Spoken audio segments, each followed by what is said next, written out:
So, as we await some submissions for this session of viewer levels, we're going to take a look at something by Nabooz. This is a level that was just after the 3.0 patch back in April, and it is a bacon, egg, and keys puzzle. 5 progressively difficult puzzle rooms where the Yoshi eggs are key. So, it has about a 50% clear rate, but these can be deceptive with puzzle rooms, so let's see how well we do.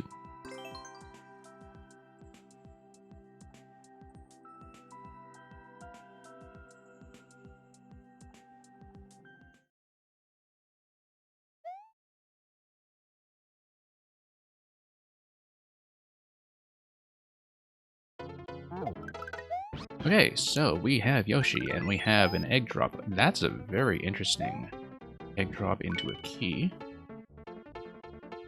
Okay, so that looks like that's going to be a mechanic that's going to be central to whatever comes next in puzzle solutions.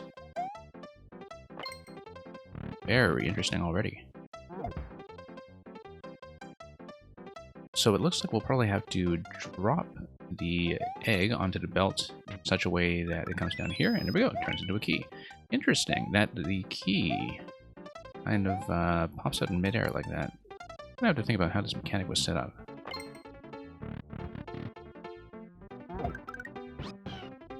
Certainly has to do with the fact that you have a hatched Yoshi already on top of the egg over there. Looks like dropping the twister will do what? Dropping the twister will allow me to get up here with Yoshi, which allows me to swallow the egg and bring it back to this side. So why don't we do that? Once I can fall gently onto that Yoshi. Spit it out over here. And it hatches. Yeah, it looks like it is something that is prevented from hatching while it's on top of the other twister, I guess. That's probably what's going on there.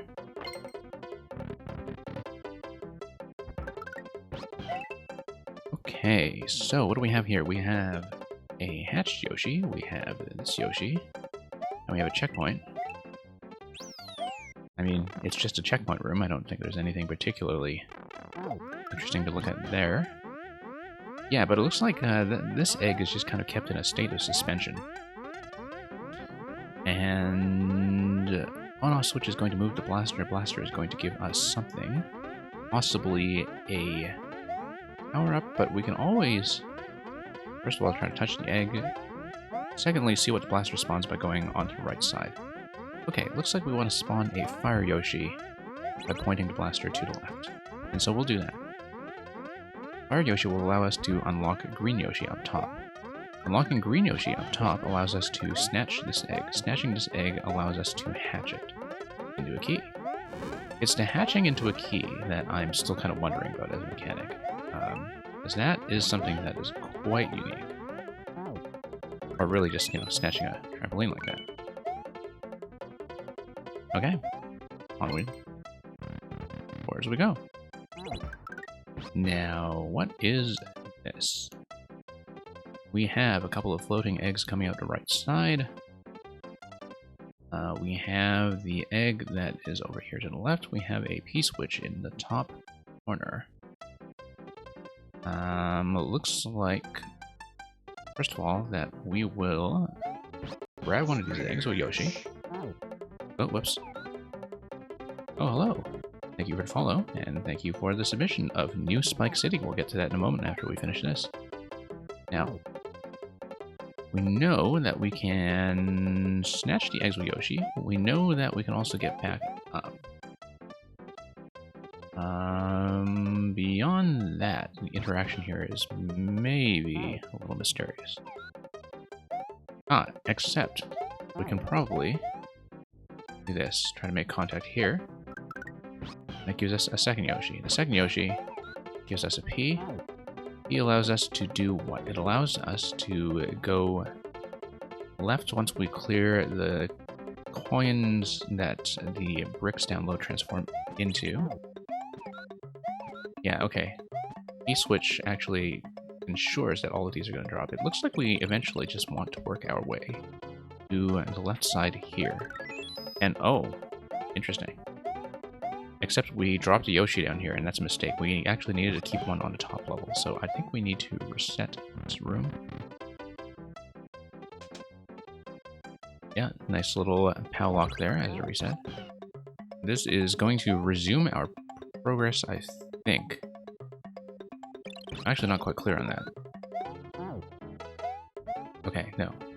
Same as before. We unlock this, gives us another Yoshi, and we have some kind of activation that gives us that egg on the left. I haven't really made use of the other egg that's been floating by. Oh, okay, no, that was just a claw drop. That's fairly simple. Claw drop, E, and we are through. This is a very interesting puzzle level. And we have a second checkpoint.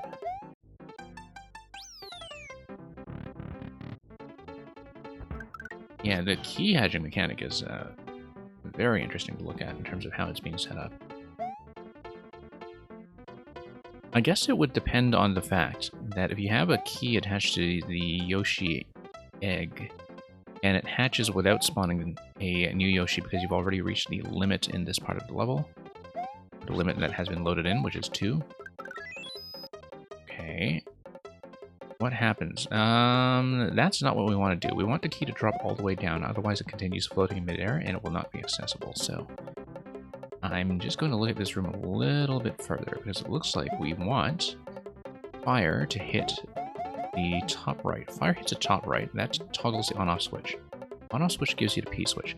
P switch is swallowable by Yoshi. Hit the P switch, and all of this stuff drops down. Here is the issue. No, there's no issue. We actually never need to come across here until we want to drop the key. What about the trampoline, though? That's interesting. We know we can grab Yoshi. Yeah, red Yoshi this way. Whoops, that's a mistake. I don't want to do it that way. I want to spit it over here and then tap red Yoshi. Okay, let's restart this room.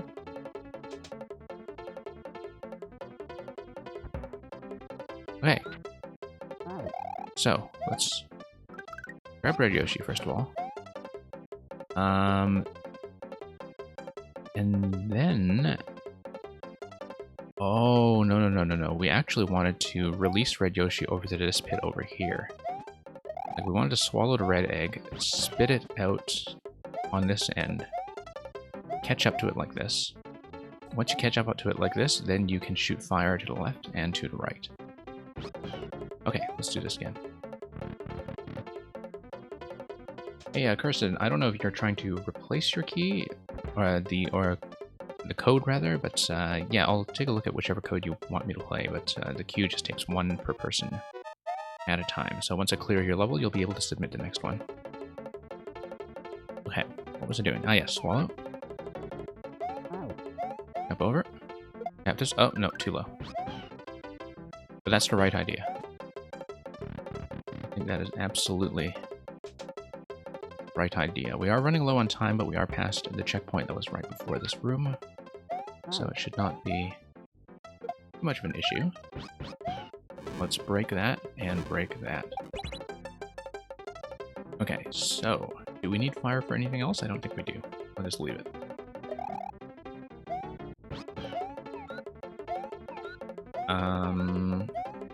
Now why is the trampoline over there? What do I need that for? I don't know.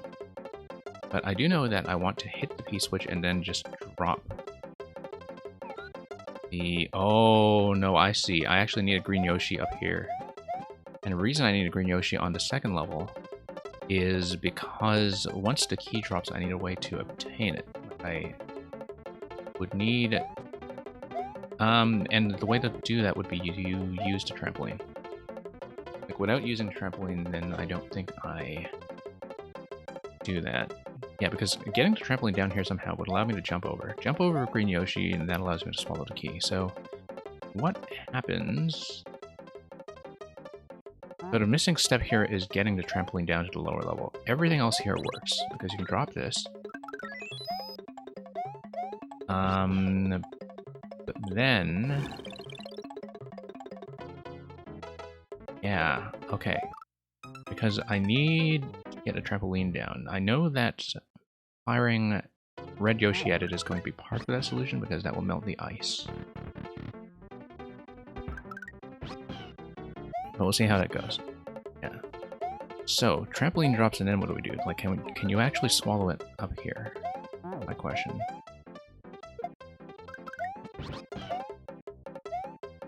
So let's pop this first of all. Important. So, like, for example, if I drop the trampoline down on this side, can I actually swallow it? I didn't think I could. But maybe my jump height is just totally wrong.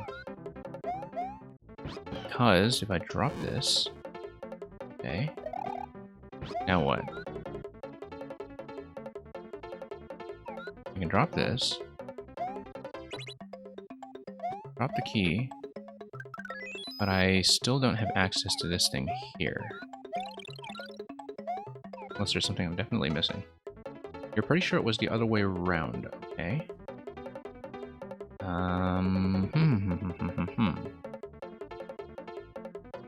How would it be the other way around, though? Because, like, I need Yoshi at a high position. Get up to this guy. And... like, I'm not sure how to gain any height with him or get a second egg somewhere that allows me to move Yoshi upwards. Hey, a turbulent firesicle. Thank you for flame lava jumps. Okay. Might need to reset this one, but there may be some kind of interaction with the two Yoshis that I don't understand yet. Okay, you get fire. What if I take this Yoshi here?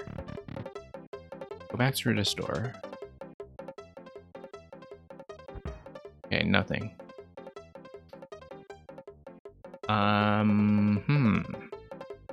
Interesting. But if I have the claw drop, then what happens? Oh, you know what? No, I got it. I got it. I do a P jump with Yoshi, and that gives me a spring. Yep, there we go. Got it. Yeah, pretty interesting solution, actually. Pretty interesting. And I think that should probably be the end. Here we are. Oh, we're missing a key. How are we missing a secret key? Okay, so we didn't see the true ending, but that's okay. We've got some levels in queue, so I'll get to those first. We might have to come back for true ending someday.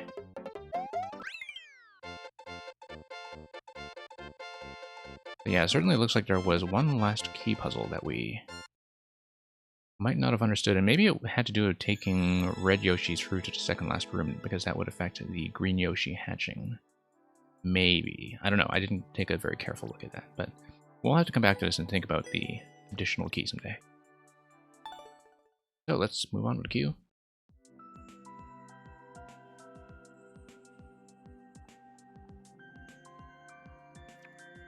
And yeah, Cursed Date, we'll look at this one first. And afterwards, when we clear it, you are free to submit more codes like you've already been trying to do, and those will just be appended to the end of the queue.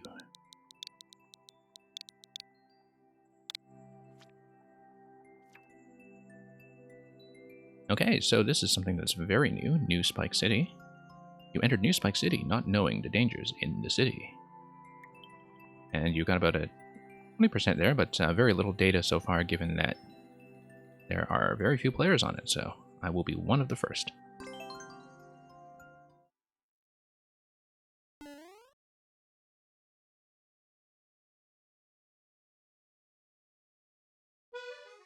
Okay, so on-off switches, yeah, it looks like this will be based on using the night theme to hit the on-off switches using the spike balls, and that guarantees that it's only going to hit once.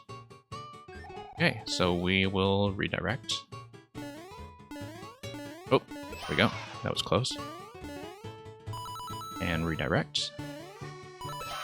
Excellent. Love how the spike balls get trapped at the very end such that they are destroyed once they make contact. That Whoop, didn't plan around that. Hey, Benevolent Fallen, try that code again with the dashes, please. Because I think the bot does require that you put in the dashes.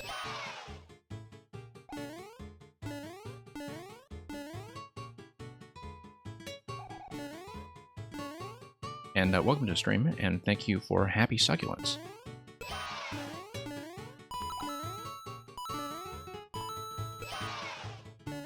Okay, so... Right. Okay, there we go. Much better. Yeah, I could have jumped to the lower level, I guess. Whoops. Slipped it on the ice. Wasn't really paying attention to the ice box there. Hey, not Kokoboda, welcome back.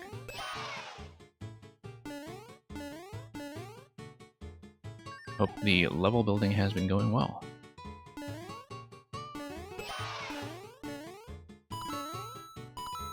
Okay. There's another one, and let's head down here. Jump. Love how reliably that hits. Okay, we made that mistake last time, trying to come down here. Let's lead the target up this time. There we go. Yep. Nice gentle spacing for this concept. Still something that definitely keeps me on my toes. Oops. Yeah, I do want this to hit, but I am allowed to land afterwards, and so not really as dangerous as it looks, so whoops. Hey, Awesome Lamp, welcome back.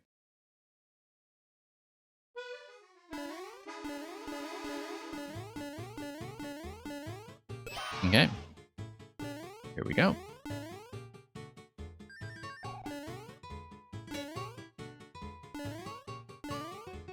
And we'll just tap that on-off switch. Oh. That get killed. That's interesting. Yeah, because it looks like there was supposed to be one down here, except I guess I scrolled it in probably too soon. Wonder if I can recover it, or if it was, I think it was just killed by the on-off switch earlier. No, here it is. Okay. Glad I got him respawned, because that certainly looked like a bug for a moment. Just from the spawning position, I guess, of that spike that he might have, and just not appeared in the first place, actually, because, yeah. I guess it depends on the camera position sometimes. I can see that, you know, you have a lot of these things kind of built wide, like this here, precisely to prevent that issue, such that, you know, the player does need to go quite a distance before you spawn the next spike that's going to activate some of these switches. There we go. That loop around actually worked quite well, I think. Now, this on switch right here looks like it's going to be quite a distant target. Okay. Pull this up. There we are. And there we go.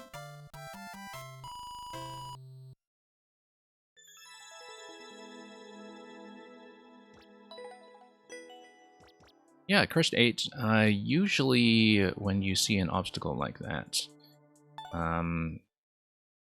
with the on-off toggling like that, a lot of those bugs are based on like where the player is running, because objects start to spawn into the screen sort of within 3 blocks of the screen edge. So if you can kind of get close enough to load in that spike, or yeah, just basically have it not loaded in the first place because the switch is too close, then that's the thing that can happen. And I can see that the level is built, once again, very wide in order to accommodate precisely that and make sure those issues don't happen. But luckily, I could respawn that without starting over. So thank you once again for the level, and thank you for more submissions. We'll mark that as a win, and we will get to the subscriber queue for the next submission and pull out the maker code that the Awesome Lamp just gave us.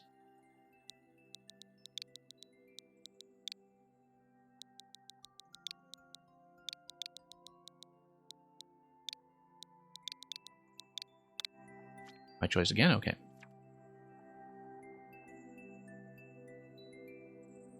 Yep, thank you, Cursed 8, for hanging in there. Okay, so... yeah, we've played a lot of this stuff. Right. Spikeball Cavern, something funny joke. Yeah, I guess we're having a bit of a Spikeball fest so far. Randomization Station. Oh, I see. It's kind of a repeatable stage based on randomization tech. Yeah, let's look at more Spikeballs. Something funny joke. Oh, look at that world record. It's 1 minute exactly. 1:00:000. Very, very impressive. I feel like that record should stand, and I shouldn't make a very good effort to beat it. Because, you know, it's one of those things that is only going to happen so often. And it looks beautiful. Okay, we've been pretty careless so far. Let's check this side for power-ups. Nope.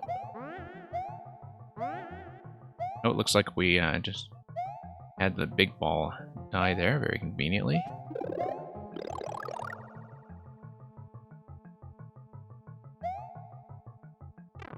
Oh, whoops. Got hit.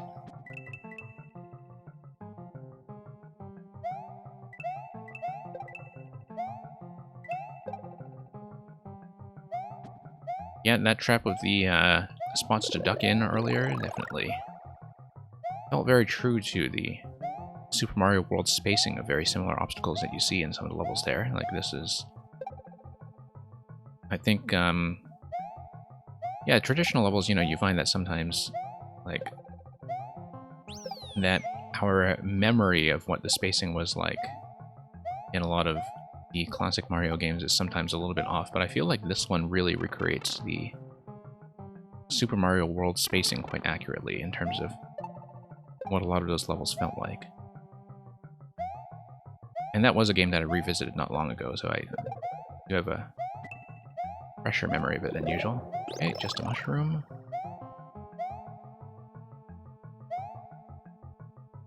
Yeah. So yeah, the seesaws are definitely kind of a sort of secondary section, but still based around a central spikeball concept. Pretty consistent throughout with the red pipes, which spawn things quickly. And it looks like that's going to tell us some trouble is coming, because that has a skull under it. Okay, boss time. Got flying spikes on our side. It looks like this is probably a survival timer that is based on an on-off activation. The on-off activation will block both of the pipes and also remove both of the spikes. There we go. Pretty gentle timer.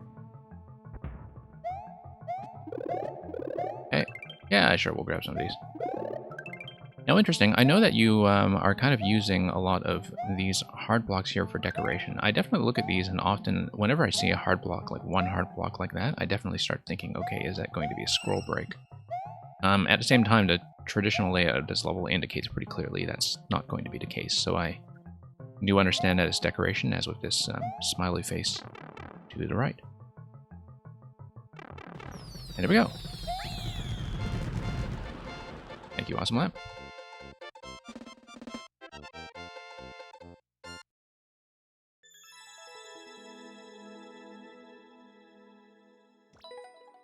Yeah, look at that. 1:00:000. I think that record has to stand. Okay, Turbulent Firesicle. Turbulent Firesicle, if you are present, Twitch does not seem to see you on, but sometimes that is inaccurate. Splish. How did the level code get censored? Which level code, Cursed? Because I see the codes just fine. Like, I don't really see any issues. Anyway, if thank you for the follow, by the way. Boy, and that's okay. Turbulent Firesicle, if they dropped out and are not checking in, I'm going to move to the next submission. Yeah, just how we're doing here.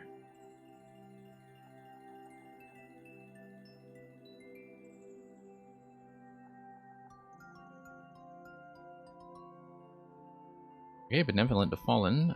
Twitch does believe you are here. Might want to check in anyway, but I'll start punching in your code. X4M. PlayStation Network, apparently. YVG. Okay, Happy Succulents. This level is torture for even me. I ran out of ideas for the name, sorry.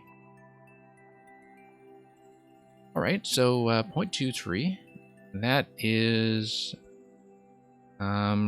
probably outside what we can typically do within one section.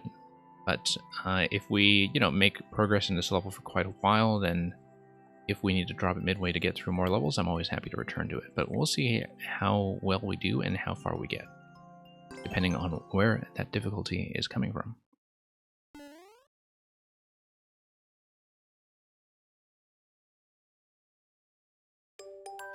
Yeah, Cursed, I don't see a problem with that level code. Like, it appeared just fine for me. Okay. Was that time dependent? I think it might have been. Because the key... Oh, Swamp did something up there. And, okay, so there's a key that I needed, and I think that was time dependent. Do I mind if I help you with a level in the chat? Well, we'll see if I have some issues with it. Like, sometimes I might ask for hints, but let's see if I can actually look at it first and see if I can figure out at least some things of my own, unless there's something that is really unclear that definitely needs instructions. And I'll leave it up to you to decide. Interesting that you have this very suspicious pipe in the top left corner. Almost like there's some kind of entrance for it, if you just kind of stick around here. Not Kokopoda, all the SMM2 people you know seem to go online. Well, I guess that's what happens when you show up for this time slot regularly and follow everybody who is on. Like, that is exactly what happens. But that works out quite well for you, I'm sure. Okay, so, Benevolent Fallen... Oh, I see. So, we haven't seen what spawns from the Black Blaster, and I don't know if I can actually beat that quickly enough in order to see what spawns from it, but that's the only thing I haven't checked. Is this a troll level? I'm not actually sure. Oh, whoops. Yeah.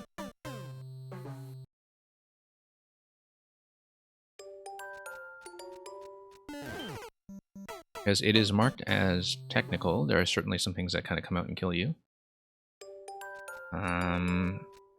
Yeah. Okay, I may ask for a hint fairly soon, actually, because I don't know what I haven't explored in this room, apart from the fact that I am not apparently able to get over to the other side fast enough to make it to the Black Blaster. I know there's going to be some kind of thwomp activation up top. Always possible in these styles that you have things that are disguised. Most people think it is, okay. Most people think it's a troll level? Okay. So far it's more of a, okay, I wonder what I can interact with level.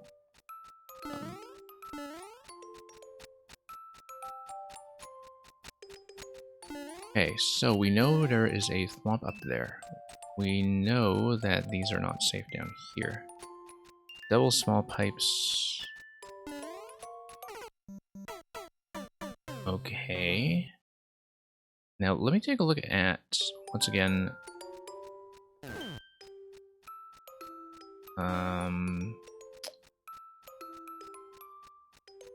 let's see here. Okay, whoops. Was trying to jump sort of into this slot here. Double small pipes.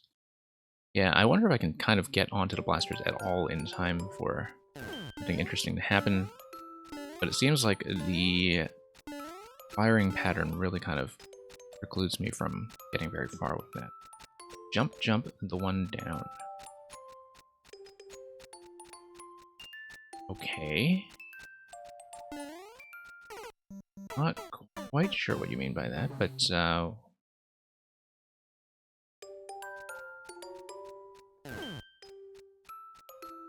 yeah. Because I thought the idea would be that you would want to... Oh, it's more precision like then. If you jump on red, and then... I mean, you know, with a slightly different timing. But if I wait slightly, jump on red, try to get across before the black completely sinks? I don't know. Yeah, because this is the only thing I can think of right now, though. One down, not the ones up. Oh, these guys here? Like this double pipe? Oh, okay, I see. Alright. Oh, it totally feels like a troll level, but I think it's just because a lot of the things are a little bit invisible when it comes to what's going to be triggered. Yeah, I see. So I noticed the thwomp switch earlier, and I just didn't know that it would have an additional interaction that would give me this. Okay, that's blaster that just gives you 1-ups. E-switch is just going to drop all of these guys, I think. Oh, except that block is not... Whoops. Series of coin blocks, okay. Okay. Oh, whoops. No. Going too soon. Let me not be so impatient. Not so much a troll level, I think, so far. But like more of an, you know, invisible obstacle level in some way. Like, it's... I can definitely see why people would consider it a troll level, but... it doesn't have, I guess, the same kind of maze-like puzzle structure that I tend to associate with troll levels. It's mostly similar just in terms of the blindness of some of the mechanics, which, to be honest, I'm not quite sure it really works, but we'll just kind of blow that up. Drop the P. I mean, there are like some of these sort of surprise interactions that are very familiar from a lot of both instructions, that's true. Okay, I wanted to slip to the right, and I just didn't do a very good job of that. I could have just run to the right. Okay, that's gonna fire. Let's go over here.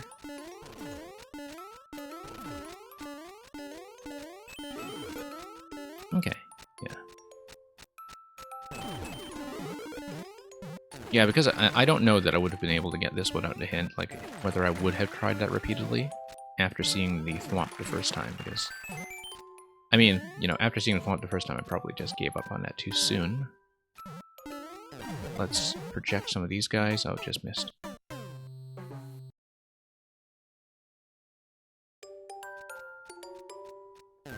Okay.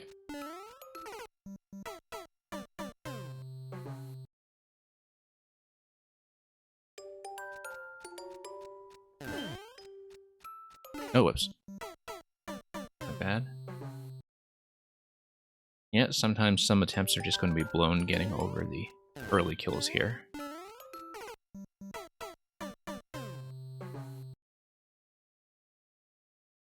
Part of it is I just have to kind of remember to react to the pattern correctly. That's kind of forced you to move.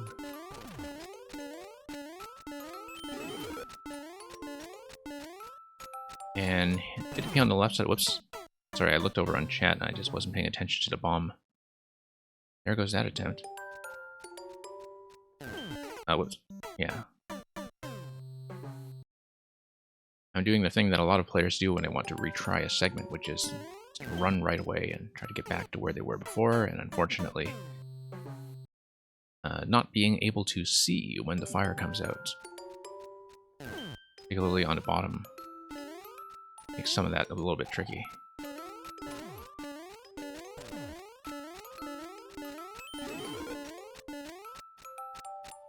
Okay.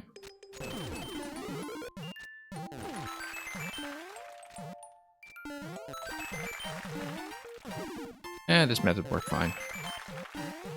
We didn't actually need to hit it from that side in the end. Okay. What does this guy spawn? 1-ups. That's fine. Interesting brick up top. Oh, I guess that was just something that dropped with the P-switch activation earlier. Okay. Not too concerned about that. On switch here, I wonder what that does. It will kill the Muncher, that's for sure. But what else does it do? Okay. I just wanted to check that.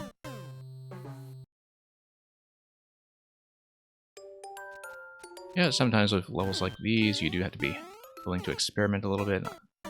Not really fond of the spacing early on, just because the low pipe up top kind of restricts your movement here in a way that, you know, feels a little bit unnecessarily tight, but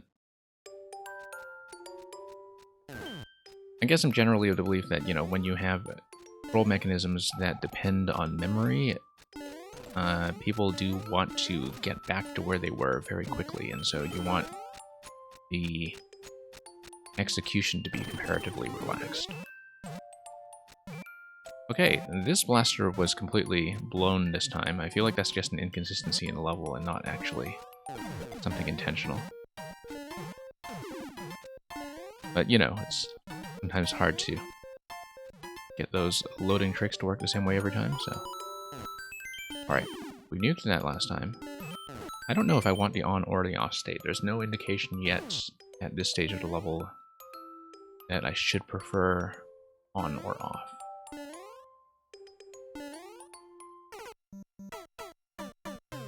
Yeah, again, that's just a blind kill.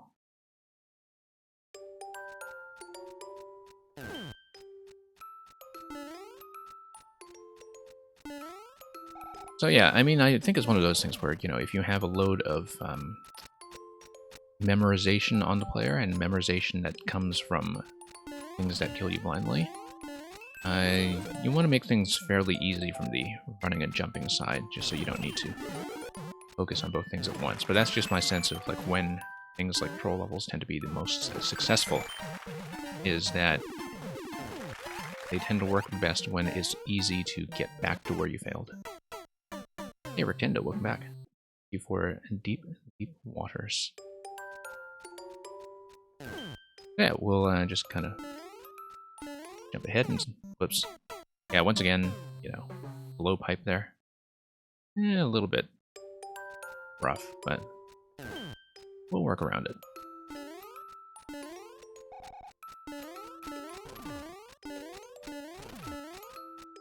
Hey, Explicit 200, welcome back.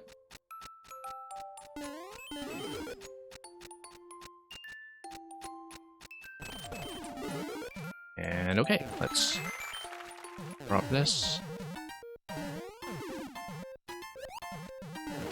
And yeah, had to get around to this side quickly enough. We'll just leave this as on, I think. I don't think it really matters given the pathway to the key. That's going to be blind. That's also going to be blind. Muncher there. Oh, I see, okay. Whoops, no, I was trying to jump to the lower level and I just missed. That one was on me. Yeah, and eventually we'll have to wrap our way back over here to get to the door. I see, because that's what the on-off activation would be for, is for eliminating some things like the Munchers.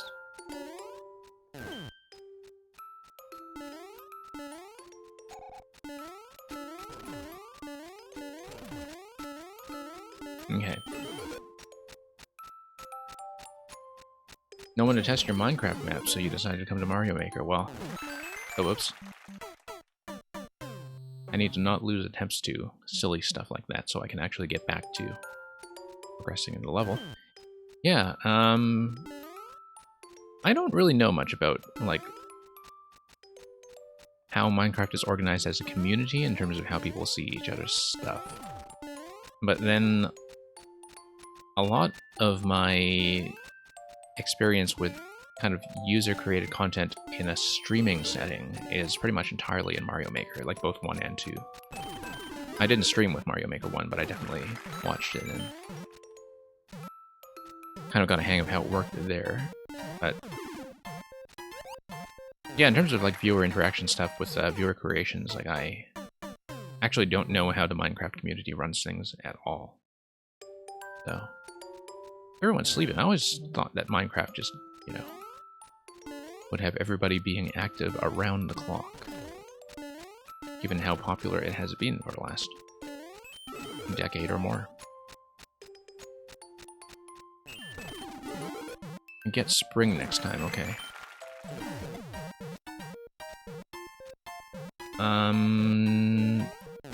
Not sure that I can, because like these are not trampolines that you can hold, given that they are sideways.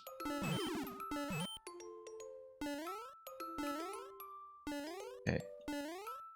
Drop the shell. Oh, that. Okay. Oh, no, no. I wanted to grab that. I didn't even see it last time, unfortunately. That's... I guess I need that to progress, but let's go back here and just see what we're dealing with. Yeah, no, I didn't even see it on a previous attempt. Okay, I have to watch out for this guy now. Okay, no, we'll deal with that. I guess it loaded a different blaster setup on the way back.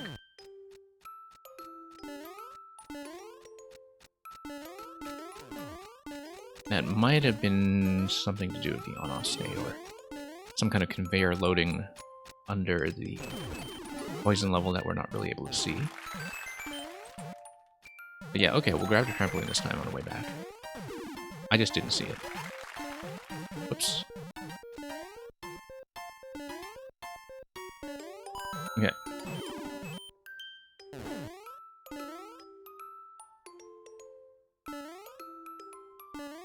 Drop this guy. Yeah, no, that's really fast, actually. Not much of a landing zone there. Well, we'll see what we can do. I want to see some more of this level first. Just so I know what it's blocking. So you're telling me I'll eventually need a trampoline. Oh, I see. Because I would want to move that guy up. I mean, I could bounce him or I could just let him go back up.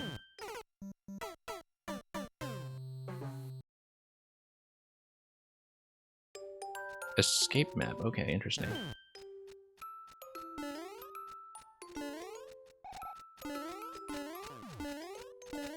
Yeah, like I said, I don't really know the Minecraft community at all, so I'm sure there's quite a lot there that is kind of like Mario Maker in terms of different styles of maps having a very well-defined kind of design language to them.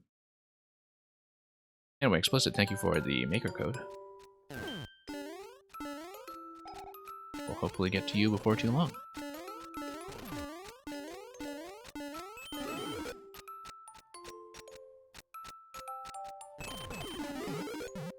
Okay. Drop this. And here we go.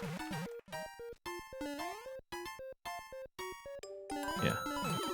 We'll just need to watch the falling pattern on that trampoline this time, and also watch the thwomp. Yeah, in general, I think, yeah, because that's one of the things that just happens if you miss even slightly. Like, there's a very limited window for you to grab that. Oops. I didn't mean to reset it right there. I wanted to let the thwomp go up above the key door by the time it came back. But yeah, because I guess the thwomp just respawns from proximity, given... Yeah, you just scroll all the way past and all the way back. Might be something to do with the on-off setup as well, but... Okay, we'll take a look at that explicit. Oh, yeah, explicit. We changed our format for doing worlds slightly in terms of, you know, what my threshold is for continuing them. Like, I still take worlds.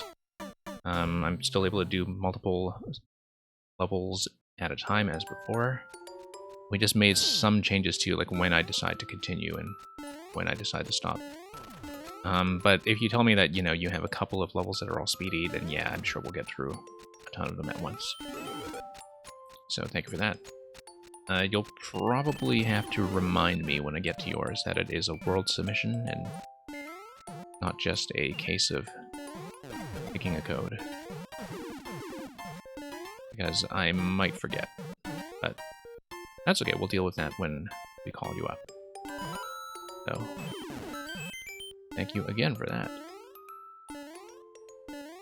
Drop the shell. There we go. At last.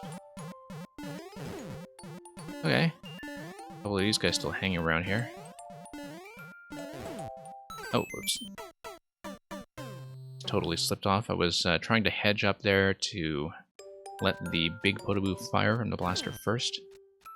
We could just kind of get across here. I'm going to progress at least as far as the key door. Like, this level has like a 0.23% clear rate, and so I have no expectation that I will actually beat it in the sitting before I choose to move on to the next thing, but we will at least progress past the key door, and then we'll see how we're doing. You know, just to see how the next section looks.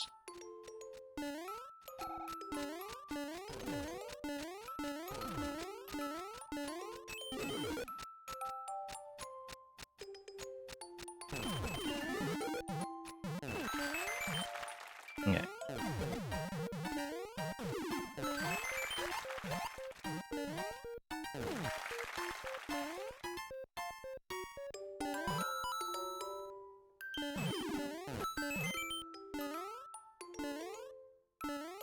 Alright, so let's get back here. Whoops, no.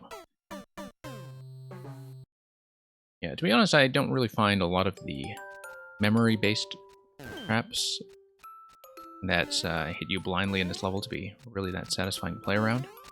I mean, because it's one of those things where, like, even if you know they are there, you know, I don't know that I actually find them that interesting, because, like, often I find that the thing that sort of makes some of that sniping from the level interesting in the troll format, for instance, is that they tend to come from mechanisms that are a little more unexpected or a little more impressive to look at in terms of how they are set up. Like, you know, things that kind of trigger or deflect in very interesting patterns. When it's just a shell that kind of falls like this, when it's just Munch that goes up like that, I don't really know how interesting that is. But, you know, like I said, we'll at least make it past a key and then we'll see how we're doing.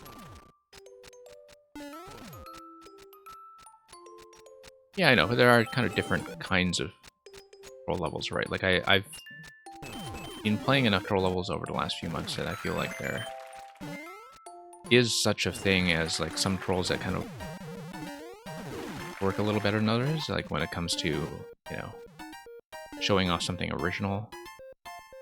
But I find that that's the main thing I get out of troll levels is, like, you know, are they teaching me some kind of original mechanic that I didn't know about? I find that, like, this level does have some pretty interesting stuff going on with some of the blaster swapping. Particularly on the way back. Like, that's something that's interesting. Whoops.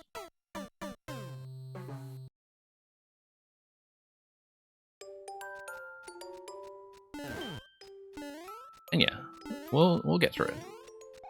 But just need to get past some of this stuff first.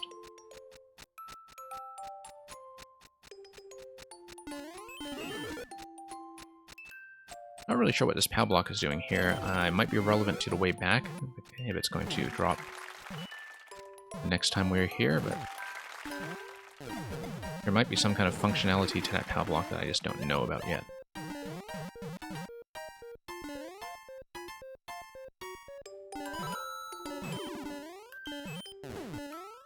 Okay, let's get here. Let's drop the shell this time. Dodge the muncher. Get back. Down. Yeah, you see the thing is a little bit difficult to get off that trampoline to grab it while remaining low enough not to get bounced up high. So one of those things where, like, even if you know what to do, the execution is still fussy. And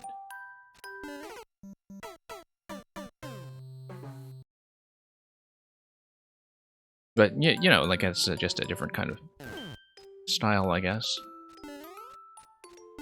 I find that I tend to like a bit of a separation between, you know, the kind of skill sets that are tested by control levels versus platforming levels, but that's just kind of my conflicted attitude to controls in general. Yeah. Yeah, we'll try that. We'll try that with the trampoline. Because I know it's the trampoline that spawns under the muncher here. There we go. Finally got that. Okay, let's not die to something silly this time. Let's at least make it back to the swamp. Okay, gonna get around this guy.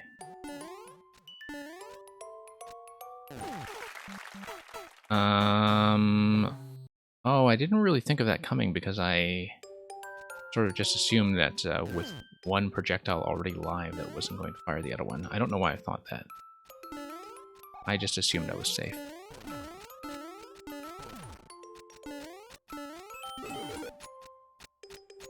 Yeah, not Kokopoda. We really should come up with some more point rewards. I'll be kind of working on that side of the channel a bit, I think, over the next few weeks, and making some improvements to stuff like that, which has not been touched in a while.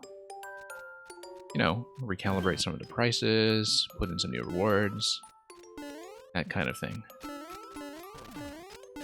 Good to let me know what a highlighted message from time to time that you have too many points in your board.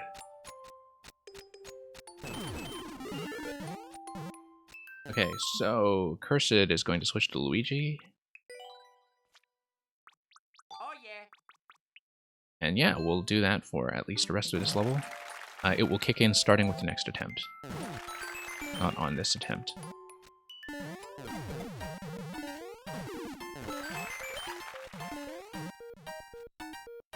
Yeah, thank you for cashing that in. We'll hopefully see that not too soon, because I do want to have a good attempt at least once. Drop E. Okay, pick up. Alright, this time let's not die to fire.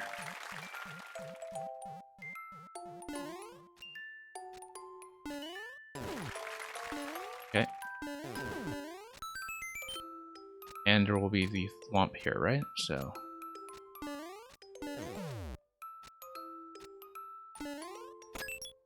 go through. Okay, progress. Yeah, so it looks like this thing here just shows you the trampoline to the left. Yes, it's a bit of a visual clue that you'll need it. This thing here just shows you the thwomp setup to right. I see, because we're just on top of the part of the level that we were at earlier.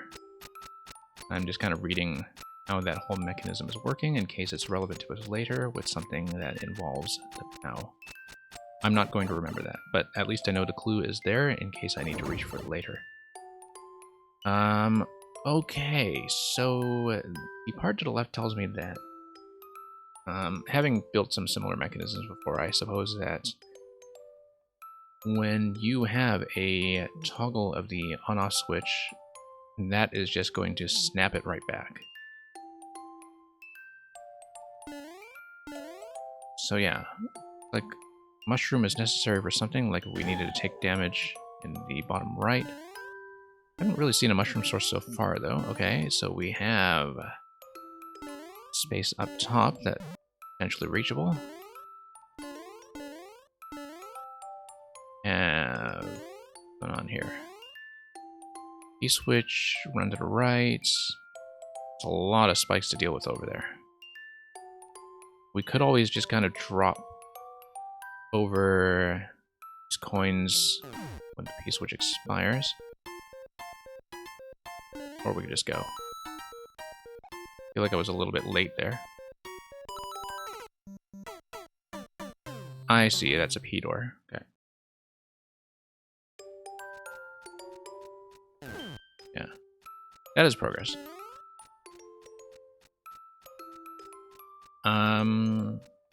Okay. So. Luigi time. Let's see how we're going to do. So yeah, I'll try to at least recover my position earlier so we can see what was going on with that P door. It looks like a bit of a run to get to the P door from that obstacle there. And that's assuming it's the right answer to begin with. It might not be the right answer. Yeah, there is a certain precision demand in this level for sure. And we'll just have to deal with that. Certainly responsible for some of the low clear rate, I'm sure. Like, the platforming itself here feels pretty relaxed. Not the issue. But it's a lot of tiny little things that are easy to die to accidentally that don't look threatening. Okay.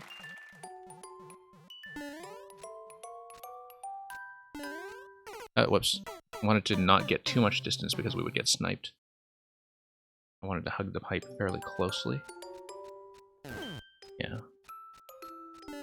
Just one moment while I check how long we've been on this one. We'll make at least one good attempt on it beyond this. I just want to be absolutely sure that I have a sense of what our pace has been. So, just give me a moment. Yeah, we've been on for probably about half an hour or so, Stay at the top of the level, let the timer run out. Oh yeah, no, I did see the regular door that was all the way at the bottom, yes. I actually did see that. I wasn't going to try it first because I did see that outline of a P door, and I thought the P door might be the... Well, it wouldn't be the solution. I think it was just too far off to be the solution. It was probably just some kind of bait. Yeah, no, I know which door you are talking about, and I think I can reach it if I'm careful. I was definitely considering that already. Oh, whoa. Actually forgot that time and still managed to make it, so...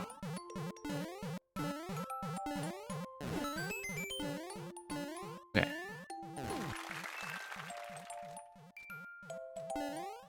Yeah, I'll try that door, but then that will probably be as far as I go with this level. We'll see.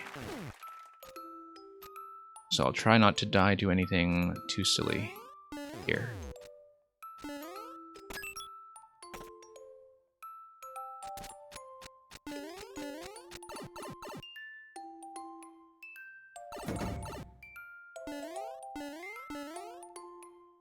Okay, let's drop this trampoline here. Whoops. Yeah. Oh no, that spike there is going to be trouble, isn't it? Okay.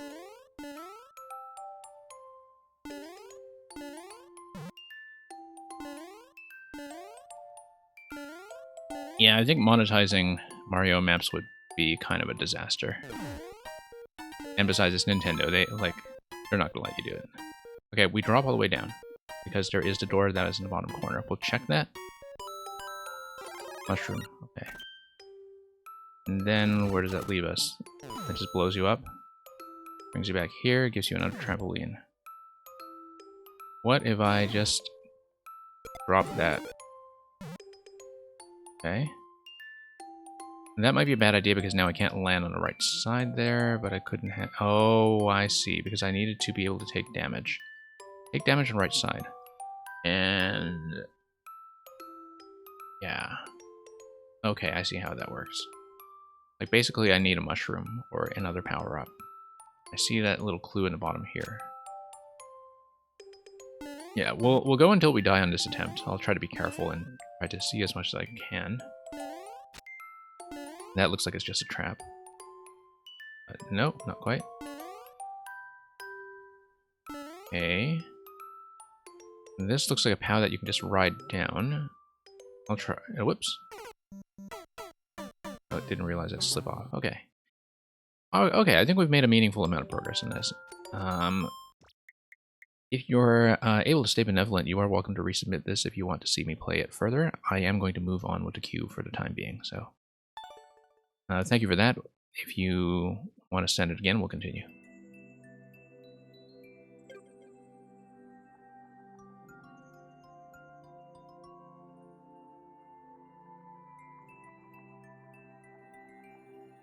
So yeah, you can always just resubmit the code. Like, it's not like we were trapped past a checkpoint or something. Oh, did I actually check for subs? That's kind of important. No, I didn't. Okay.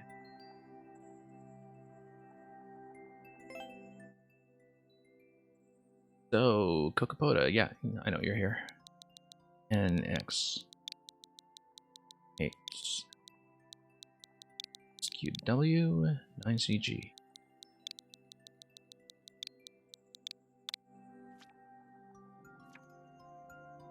Seesaw Woodland Climb 2-1. I see there's no world icon on your profile yet, so I guess this is being prepared for a world that is still under construction. You're a new level? So the only way is up. I don't trust that path.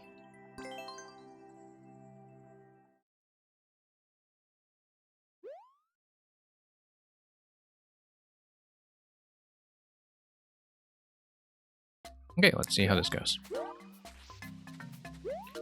Well, you told me something about going up and not trusting that path. You know what? Yeah, sure, let's check this way first. If we die, we can always check the lower route.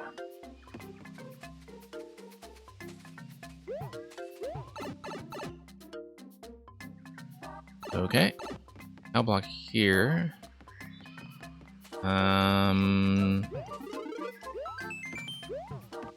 I guess there was some kind of gate that we'll need that for. Eventually we'll have to think about how to break through the hard blocks there as well.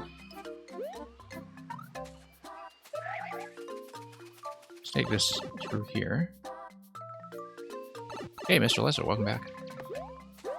Oh, auto-scroll. Should have been paying attention. Took me a moment to realize I was playing auto-scroll, and so I was just careless there. What is going on with that POW block? I feel like I want to keep it.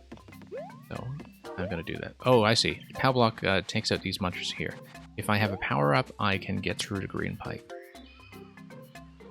Okay, so I guess the idea is that eventually I want to grab a mushroom or something that will allow me to survive this. Then I come up here, and then I grab a POW block, and then I take all these guys out. So why don't I do the auto-scroll section first, and then come back for the POW? If it's possible to do so.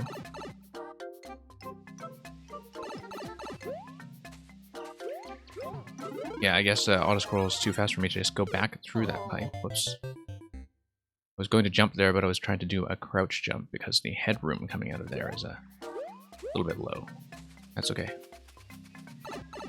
I'll just go back and check it. Get back on that seesaw. And get up the side. Yeah. Propeller with the auto-scroll does put you potentially at risk of just kind of hitting something off screen. But I think the propeller in general has a few issues, which was why I was glad they introduced the squirrel suit. Because there's a lot of stuff with the propeller that doesn't, you know, make you feel more powerful, I guess. Because of the way it throws off some of your movement options and some of the interactions that are possible. Yeah, it looks like it is kind of a multiple path level all over. So we just missed that bonus spot that was very much open for either wall jump or propeller usage. Interesting, this looks like it might have just been a skip down to the location earlier, right? Oh, yellow pipe. Let's take a look at this. We need this anyway because of the bomb over there. Interesting.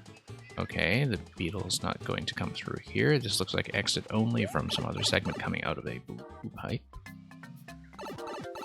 Okay, so let's move on. Yeah, it looks like it's just a multiple path level, and that was just a one-way exit from one of the other routes. But yeah, I like multiple path setups. I feel like in some ways they are underrated. Ah, squirrel suit, there we go. Squirrel suit, come on. There we go. Whoa, whoa, whoa, whoa, whoa. Okay, that was a mistake.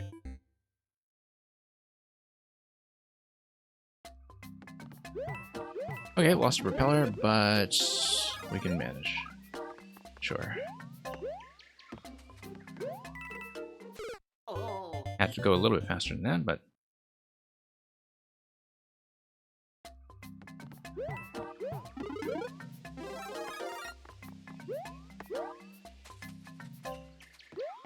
Okay, there we go.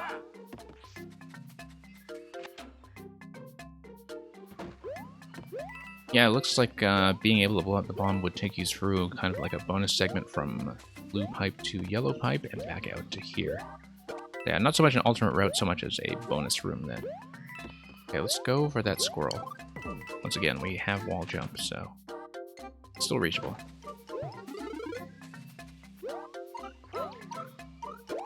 Nope. Okay, never mind.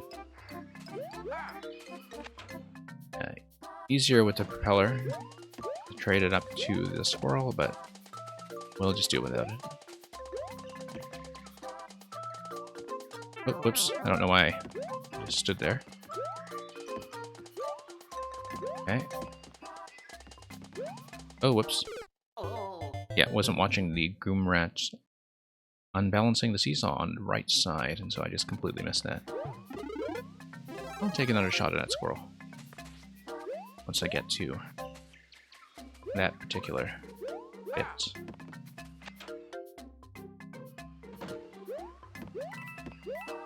Will there be a Super Mario Maker 3? I would say not this generation.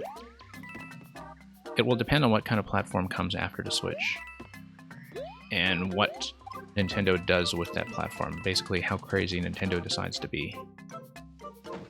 Honestly, I always loved the Wii U concept. I think it was a little bit ahead of its time in terms of, you know, the hardware being able to make it something convenient.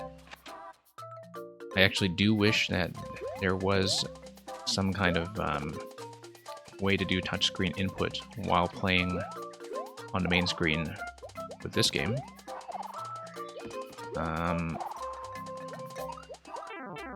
But yeah, I feel like it will depend very much on how closely Nintendo's next system sticks to some of the principles that were established by the Switch in terms of still having some kind of touch input. I think that's absolutely necessary for a Maker to work.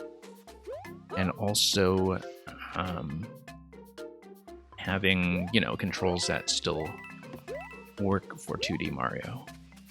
I do think the life of Super Mario Maker will continue. I do think that there is still quite a lot that could be added to it in a third game. Quite a lot that could be improved as well. But yeah, the thing about Nintendo is that it's never safe to bet on them doing any kind of safe iterative thing with their systems. I guess DS to 3DS was kind of a smooth transition. And so, like, the way they went from the DS to 3DS, which had backward compatibility, which basically had the same concept, just with, you know, more performance and a bit of a new gimmick. Like, that's probably the way we should think about what's going to happen with the Switch. That there will be some kind of new feature on top of performance that they'll add on top of a model that already works. And if they are being smart about it, they will also keep as much of the existing software library to carry forward as possible. Like, I really feel like this generation has been a breakthrough for Nintendo in terms of getting just tons of developers on board, like indie developers particularly, such that, you know, like, it basically feels like Steam plus Nintendo games in some ways, in terms of the software support, that, like, most of the stuff you can find on Steam that interest me, a very big chunk of them are on Switch, and I think that's very impressive and not something I expected to happen with a Nintendo system.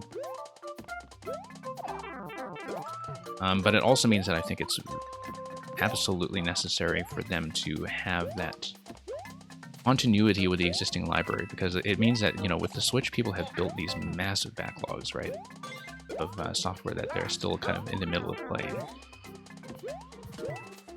And so the libraries, I think, absolutely have to carry forward, which means the hardware can't really be that different. Whoops. Yeah, this is a cool series of obstacles. I like them, I just sometimes react to them poorly if the seesaws are balanced on the wrong side. But yeah, we'll see. Like, it's never safe to bet on Nintendo doing just the safe and easy thing. Like, they take risks, and that's why they're Nintendo. Hey, Brogan, welcome.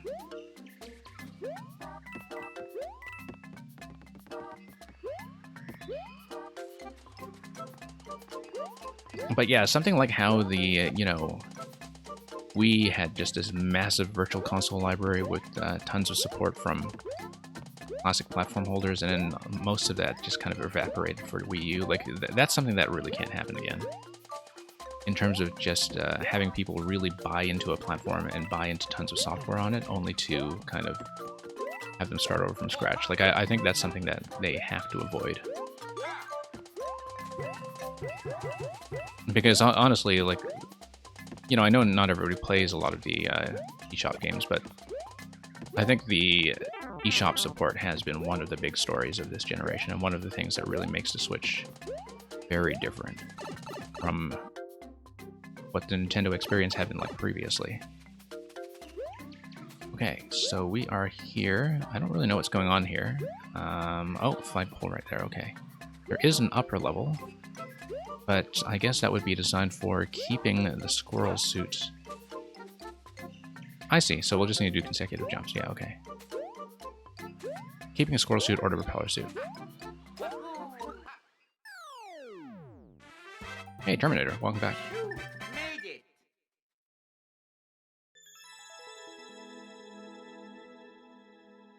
Okay. Yeah, thank you for a Seesaw Woodland Climb. I definitely had more trouble on certain segments than I should have, just from not paying attention. I feel like I didn't really think about some of the alternate paths that you set up, like the sort of POW and Muncher lock at the very start. That's clearly something going on that requires a power-up in order to get through to the green pipe, and I never saw where that power-up was going to come from. But I think there's a lot of exploration, I guess, that can be done with this that I didn't do. The issue of that being, of course, that when you put it into a super world, like, people can't actually replay the levels inside the super world, and that's kind of too bad, because I feel like that doesn't play to the strengths of a level that really commits to branching past bonus rooms and such like this one, which I think this does very well. So thank you for that one, Okapoda. Oh, internet went out. That's very unfortunate.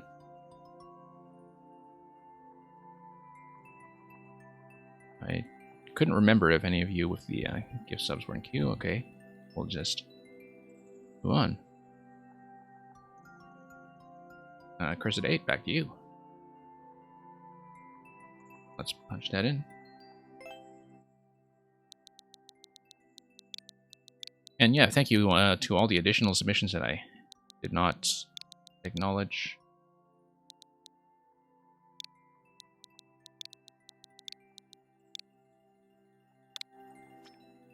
Yeah, Awesome Lamp, you will be, I think, the only sub in the queue right now, and so you'll probably be next after this one. Hang in there. Oh, 0.28. Wow. Okay. Swing through the stormy night while dodging saws. Can you escape? About 46 seconds. 6 clears. Okay. Might be a little outside my range, but I'll do my best.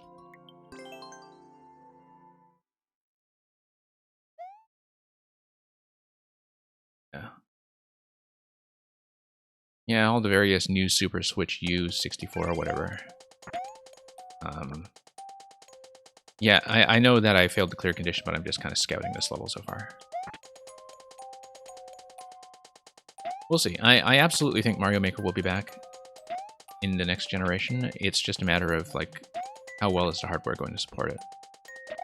I feel like the Switch was already kind of compromising when it comes to, you know, the lack of the touchscreen input. Okay, so in order to not land on the ground, I do need to spin jump directly off that plant onto this guy here.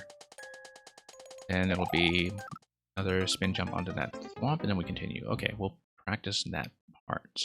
See how it goes. The timer is thankfully not strict.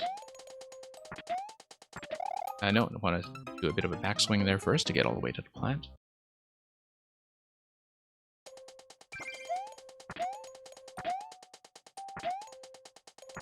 Kind of surprised from what I'm seeing so far that this is all the way down to a 0.2%. Because nothing I'm seeing so far suggests that it's that tricky.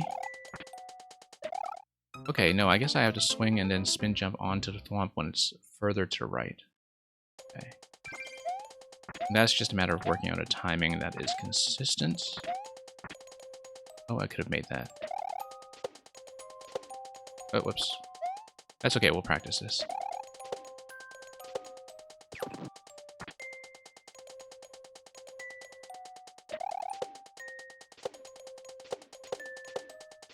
Okay. Okay, oh yeah, I see. Slamming against this here would be a potential trap. Yeah, we'll just continue scouting it. Because this way, even if I don't get the clear, I can at least feel satisfied in, you know, understanding what most of this level is about and doing as much of it as we can.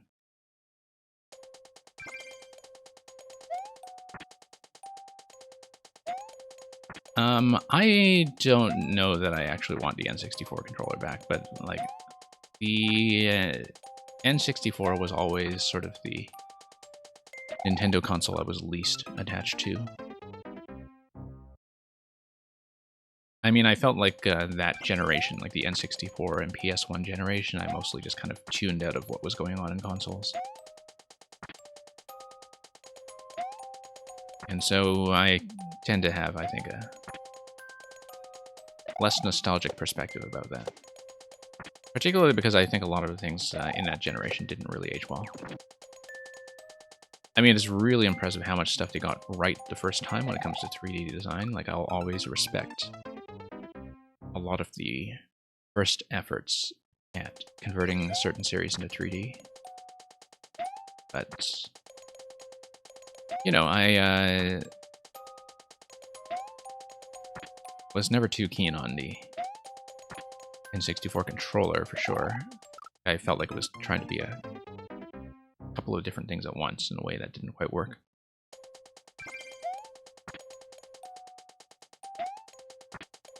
With toy cons, yeah, absolutely.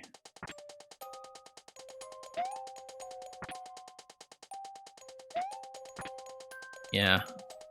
I certainly thought the Labo concept was very interesting. I never really... I mean, like, basically my place is too much of a mess for me to have more kind of physical collectibles like that, and so, you know, with cardboard kits and all that. So I never got into Labo, but it was the kind of thing where, like, if I had that when I was younger, I would have loved to do some programmable projects with it, but I feel like when it comes to Nintendo games, like, I'm kind of getting my programming kick out of Mario Maker. Like, I think this game really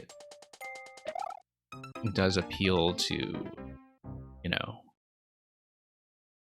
people who like to build systems and mechanisms and things like that in a way that's already kind of fun to interact with out of the box.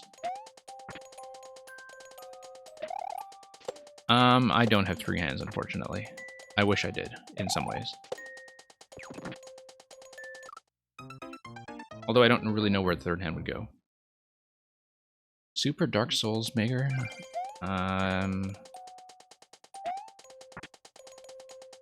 Well, that might be interesting. there probably is a desire for, like, I was about to say something about, like, sort of maker games that are more in a 3D format, but I guess Minecraft kind of does that. Although, like I said earlier in the stream, like, I don't really know that much about Minecraft.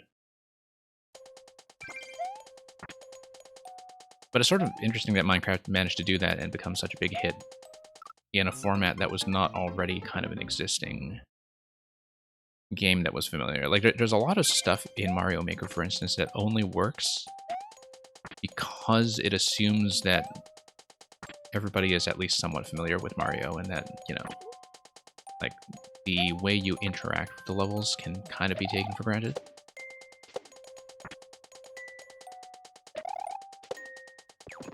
So, for example, like, I know a lot of people were swearing by that indie game called Levelhead, which is a maker game that is apparently very, very programmable and has really good level sharing systems. Like, I know Steve actually had done a video on it some time ago because he was in a beta for it or something. Was really into it.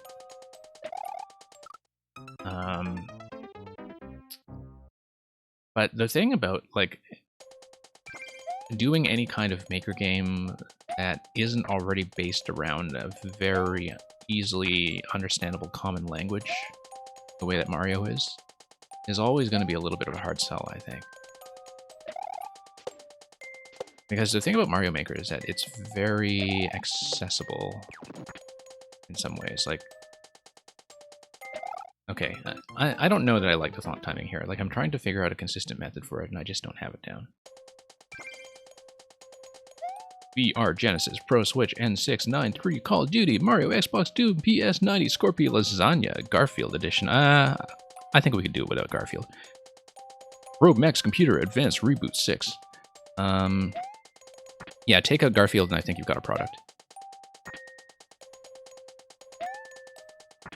Because, you know, if you kind of put Garfield in the system, right, like, it'll just fail to launch every Monday. Like this Monday, because it just hates Mondays. Like, it'll just not connect and just kind of lays around and...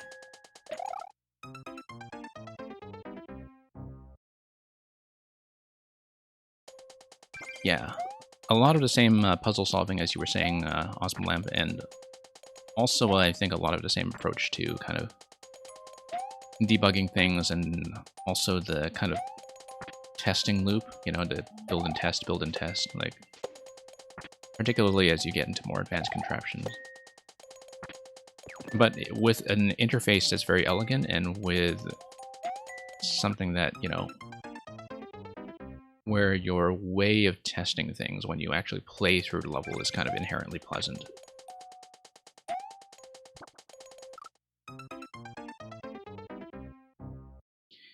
Mr. Lesser, you were saying earlier, is there a way to keep Hammer Bros from jumping platforms because one-ways don't work? That's a good question. It depends, I think, on what kind of landing zones they have available, and given that hammers are one tile wide, like, I'm trying to remember if there is some way to control them. You can always stack them on top of something like punchers. Does that work? Where you use, like, stacks with munchers or moles or something to hold them in position the way that you normally would. I think that might prevent them from jumping. In the same way that it also, like, holds down things like Magic Koopas in place. So first thing I would try is definitely a muncher stack. It just means that the hammers would not be able to walk back and forth, and they would also, of course, be one tile higher, and you would also have the muncher to deal with after you get rid of them. So that's the thing that I would suggest. I think that should work, though. Okay. It's actually... yeah. I feel like the claw timing relative to the thwomp doesn't quite work, and part of it is because when the thwomp goes over your head, you don't have any flexibility to swing, right? So once the thwomp goes over your head, you kind of have to start swinging at a time that is sort of calibrated to when the thwomp gets out of your way. And so far, I just don't know what that timing is. Like, and I'm not really able to practice that timing until I get back to the same spot. So that's the only thing so far. I think everything else here works well. The Thwomp just feels a little bit weird. And I almost feel like, you know, if the Thwomp were just one tile higher relative to the claws, then, okay, maybe you might not be able to make the hike to get on the Thwomp. So maybe that's not the answer. But, yeah, like here, you know, like I need to know precisely when to do a backswing. And, like, it does feel a little bit difficult to time. But...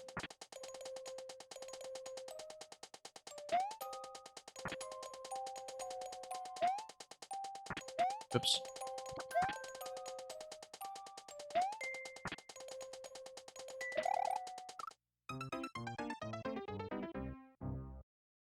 Oh, you actually make small games and apps, okay. Yeah. It's kind of interesting to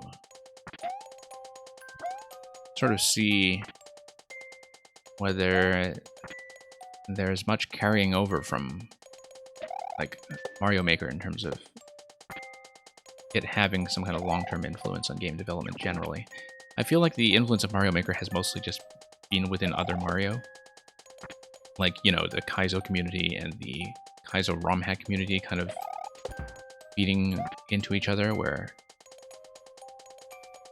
ideas would just kind of trade back and forth between the ROM hack side and the Maker side. But that otherwise, like, so for example, you know, troll levels are clearly a thing that are their own genre. But it's hard to imagine that troll levels, like, would have some kind of design influence outside of Mario, because in order to play them, like, they do kind of require that you understand how Mario works out of the box. Why did I not even see that column? I just didn't even look at it properly. Wow. Yeah, so as you can see, even if I fail to clear a condition, I am trying to continue as far as I can in this level just to see it. I don't really expect to clear it. So I just want to see what the obstacles are like, so I can give the level as fair a look as possible.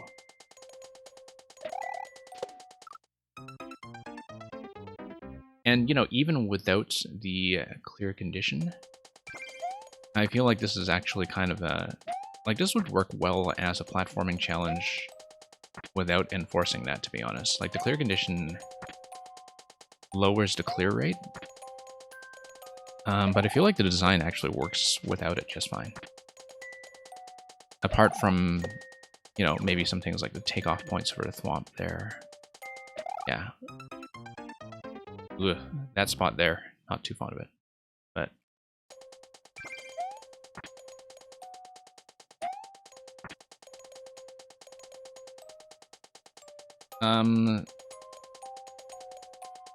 I would read your last comment, Cursed, but I honestly can't really quite decipher half those symbols from where I'm reading my chat right now, but that's partly because of the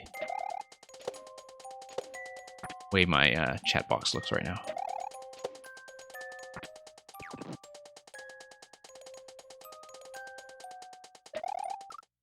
The last kind of Maker style scene I can remember that really had a strong influence on game design generally is definitely Warcraft 3. Like, I was quite involved with, you know, the Warcraft 3 map making scene back when it was the thing.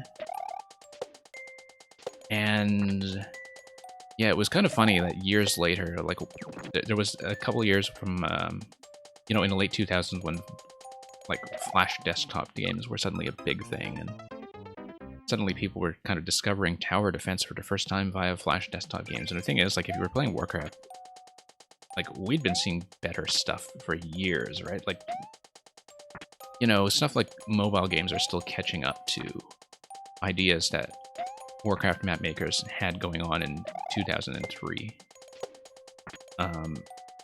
And of course, there's the whole kind of MOBA genre now as well, and that, you know, basically kind of came out of Warcraft 3. But As somebody from the tower defense side, I honestly never really respected the Dota people all that much. I feel like the tower defense people didn't really get along with the Dota people. At least from how I remember it. But that was definitely an example of a game that, you know, had a very clear influence, I think. And really was a part of game design history. You were involved in Warcraft 3 as a semi-celeb. I am not surprised. But you'll have to tell me about which maps you were involved in, I guess. Oh, look, the goal was right there, and we actually had a condition. We were just one jump away. You know what? This suddenly looks very doable. I didn't expect it to be this short, given how tough the clear rate was. I didn't expect it to be nearly this short. I feel like we can do it. So let's do it. Like, I actually survived all the way with the clear condition that time. Yeah, so we were quite close to the end. But that last obstacle... Well, we'll see how it goes. Still not happy with the thwomp, but, you know, the thwomp is definitely the major difficulty check here. Oh, first person to reach 1500 win icon on the Europe server. Okay, I see. I did not really play War 3 ladder very much. I felt like I didn't understand it. I was really hoping to kind of relearn War 3 ladder from scratch when Reforged came out, but then, you know, Reforged was Reforged, and so that didn't end up happening. And Reforged came out, like, pretty much right when I was starting to stream Mario Maker, and, like, I feel like one of the reasons I have played as much Mario Maker this year as I have is that I had a lot of time suddenly that I thought would be going to Warcraft 3 Reforged. That just didn't really materialize.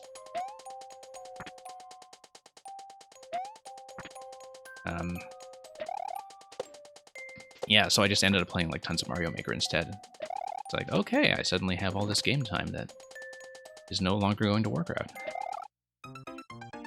And yeah, Mr. Lesser, I was very much a mid-90s PC person. Like, I mostly passed on the N64 and PS1 era. When it comes to consoles, like, I would rent them from time to time, or I would play on a family system, but mid-90s, I was mainly PC. Like, that was when, you know, LucasArts point and click was in its prime. That was when the Maxis Sim games were in their prime. Stuff like 4X I only got into later, actually. Like, I was a bit of a latecomer to stuff like the Sid Meier games, but, okay, that was close.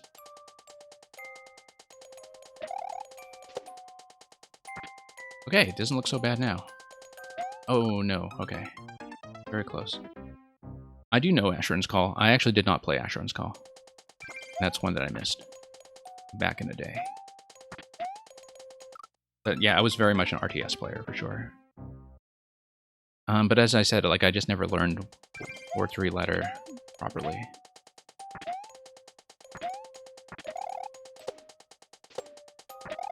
Looks like going fast actually solves a lot of problems with this level.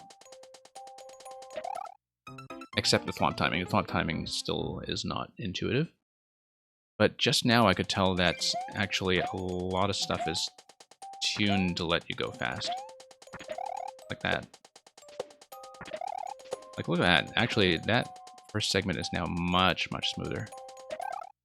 But the thwomp timing is still a little rough. That's okay. This will shorten the replays that we have as we try to head back to where we were before. I am enjoying this. I was pretty close to kind of bailing on it because I thought, okay, the clear condition and the thwomp segments are a little bit rough, but seeing that we were basically like one obstacle away from the gate did encourage me to continue. Whoops.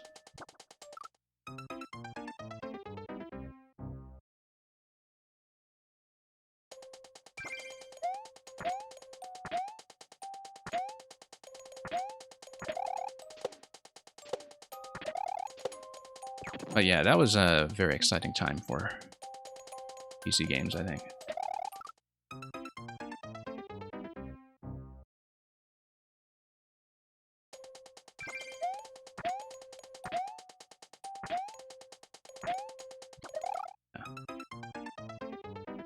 But yeah, I was always much more on the kind of strategy side. I didn't really know a lot of the classic sort of CRPGs, as they call them, very well, like the Baldur's Gate line and so on. Like that stuff I kind of got into much later. But that's partly because I didn't really come from any kind of like tabletop or D&D background, and I think that was a very different situation for people who were kind of already familiar with, you know, D&D style game design. Okay, we're getting close. We're getting close. This is almost at the final sequence. Almost. Almost. Oh, no, no, not even close. I don't have that swing pattern down yet, but that seems like it's the main thing I need to learn to get this level going.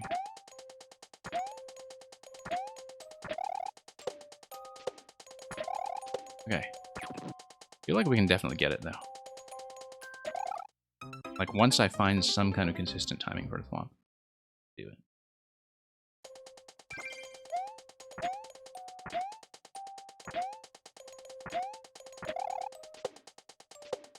No. Shoot. That's okay. We'll try to thwomp timing, even though I failed the condition. Let's try to learn this stuff. Yeah. Still don't like the thwomp. Well, let's try to work around it. Whoops.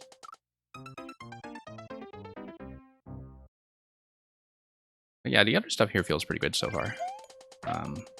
I think it works. It works well. Whoops.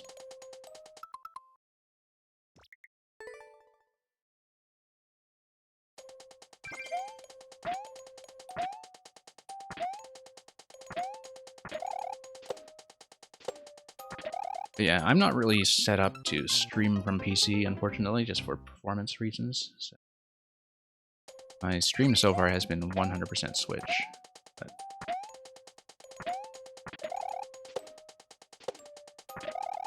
that's the case for now. That might change if I invest in some new hardware. I've already decided I'm pretty sure I'm not going to be getting one of the sort of PS5 or Series X generation consoles. Like, I would rather go for PC hardware for that. And I expect that I'm going to have less time for video games anyway. I don't really think I'll have as much time as I used to for things that are not Mario Maker. Yeah, I see what's going on with the second claw here. That the leftward pattern is totally throwing me off in terms of my swing timing. Like, partly is also a camera issue that I can't always quite see when the track on the right side is coming around. I can't quite time out jump that I need, but I feel like I need to do like a very tight jump towards this saw blade here, because like by the time this claw goes to the left side, I can't see where the claw on the right side is going, right? So I don't know what my landing point is going. But I feel like if I do a jump, yeah, basically as this comes up, I don't really need a huge swing because it'll be kind of low on the other side. I need to time this out because I'm just so close. Terminator, I actually completely spoiled myself in terms of watching some streams of Last of Us Part 2. Like, I did not really intend to play it. I actually didn't play the first game either. But that's because, well, there are a couple of reasons why I'm not really into that kind of thing. But I was curious about, like, some of the animation and the cinematics and why everybody was apparently so upset about the story and so on. And so I just watched some streams last week. Or a few days ago. Okay, I still don't feel like I have a good swing timing here. Yeah. So no, I haven't played it. I'm not going to play it. I feel like I've... And it's not really stuff that's about Part 2 or the things that people hate about Part 2 specifically. Yeah, so sorry for staring at the screen so long. I'm still trying to get a timing down while I just don't have a lot of room to swing back and forth, unfortunately. Okay. Oh, okay, too much of a backswing. That was the right timing. I got it. And,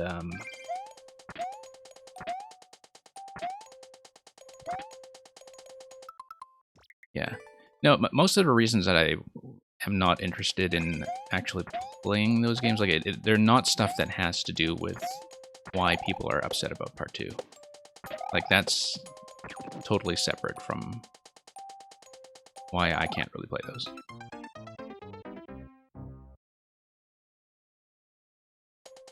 Yeah. But, like, I mean, I know in case some of you intend to play it and haven't, like, I don't want to talk spoilers too much unless you folks are okay with it. I'll have to just kind of talk around it, I guess, if you want to discuss some of that. And, you know, try to speak about it carefully, but...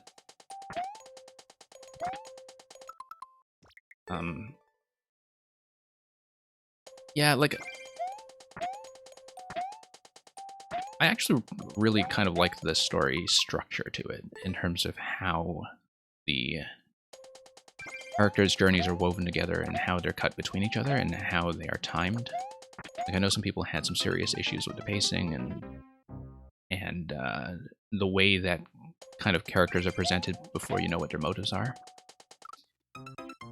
But I found that the structure was fine. It's more that, like, when you think about the actual plot points, they don't really play to the strengths of the structure. Like, you know, you have a lot of characters making decisions that were not really driven by anything they did during the plot of the game, right? So I can see why people feel like some events just kind of come out of nowhere for shock value. And see, I'm not really somebody who plays a lot of story-based games, but I am somebody who, like, is from much more of a background in cinema and literature, and so, like, it's always kind of interesting to see how that perspective might differ from people who mostly play games for story or mostly get story through games. Like, I feel like the priorities can be very different in terms of how people think about things like characterization. Clear. Okay, thank you for your patience, everybody, watching me wipe against that so many times right at the end. But we did it. Yeah. We did it 15 seconds slower than the other person who did it, but we hung in there, followed instructions. What's up next? Yeah, I'm glad you enjoyed watching me.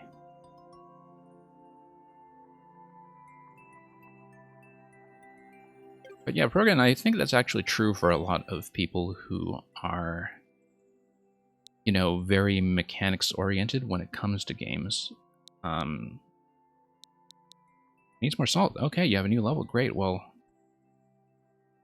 glad to see you here. Awesome Lamp is definitely still here. Okay, so 5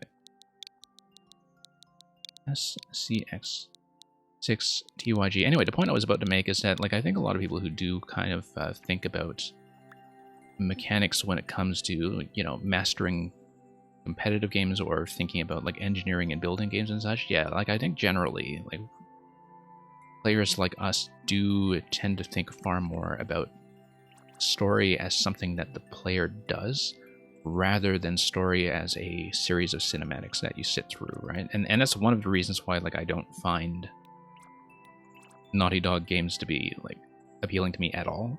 It's that, you know, some of the cinematics are really impressive from a CG perspective or from a technical perspective, but then I look at that and think, like, would I really sit through that with a controller just to shoot things when I can't stand shooting things with an analog stick to begin with, right? Like, it doesn't look like I would have fun with that.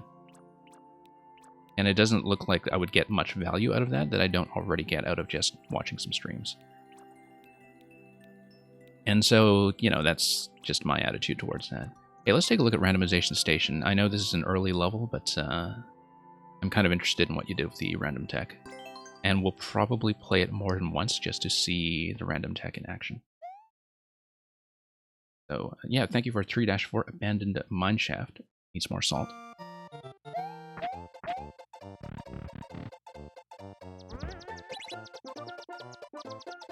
Oh, okay. Yeah, it took me a moment to actually read what was going on with that mechanism here, but we'll take the room to the left. Yeah. And...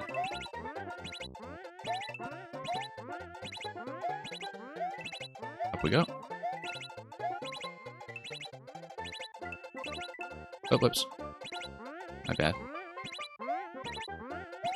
Yeah, I guess this must be a... just trying to measure out the space I'm ascending here, in terms of how this subworld is laid out. Because one of the things I noticed immediately was that, like, it's a shell that's not really globally protected, but we're kind of on the same screen horizontally, so that doesn't matter. It's not going to despawn or anything.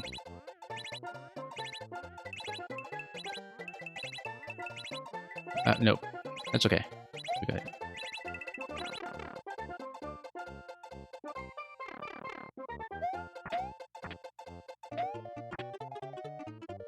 Okay. Wait. Got a POW, you got an on switch. I didn't actually take a look at the muncher down low. We already have the correct on-off state, so I don't need to hit the on switch. Oh, I see. 2 exit pipes. So the on-off state might have been different depending on, first of all, the flip switch in a previous room, and secondly, depending on what this setup was here. Okay. Yeah, it looks like it is kind of an off-screen mechanism in terms of whether the on-off is going to activate, right? Yeah, based on Clown Car Randomizer. I see how this works. Yeah, basically the same kind of classic setup we had in Mario Maker 1, where the clown car position is going to kind of roll the dice when it comes to bouncing left or bouncing right once it hits the spikes. And so that's going to control the on-off mechanism. It's going to direct us to the room on the right, which is going to be the Twister Claw room, as signaled previously. Yeah. I remember this kind of setup from, well, a lot of Maker 2 levels, but also sort of Maker 1 when people were figuring out the randomizers. And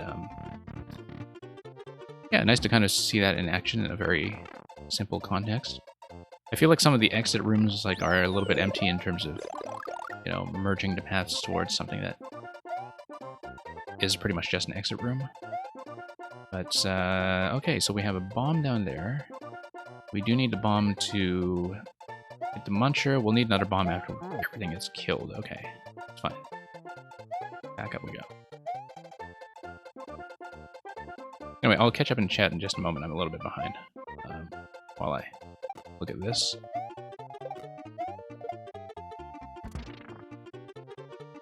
Yeah, unbalanced in terms of some sections harder than others. Yeah, that's fine. I mean, you know, this is a level from last July. I'm expecting that, like, for people who are still building in Mario Maker, that, like, there are a lot of things from July that, you know, we now think we might do differently, and that's totally expected. Even levels that looked, like, totally polished back then and looked like exactly what we wanted to do, like, you know. There's a lot that I think experience and new elements and all that good stuff has made us rethink, and that's just normal.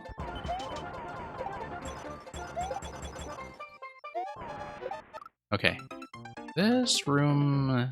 I'll figure it out. I sound like L from Death Note. Terminator... I've never seen Death Note, but I'm going to look into that for the same reason that I looked into Bird Person. And so, like, the only thing I know right now is that you think L from Death Note sounds like bird person. That is all I know. Okay, the Muncher was off screen when I detonated a POW. Let's get rid of all this stuff. POW can also blow its bombs, but we'll just head back up.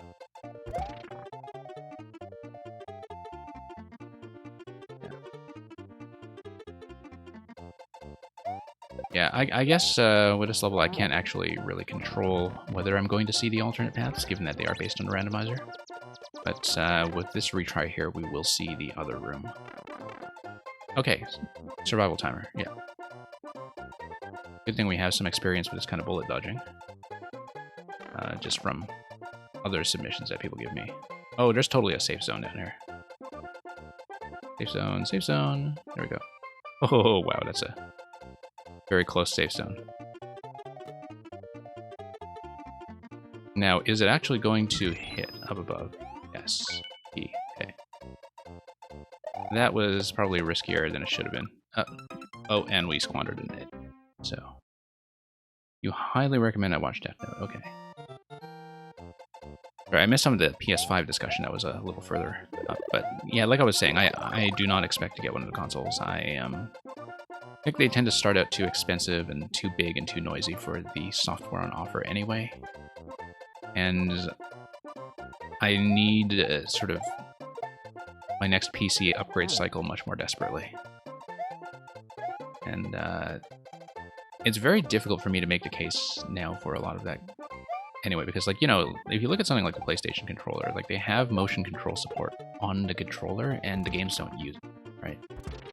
And so I look at that and think, okay, why would I just do that when these days we know some of those games, like Horizon and such, if I were interested in that, eventually come to Steam anyway.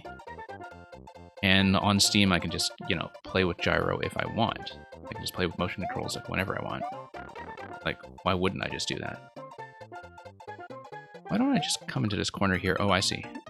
I think the bottom right corner might actually be safe. Just camp on the door. I'll look at that if I am back in that room the next time I see that in the randomizer, but it might be that I am sent to the icicle room instead. Okay, good. I wanted to get that POW down before the bomb dropped on the floor. Explicit 200, this level is about randomization, so I'll show you in just a moment. So you see here, every one of the branching rooms has a clown car setup on top. The clown car setup, depending on... Well, I mean, every time you spawn into a room, the clown car is going to pick one side. And it will be kind of based on, you know, the pseudo-randomness that is in Mario Maker. By picking one side, it's going to affect whether it activates the P-switch or activates the on-off switch. That determines which path opens up. So every time you come into this room, a different path will open up. In fact, if I went back through here, let me see if you actually tested it against reloading. Yeah, it works. Okay. Let's try this. Oh, no, okay. Maybe a little bit further to the side. And then we just wait out the survival timer. A little bit cheesy, but, you know, that's how we do it. There we go. Okay, so we got some 50 coins here in the exit room.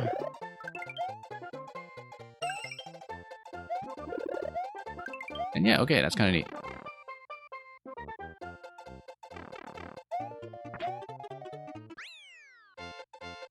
Okay, thank you for that, Awesome Lem. I will tap back into this level quickly just to see if we can see the other branches that were right at the start. I'm not going to do the whole thing. I just kind of wanted to see if we can trigger the other room. I'll be very quick.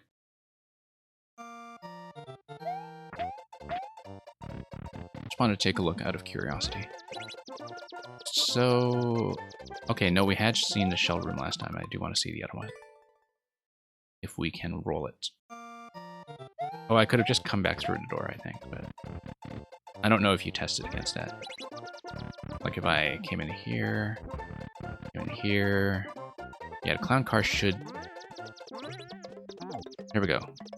Now, interesting that if you go back through the door and you come back in here, this side has already been toggled, and this side opens up the P-switch. So it does allow me to pick a side. So, like, maybe we'll do that just to see some of the rooms. But that's just because you allow me to respawn the rooms.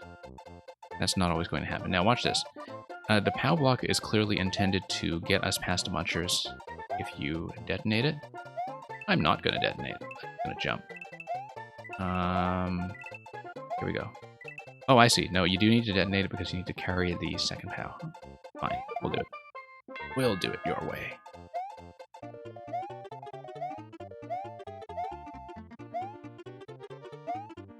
Yeah, like I said, because we saw both of the final rooms, like between the Piranha Bullet Hell and the Twister room, I'm not going to do the whole thing, I don't think. But although if we get the Piranha room, we can just get a very easy clear.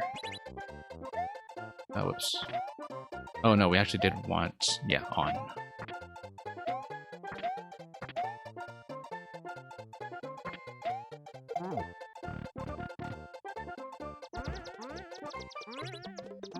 Yeah, I think the issue with randomizers is simply that a lot of people in Mario Maker 2 will only play things through once, straight through.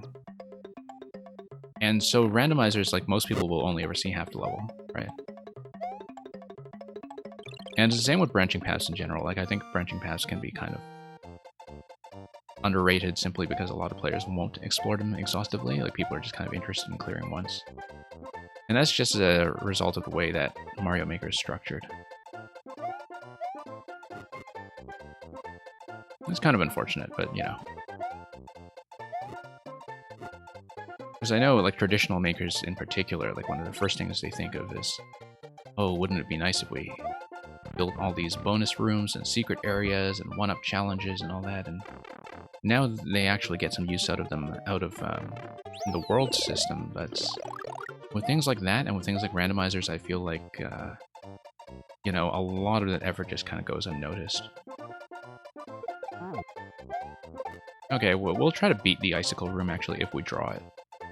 If we don't, no big deal. I'll get to clear it.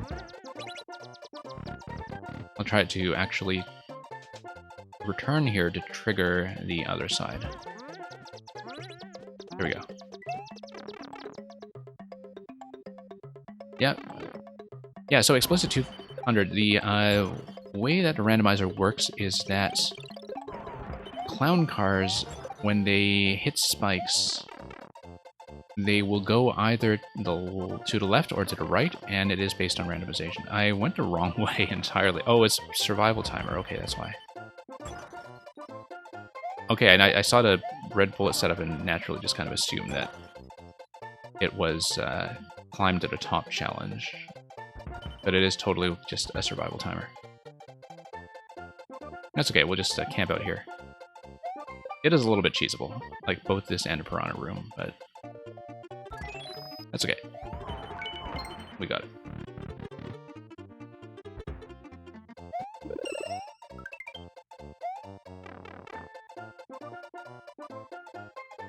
Oh yeah, there is a ton of cheese, but, you know, early design. Totally understandable. And I can tell that it's a level that, you know, was kind of motivated by wanting to play with the randomizers. So, let's mark it as a win and let's move on. So thanks for that once again, Lamp. Thank you to the patience of those watching and waiting. Yeah, because it's usually just with easier levels like that that I will often do things twice. Or even twice. Rictendo, if you are still here.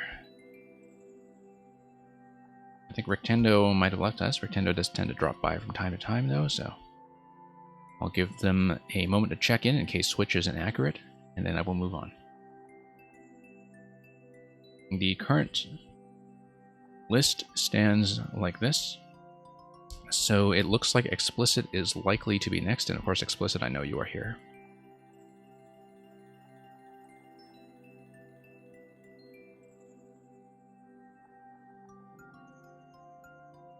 Yeah. Okay, let's remove and move on. And yes, explicit 200, the world. We'll do that. Okay, so for those of you who are kind of new here, or are even just returning after a break, like we have had a policy that we're gradually converging on when we run worlds. Basically, so long as I'm still kind of within the first 15 minutes of the submission, I will still continue on to the next level. I will do at least one level, though. I will at least finish the first, and if things are quick, we'll just kind of do as many as we can within a reasonable amount of time. And the reasoning behind this policy is that I feel like shorter or easier levels sometimes really do benefit quite a bit from being played as a world. So we'll take a look at this. It is 5 worlds at 25 courses. We will do, hopefully, all of World 1. But that's assuming that I just don't play very badly. Interesting that you're going to start me out with 3 lives, so I do need to kind of keep on my toes because I am going to be very much aware of game over. So yeah, and I can see it, of course, often speedruns by giving you a lot of things to bounce on consecutively. Can, of course, give you tons of one-ups. Okay, over to the other side. Did we miss a P-door? Ah, key. There we go. Oh, very quick, very quick. There's a one-up right there. Okay.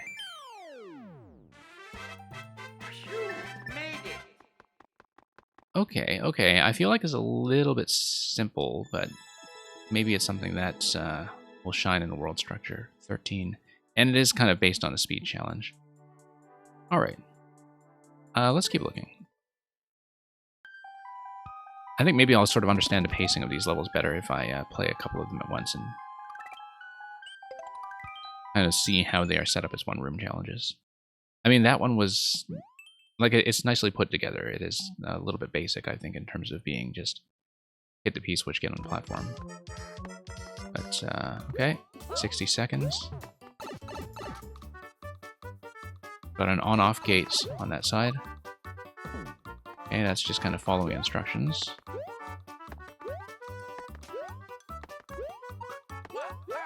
And what do I do about the key here? We'll find that out in a second. Yeah. I feel like there's a lot that you could be doing with this empty space. Like, I know this is probably an older level, and, you know, like, you've probably done a lot more as a designer since then. I guess the on-off switch, yeah, that would be for getting back to the previous room and being able to get through that gate. Oh, no, no, no, no, we needed to go back up through the pipe. Okay, no, I saw the arrows and I was just misdirected. Let's go back to that door and let's go back through that pipe. Yeah, because one of the things you'll notice, of course, is that ice blocks do not enforce scroll stop. And then we'll grab one up.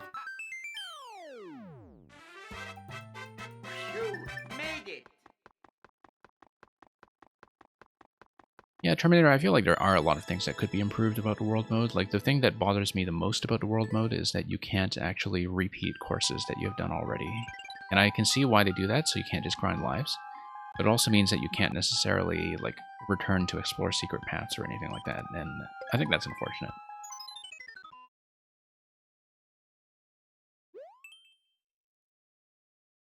The favorite part when people fall off at the end. Okay, yeah, I see. I never really fond of stuff like this, but the spikes. We'll see. Okay, just gotta mind our headroom here and keep going forward so we don't get spiked by the icicles. Yeah, I do feel like the fact that these are kind of shorter, simple, one-concept levels do make them shine in a world setting. Like, they work better as worlds than they do as a single setting. I do think that maybe this is a little bit of repetitive structure in that, like, it's not actually changing what I'm doing, right? Like, I'm doing one thing across the whole level for a very long time. Like, it feels like it needs some kind of additional element to keep me interested as I go from left to right. Because you don't want all of the jumps in a level to feel the same, right? Because it's like you solve one thing and then you feel like you solved the whole level and you're just kind of doing it many times. But okay, like I said, we will do a minimum of World 1 and then you are very welcome to resubmit for me to go on to World 2. Yeah, you sorted them as Ice Worlds. Terminator, check exclamation mark list to see if you are next. I will be... It depends on whether there is a sub in the queue. I will be checking for subs next, and then it will be whoever is next on the list after that. Okay. This is going to be a little bit back and forth. We'll see where that drops us. Oh boy. Okay. Yeah, that's fine. I know how to deal with that.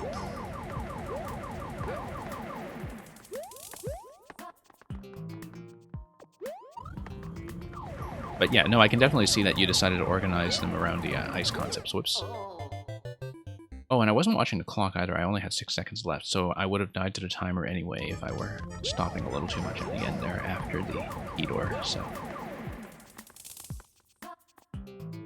But there is going to be a tiny bit of waiting here. 10-second mark as we get back on. And we really kind of need to go right away. I don't have time to stall, unfortunately.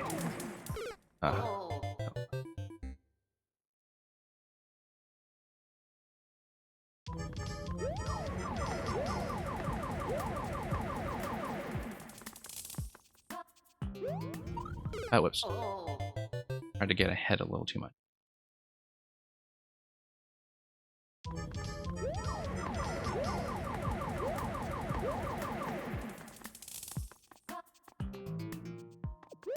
Okay, let's go.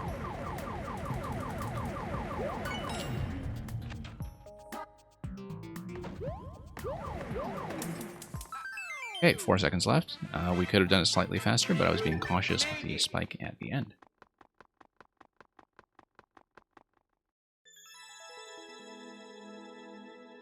Okay, so as per the world policy, I believe that was it for World 1. And yeah. Oh, no, it's not. It's the castle. Okay, no, because we had 5 levels per world. Yeah, 5 worlds, 5 levels per world. And we have 3 lives left, so I do need to be a little bit careful.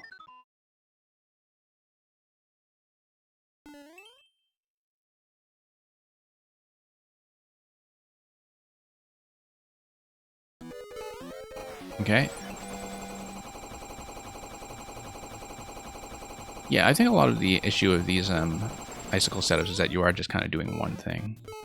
Oh, I guess maybe I have to swim back then. Wait. How do I get back up to the top side? I missed something. Or misunderstood something. Let's take a look at this again. Okay, no, nothing here. Given the camera positioning, I don't think there's anything on the lower level. So what on earth am I doing here?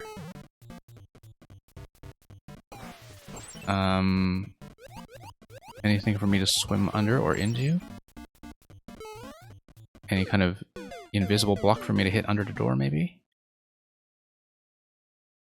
There is no way to go into the door that I can see unless there's an invisible block under one of them.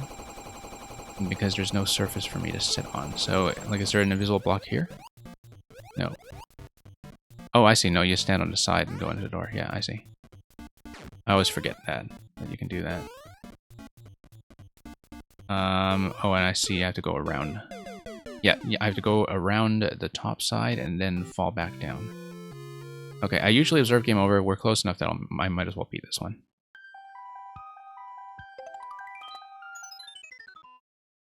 Yeah, no. I always forget that you can just stand on half a block away from the door. Given how fussy Mario Maker can be sometimes about door entrance, like when you are falling towards a door on something like a donut block, etc. Yeah, I feel like, you know, the half-tile interaction with the door is never quite intuitive. Like, I don't tend to like it when I see it in stuff like Trolls and such, but okay, we got it. Okay, thank you, Explicit. Explicit, that's it for World 1. If you want me to continue on with World 2, you can always resubmit to the end of the queue. Yeah, thank you for showing me that.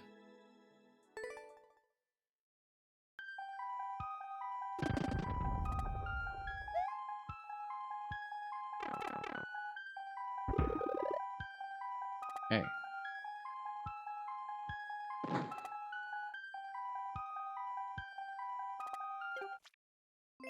And I guess it's another ice world coming.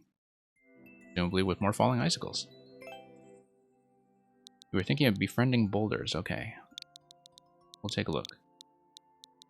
I trust your judgment when it comes to what puzzles you think I can handle.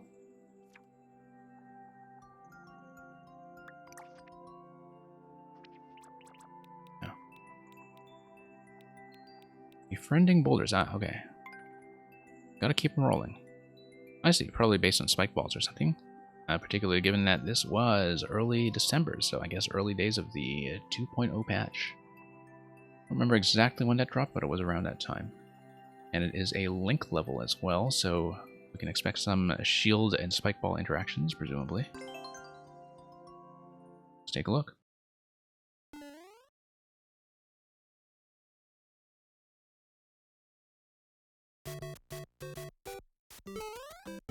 Yep. Oh, this I recognize from the time that I soft locked myself in one of those. Okay. Oh, I see. I needed to lower the thwomp in order to get this spike ball across. Yeah. And then there might be some time-sensitive stuff after that. Okay. Oh, miss. Okay, no, that's fine. Yeah. Master Sword. This is going to get back into position.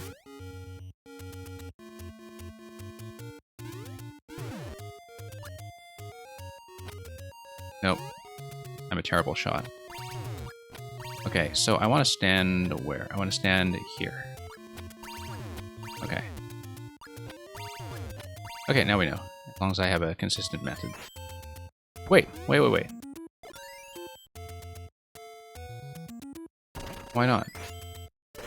I guess that's the issue with the spike ball, is like, what can you do with it that you can't do with a bomb, other than just accuracy, right?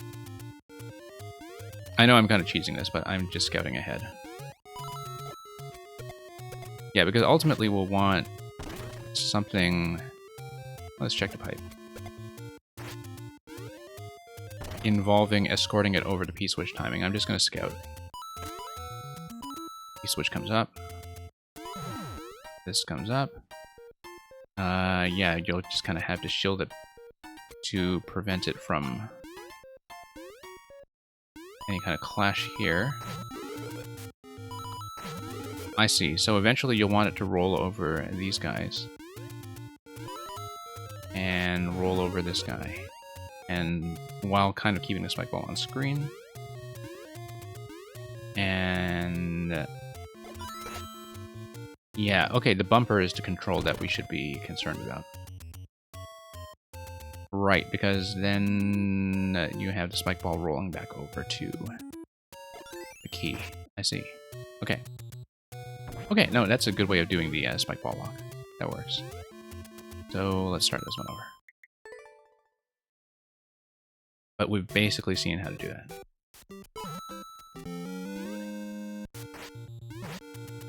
Okay.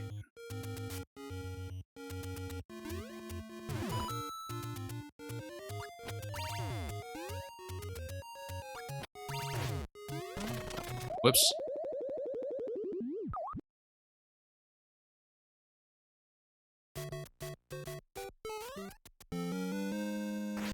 Okay.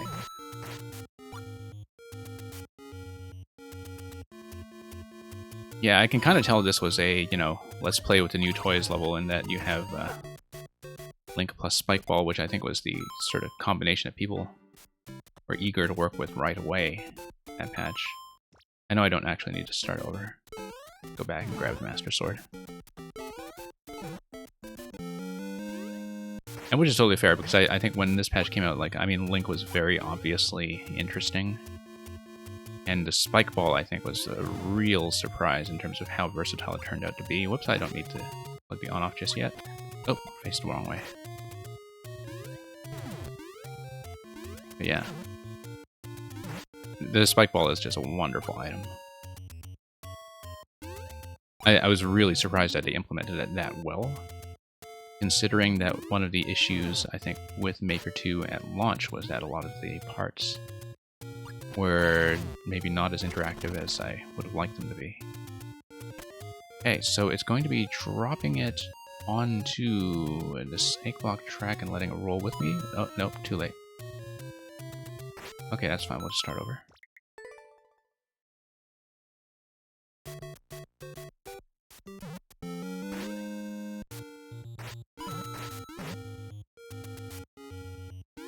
Okay.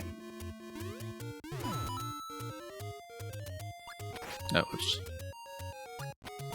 Yeah, just missed. And we'll go back. So, DI Program, which was your main race in War 3? Out of curiosity.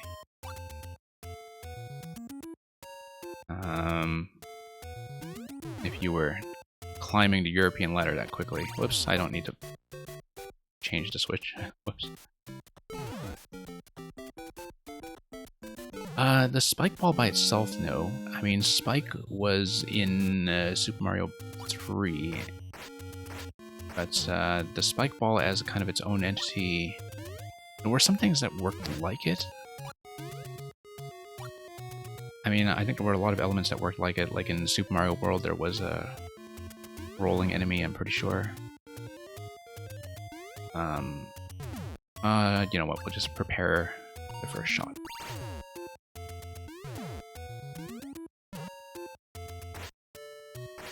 But the rolling enemy at that point was not the...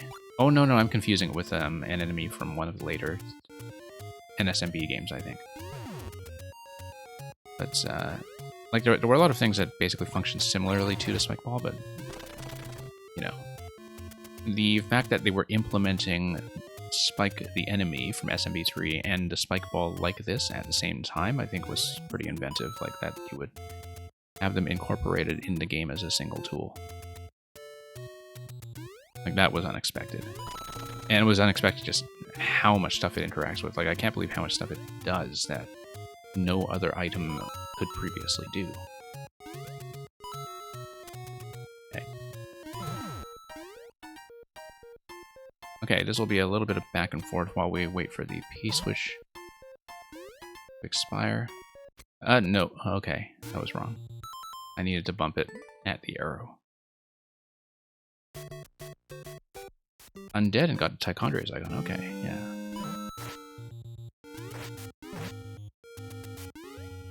Wow. Okay. Yeah. Yeah, I felt like back then with a lot of the Warcraft races, well, I mean, you know, I wasn't doing too much of the multiplayer ladder side of RTS back then. Like, I got into that much more with StarCraft 2. But I think part of that was just the much greater availability of resources to learn from by the time you got into StarCraft 2. And I was really kind of hoping that would be the case with Warcraft 3, and maybe it is the case, that, like, it was a game that kind of naturally stood to benefit from a streamer culture and a kind of video-based culture where you could actually see build orders in action and actually see pro games much more accessibly. Because, like, I felt like the kind of level of game knowledge in the community in StarCraft 2 was very high, even among, you know, bad or new players. Like, you would kind of understand a lot of basic principles. Oh, whoops, too late. Simply because the information was much more available, right? And I felt like, you know, like Warcraft 3 was just so complex a game when it came to the race designs that it really could have benefited from something like that back in the early 2000s. What if they added a dev block to SMM2, like a dev block as opposed to the current invisible blocks? Like, what kind of dev block are you thinking of? Or are you thinking of like a different kind of block that I'm not really describing? Oh, whoops.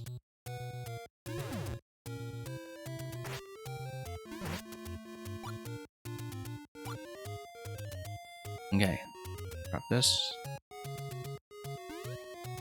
No, too early.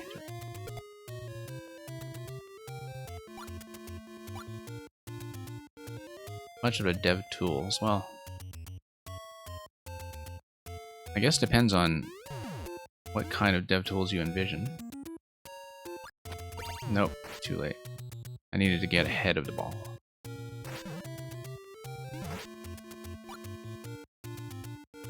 Oh, you mean like something that's a little more programmable?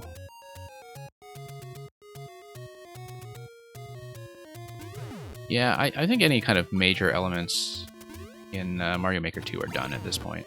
Like, maybe we'll get one or two pieces in future patches, but I don't really expect it. And it's too bad because the heavy block in the story mode campaign is right there and is very useful. Very potentially useful. Like, you can imagine a lot of stuff that is done with that as a puzzle block that no current piece is currently able to do. And, you know, so I felt like the kind of a heavy block was just kind of waiting to be used all this time, and it was kind of weird that they never wound up adding it.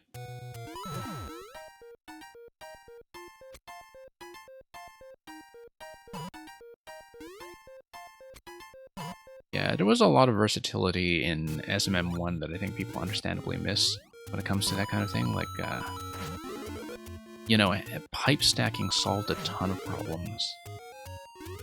The kind of object centering trick that you could do with the Podoboos, like, that solved a ton of problems, you know, just... Oh, no. I needed to... Wait. Yeah, no. The bomb is telling me that I needed to use my own bomb. Okay, yeah. I need to get ahead, use my own bomb.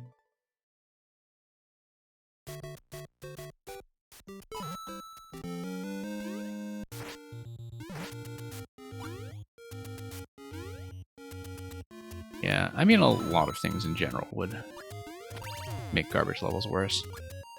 I only just noticed now that I actually had two on-off switches to work with there, and that the one on the left side of the bumper was not just a blocking piece. I just wasn't paying attention to that. So I really shouldn't have been fussing around with the arrow targeting to begin with, like it was actually pretty generous about space. Okay, drop this guy. Go.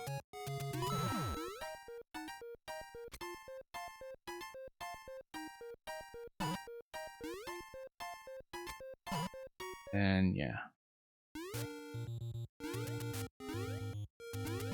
Oh, no. Master Sword? No. Okay, start over. When World of Warcraft you tried to get first to level 60, yeah. That is too much of a commitment.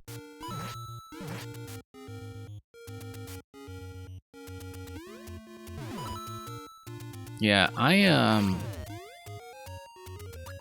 did raid pretty seriously for a couple of different expansions. Kind of very much an on and off basis. Like, I was most active in Lich King, but I think that was true of a lot of people. And like you might have heard me say in some of the previous streams, that like Mario Maker is probably the closest experience I've had, oddly enough, to kind of the regular weekly hours I put into a game that was true of, you know, being in a sort of semi-casual raiding guild. in terms of having a, you know, regular community and some new content to grind, like a couple sessions a week. It's funny because, like, you know, in some ways in Mario Maker you even have a guild structure going on with people who are involved in some of the team projects, like Team Shell, Team Icicle, Team Precision, all that kind of thing. Like, there is kind of a guild structure to the way that people have decided to make Maker Discord servers and focus on certain projects. Like, there's nothing quite like this in Nintendo games as a community experience.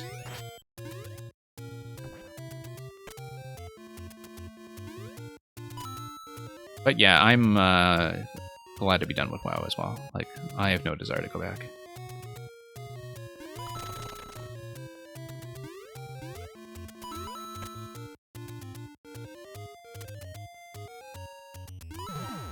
I mean, you know, I had, like, you know, the old joke, which is that, like, you know, quitting WoW is so easy. I've done it tons of times.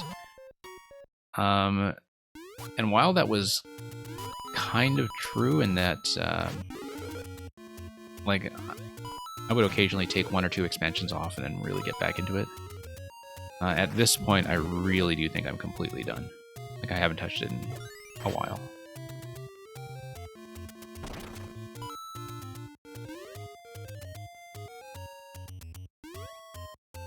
And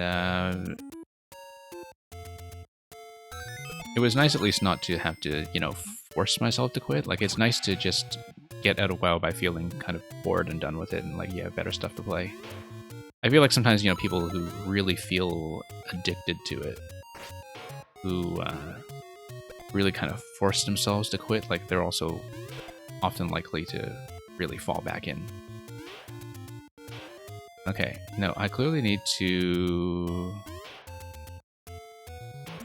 do a head bump. Several obstacles here. Oh no, shield, shield. No. Okay. Does this fall naturally? Yeah, okay, I didn't need to. Oh no. Shield. Shield. Shield. There we go. Oh. Nope, it wasn't fast enough on the repeat. That's okay, we can go back.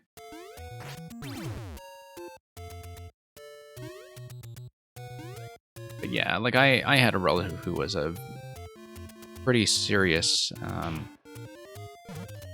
raiding guild leader, actually. And in fact got server first to level cap in Battle for Azeroth, and then, like, did 1 tier of raiding and just went completely cold turkey. Like, disbanded the guild, just quit completely, just never looked at it again. And I think he is actually done for real this time.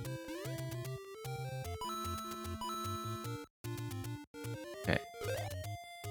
Oh, okay, no, I had to lose the helmet. I didn't notice the spike block there, so I did need to kind of stay and shield here all the way. So let's just see what this is all about. Yeah, trampoline's gonna get unloaded. I shield it consistently back here, and then that drops this. And that's out of bomb range as well. However, given a conveyor belt... Is that not in bomb range? Okay, no, that's not really in bomb range. What if I shot an arrow, though? Okay, no, that's not bomb range. That's, Did I get a checkpoint? I don't know. Good quality check as usual, though. I feel like the QA in these levels tend to be pretty precise.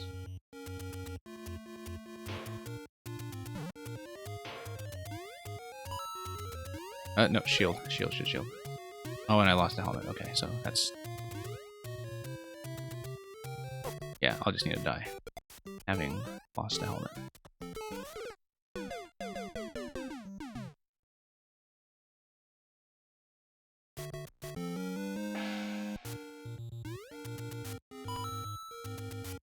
But yeah, I mean, you know, I feel like Mario Maker is very solidly my main game now. So, and, you know, streaming is a big part of that. Like, I probably would be taking much longer absences from Mario Maker if I weren't doing newer levels. But I'm just seeing so much good content here on a very consistent basis that... Oh. Okay, I have to walk a little bit to the right every time so I don't get bumped off.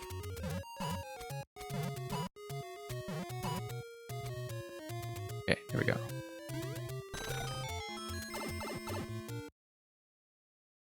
Yeah, you don't want... Yeah, because everything there was kind of repeatable, so the lack of extra shellments was definitely something that stuck out a little bit. Okay, so this is just going to be a matter of bumping the spike ball ahead, right? So I just tap. Oh no, it's going to roll over this gap, so... And then, no, I send it over to Thwomp, okay. Nice, nice, I like the synchronization there. Oh. Yeah, okay. And then P-switch... P-switch, that's got to be based on an arrow, right? And then that's got to be based on dash. Yeah. It's kind of interesting how much this reminds me of the, like, I mean, having played a lot of your more recent levels with the SMB2 mushroom, it reminds me a lot of the same approach that you took to designing around the SMB2 mushroom in terms of how you were designing around Link here. In terms of just kind of getting a lot of exercise out of the different puzzle interactions along a corridor, if you know what I mean. Yeah, it looks like that's going to be based on a bomb that will time the on-off. Because I need to come through here, I need the bomb to detonate, and then I can get across. And the spike ball also gets across. Okay. Spike ball should just be able to come across here, but then what do I do to propel it? Oh, I see. No, no, no. I need to raise each of these, don't I? Yeah. And I need to raise each of them pretty carefully and quickly. Okay, so yeah, at this point this is going to be a spike jump. And then that's pretty much through to the final gate. Okay. Let's just die.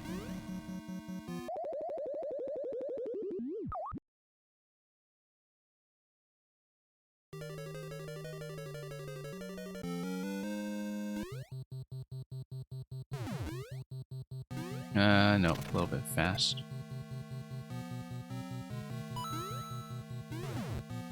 Yeah, the coin doesn't tell me much about timing. It does tell me that I need to move the Thwomp, but timing might take a little bit of practice.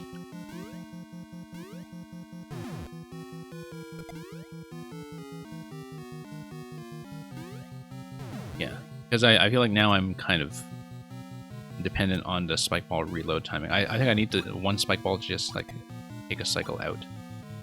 I just need to spin one and then move the next Thwomp. Because otherwise the timing is just going to be completely off. Yeah, there we go.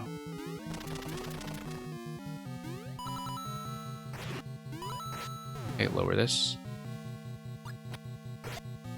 P-switch is going to be next.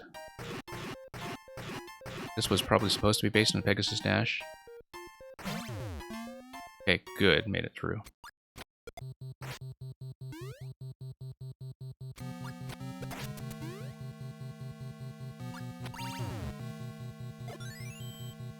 Okay. There we go. Got it.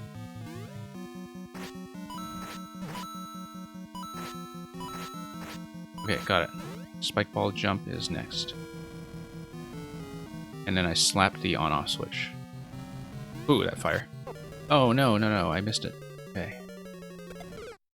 Yeah, I was a little bit kind of liable to make mistakes because of dodging the fire. But all the puzzle interactions are effectively done. I have them all figured out. Okay, I need to let one spike ball go so I can resynchronize the pipe. So yeah, pretty much right when the spike ball dies, I will launch the Thwomp. Okay, there we go. Much better. Yeah, I feel like because of the timing on the red pipe that, you know, I do need to let one spike ball die to get this to work. But yeah, let us die. But then as soon as it dies, I move the Thwomp. Hey, Beta Sky. Hey, Beta Sky, somebody did send me your massive, like, hamburger stack Tower of 1,000 Apologies level the other day, and I don't think we could find a single coin in that one. But thanks for dropping by the stream, though. Good to see you back. Yeah, because I had also noted that I actually never did get around to finishing the sort of Magikoopa, Mad Magic level or whatever it was.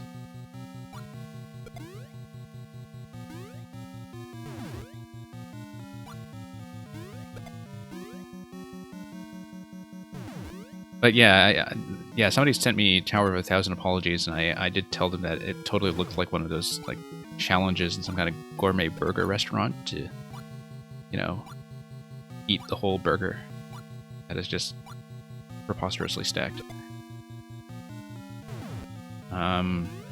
We did not finish the whole burger. We did not even finish one of the 3 required coins in it, so that was unfortunately a failure, and this attempt will be a failure because we already activated a P-switch. Okay. Yeah, the P-switch didn't spawn. Ah, you watched the VOD. Okay, yeah, as you can see, we didn't get far with it at all, so... But my pleasure to look at it anyway. Okay, we need to let the spike ball die and spawn the next one. Okay. There we go. Okay, let's get ahead on that chomp. Now, P-switch timing is fairly decent here, at least. Don't actually need to Pegasus Dash. Thank you.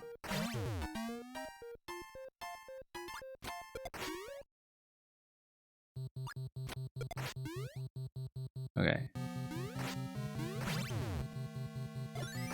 Let's get downstairs. Okay, good. This whole margin here feels pretty generous.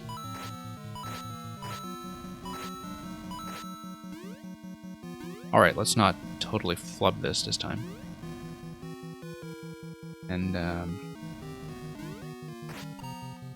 yeah. Got it. Got it. Oh, wait, I need to drop this. Okay. Whoa. Oh, no, okay. We were close. Except there's a Master Sword there. There is a Master Sword there. Okay, so we are fine. What's stopping me from heading over this way? Oh, no, we blew the Master Sword. I was trying to dash over. Okay. No, I guess I'm really not supposed to do that. I needed the Master Sword to kill him. Oh. Alright, fine. Okay, I just needed to check. I know that you set that up pretty much for decoration for the castle, but I needed to check that. Explicit, you jump like that off the spike by doing a downward strike. So like this. I'll show you with the next spike ball, and then I'll get back to activating the puzzle. And then you bounce like that. It's one of the first tricks that people discovered with a spike ball when it was patched in. And I think everybody who discovered that pretty much loved it immediately. Because it was just... It's a very fun interaction to play. Come on, go. Okay, no, I need to just let a spike ball die.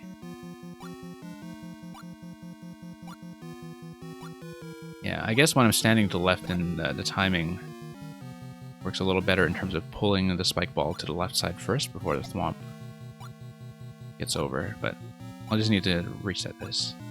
Let it die, and then... Okay, now. Yeah, it took me a little bit of trial and error, I think, to find that timing, but maybe there's a more elegant way of doing it that I just overlooked. That's way too early, but luckily the timing here is not tight at all, so not too early after all. Okay.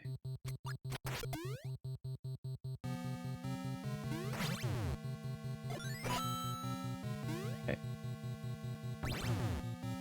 Let's not despawn the spike ball. I don't want to go too far. It's not on global ground. Interesting, though, that the timing is resynchronized by the requirement to sync up with the spike ball at this location. So you can't actually get too far ahead anyway.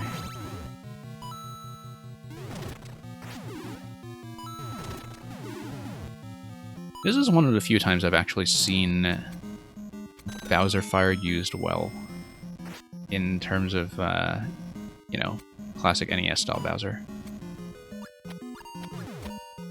Okay, Master Sword can kind of knock him out pretty quickly, but I kind of want to keep him at range. I know he doesn't take very many hits from the Master Sword, but I just don't want to get in close.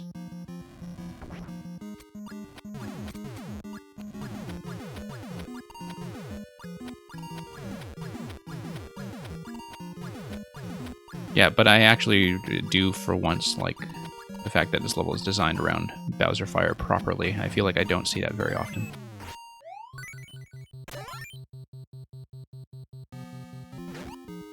Oh, phase 2, phase 2. Oh, lost Master Sword. Okay, that's okay. There is a refresh on a Master Sword coming down the track. And I can use the bomb ability. That's what this fight is about. I lost Master Sword. Ah, there's more. Okay. Very glad we have another Master Sword coming down the track here. Oh, no, we lost that. Oh, I guess we lost our only opportunities. Okay, fine. I guess I could have tried to sail under. Didn't really see how the locks were set up there, though, so I assume that I actually did need to kill Bowser eventually. But this whole segment's a lot of fun, so I don't mind redoing it. Oh, no. Spike ball went left. Okay. Here we go. Yeah, no, I know that that whole room was about the clown car bombardment. That is, I think, one of the more underrated features of Link's moveset. I feel like it's actually kind of underused for something that interesting. But yeah, that is a fight that is designed around just doing that.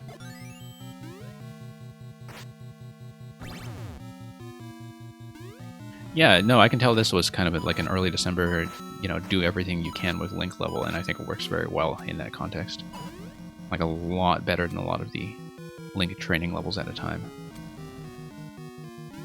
But I'm sure, you know, as the maker, you can see what I mean when I say that. Like, I can tell that the approach here feels very much like the same approach as the SMB2 levels that you made more recently, in terms of how you decided to show off the new toys. Oh, no, that's okay.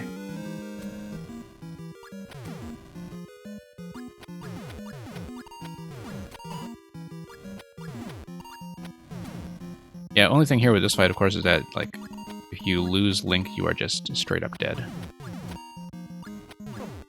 As I was saying. But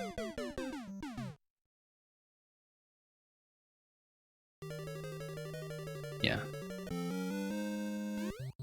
Well, I think it works well. Like, it's still a very focused level in terms of, you know, like, everything here is about Link plus Spike Ball, almost.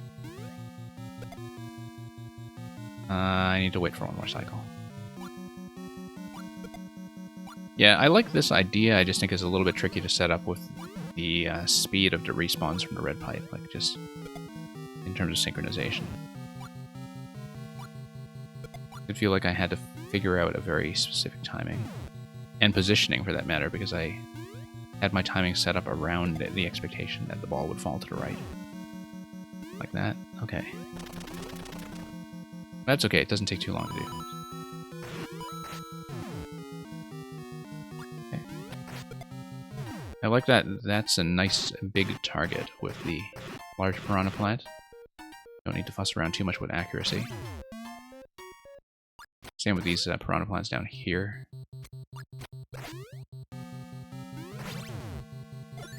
Okay. Yeah, at least all the puzzle interactions are really simple. Like, the margins of error are quite nice. Like, well, the difficulty coming into this was, what, 1% or so? You know, none of the obstacles feel like they're in the 1% zone, and I feel like a lot of that is just based on the length and also based on the parts like this where losing the power-up just kind of kills you. But it, you know, feels easier than a usual 1% level would, just longer. And of course, you know, like back when this launched, a lot of the Link interactions would be new to people anyway, in terms of how to use the shield and how to use the bombs and so on. Like, pretty much the one thing it doesn't use is the shield bump on the Muncher, which, honestly, I've never really... Oh, come on. Yeah, the shield bump on the Muncher I've never really been able to execute reliably, even after all these months. I still have trouble with it after all this time.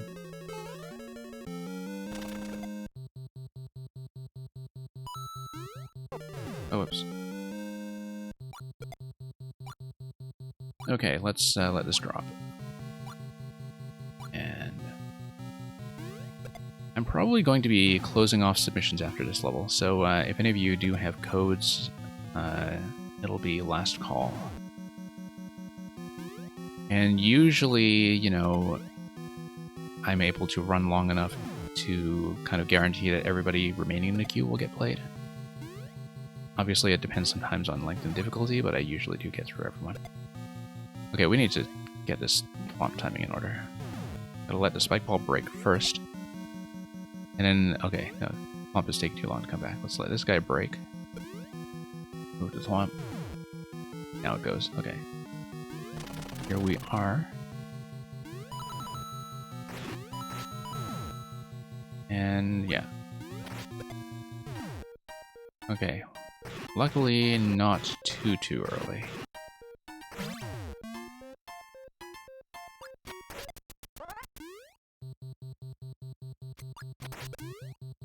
Yeah.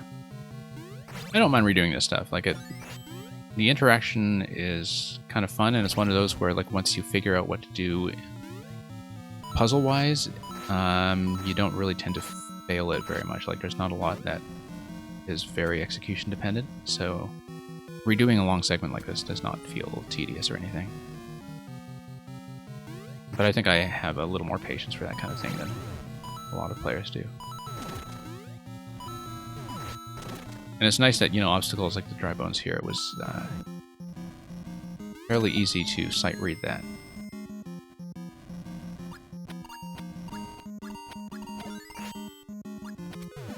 Okay. Yeah. Yeah, I know he dies easily to Master Sword, I just don't want to get in close.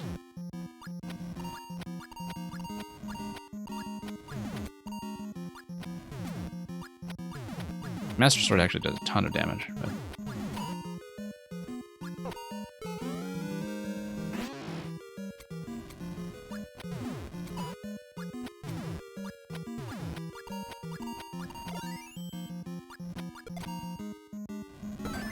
There we go.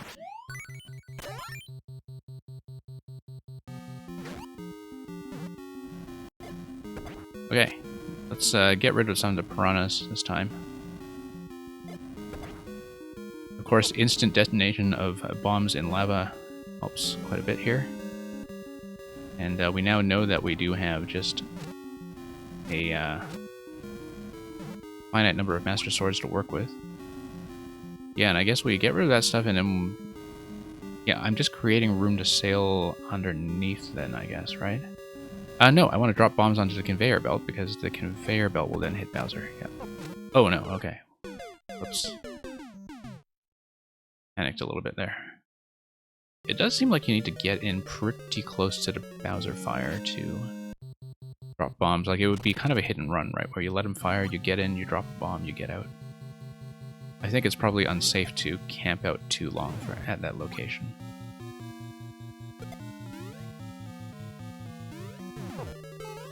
Okay, let's let that spike ball die first. Let one more die. Yeah. Yeah, because Bowser's based on like 40 HP, right? And so everything does a certain amount of damage.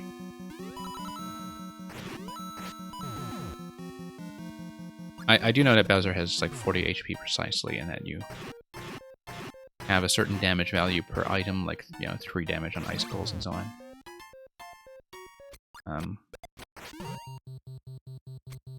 Go.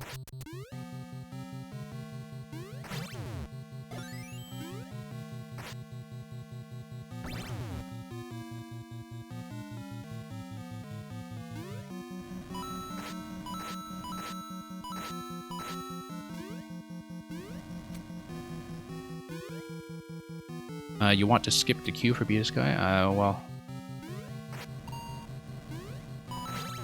Yeah, if you want to plug in that code and plug in the channel point reward, that would be the way to do it. Oh, I wasn't paying attention. Looking over at chat and I forgot how time sensitive this part was. Yeah, my mistake. I just need to redo this.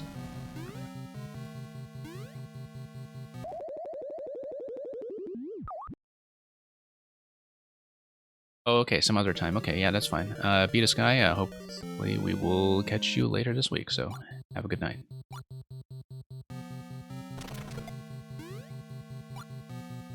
Always nice, too, to have somebody else who is kind of supportive of your levels. That's, I think, always a very pleasant arrangement to have.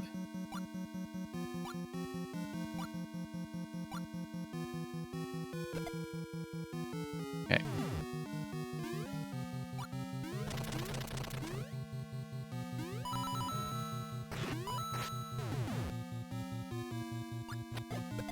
Yeah, it totally is, man.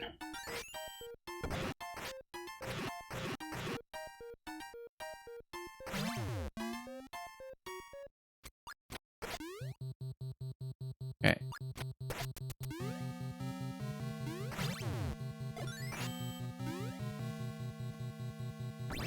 Oh, I messed that up. Yeah, I messed that up. Okay, I have to pay attention.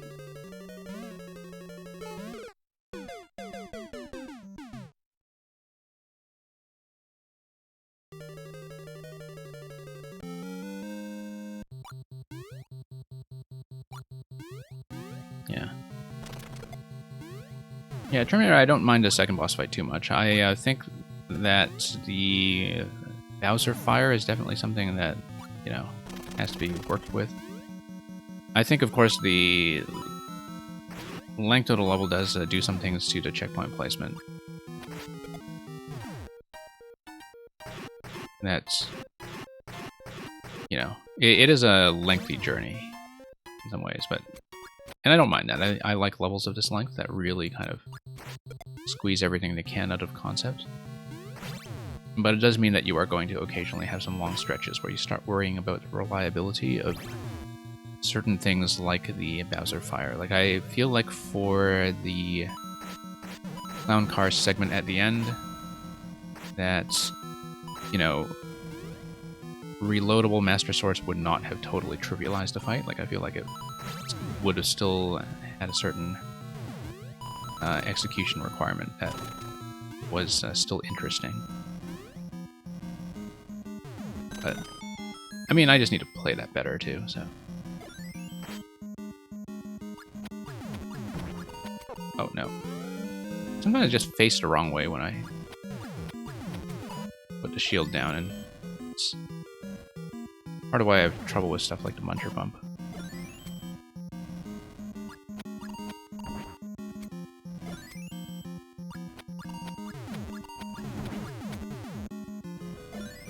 Okay. There we go. Let's not blow ourselves up. Okay, so I'm going to get rid of the lower piranhas as fast as I can. I always did like the bomb interaction with lava and poison in terms of having the instant detonation there. Like, I feel like that's something that, you know, solves so many problems that are unique to the lava and poison styles. Okay. Yeah, getting in close, I think, is a bit of a challenge, just given how bumpy the clown car can be. And how big the fire is, for that matter. Whoa. Whoa. And, okay, there we go. Oh, no. It is kind of a tough boss just because of the fire here. I actually kind of wonder about these one-way panels and whether... Like, I'm not sure what the necessity of the one-way panels is. Like, I feel like the... I mean, I guess it's to prevent you from just going up to the top level the whole time and just camping there, right? Reset. Oh, you can get more Master Swords. Okay, that makes things significantly better. Because that acts as a soft checkpoint. Okay, no, I feel much better about this now. I should have checked that red pipe to begin with. I was staring at the red pipe earlier and kind of wondering, oh, why isn't the red pipe giving me extra Master Swords? And it turns out it does. But I actually like this difficulty tuning much better, where like you can get infinite swords, but you do have to reset the fight. So yeah, actually now that I see the red pipe, I'm much, much happier with the kind of checkpointing and difficulty tuning here. Such that, like, you don't need to reset the level, you don't need to reset the whole segment before this, but you do still need to execute well.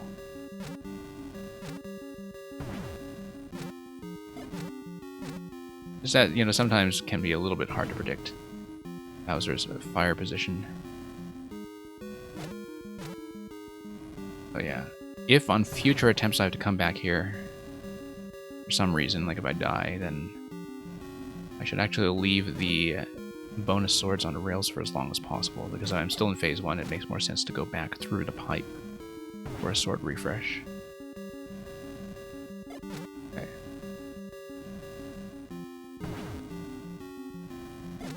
Okay. There we go. There we go. Okay, let's be very, very careful here. Also, what's on the right side? Oh no, nothing. That's just a wall. Okay. I feel like a cloud or something might have worked better here, but we'll do the donut block. That's alright. Same thing, basically, except you can fall off if you stay there too long. That's a win. Yeah, no, actually, after I saw the reset pipe, I liked the tuning of the boss much, much better. Very nice. We befriended the boulders. So, yeah, thank you to the patience of everybody who's been continuing to wait in the queue. Let me just check the list at this point. I will be closing to submissions because we have enough left to kind of send me through the rest of the stream. I'm just going to do a quick little online check on my side as well, and thank you so much for the little completion tip there. Hey, yeah, a good chunk of you actually are still online at this point. Yeah, it's going to be sub next after this for one more level from the lamp, and it's going to be next the rest of the way, so at this point I will close. So it'll just be one more sub level, and then it'll be straight down to queue for the rest of you.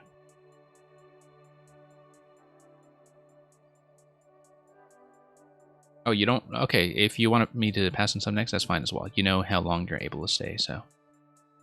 Thank you for doing that. It's very gracious of you. We will continue then with Terminator next.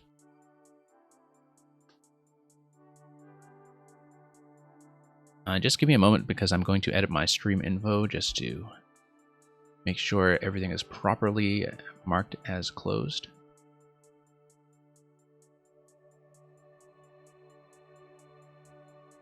And then we will move on with the next code.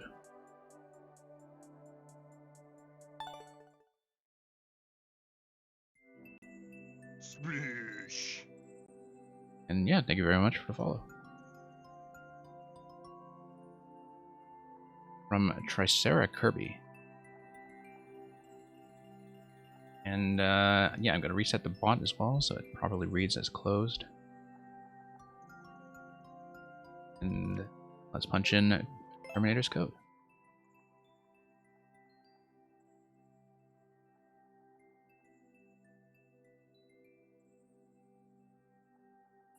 Yeah, Terminator, I haven't seen one of your levels in a while, so looking forward to that.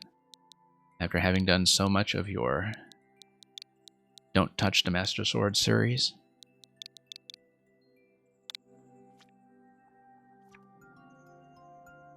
Living on the Edge. Okay, here's another sword control level by the looks of it. Name of the game is Poking the Sword Till the End.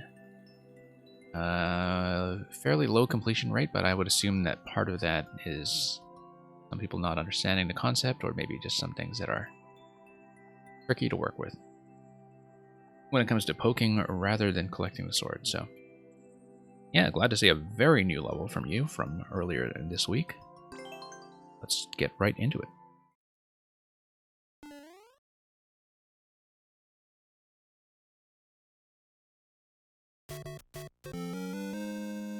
Okay, so we have the sword. Ah, okay, so we can poke that. Yeah. I guess for anybody who does not kind of come into this reading the level description, it might be a little bit tricky to know what to do. And actually, if that happens, it might be tricky to know what to do. But I'm going to scout ahead and see what I can do with this level. Looks like a lot of on-off manipulation to do what? On-off manipulation, ultimately I want to get the sword to this cloud. But then why wouldn't I just let it fall off? Oh, I see, because falling off would push it too far down. So I need to have the sword fall off the lower level by manipulating the on-off switch. Okay. That's clear.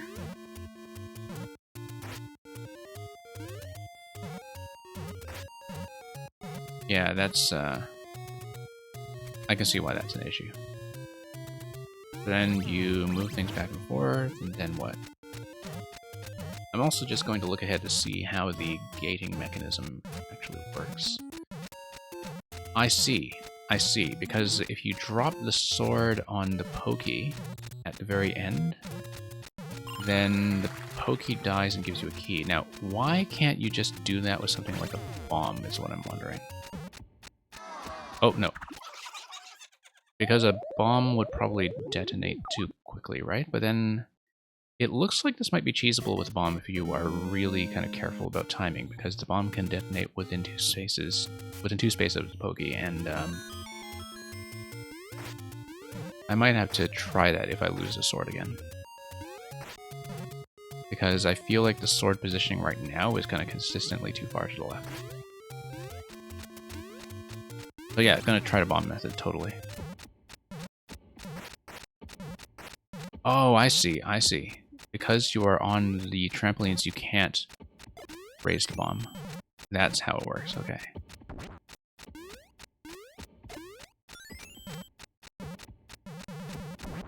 Okay.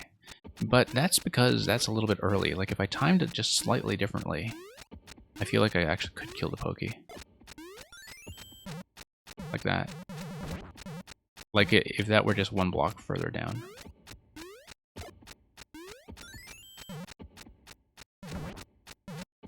Hang on, I am going to try it a few times like this just to see if I can cheese. So, bear with me.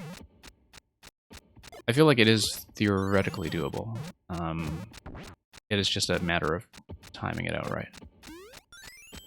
No. Yeah, I need to poke the sword at the highest height. Okay, I'll keep that in mind for the next attempt.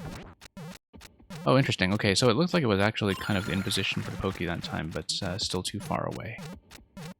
So maybe that is not going to work. Wait, but on-off is down. Why don't I just do this? 2 spaces, right?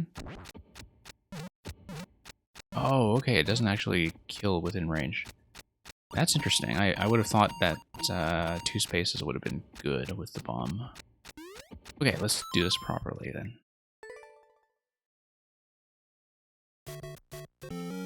Yeah, the Awesome Lab, it feels unbalanced when there's like just one sub in the room. That's very true. But I think people have been pretty courteous about, you know, passing on that if they feel like they're taking up too much of the stream. It's because it's slightly easier for me to manage. Like, I know the sensible thing to do would be to do sub every, like, you know, 3 levels or something. But for me, that's a little harder to keep track of. That's the only thing. But thank you for the feedback, though. Like, I'm going to keep that in mind and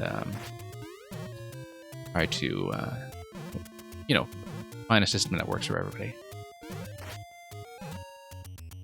I feel like people have not like been abusing the sub queue or anything, so I'm not too worried about that. Whoops. Okay, we got it that time. We just didn't land properly.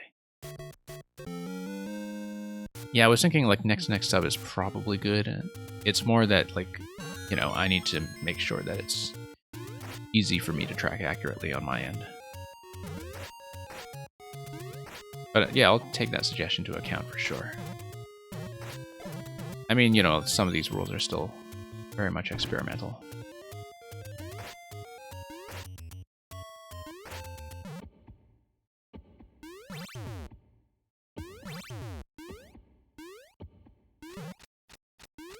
Okay. Okay, that was slightly risky, but we got it. And then we want it on the higher level, yeah. Try to get it on a top level again.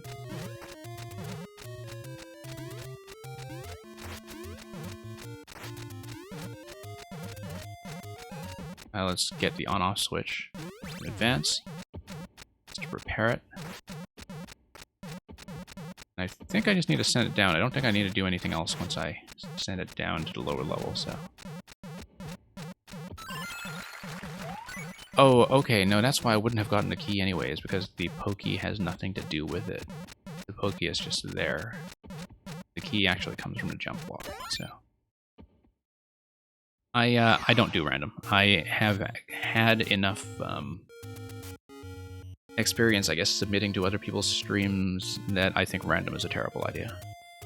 And the main reason it's a terrible idea is that, like, I want people, if they're far back in the queue, like, I want them to feel like it's okay to go AFK for a bit. And it's okay if you're just going to be lurking for a while, if you know that your level isn't going to be on for an hour. And if you do random, and somebody just doesn't check in, or if they're not here, like, it's very difficult to kind of put them back in the queue. Like, I don't want to call somebody with random and then skip them, right? What happened to the Master Sword in this zone anyway? Did I just completely miss it? Okay, no, yeah, let's reset this zone. Yeah, no, I don't intend to do random on the stream. Like, I might do, you know, wait, let's pop this first. There we go. I might do next sub, but I definitely won't be doing random. Like, random works well for the really, really big streams. Oh, no, I needed to hit the on-off switch before I came over. Like, if you go to somebody like Space Pig's stream, I think he only does random. And it makes sense because his audience is just so huge, right? But,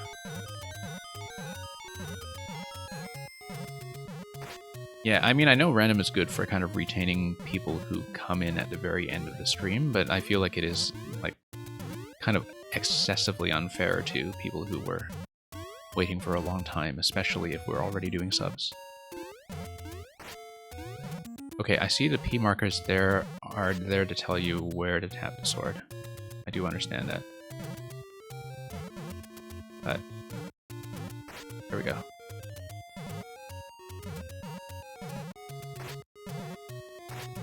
Yeah. Landing after a successful tap is a bit tricky, but we'll do it. Okay. And then, yeah. And then we have to drop. Okay, I'm gonna tap this just one spot further. There we go. And then we're gonna tap with the arrow. All right. I felt like I missed. Angry Sun, what are you doing here?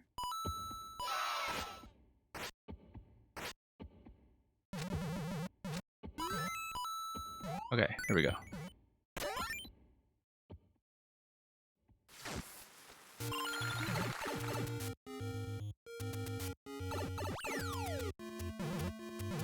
No, I needed to tap at least one of the swords over. Let's see how the lock is going to work in case we need both swords.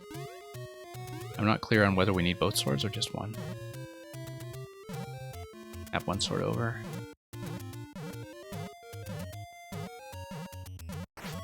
Okay, nothing in there. What do these drop? Bombs. Why would I want to do that? Oh, because of the conveyor belt. Okay, I see a triangle there, like the triangle is useful as an arrow marker. Oh, I see why there are two swords. For respawn from checkpoint. Nope, failure.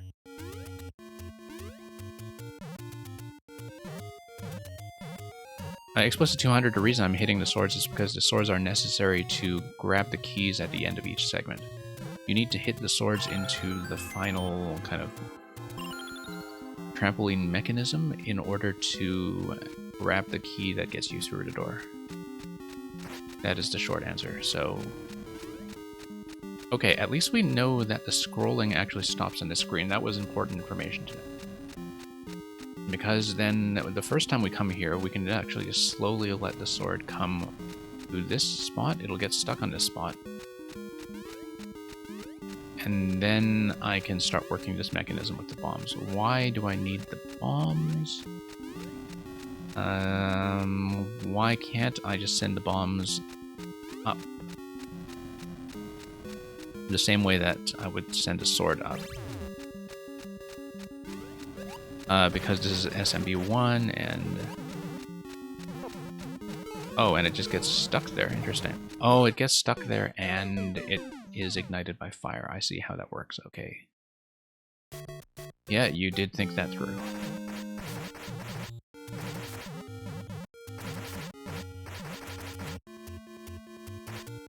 Oh, no. Wanted to tap it over. Fine. Let's die.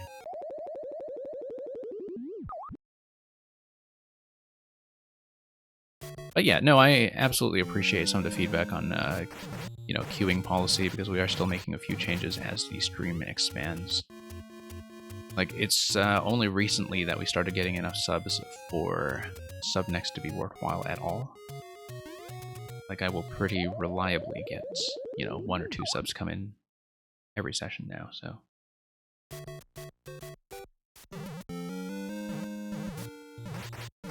And we'll see, you know, it's just...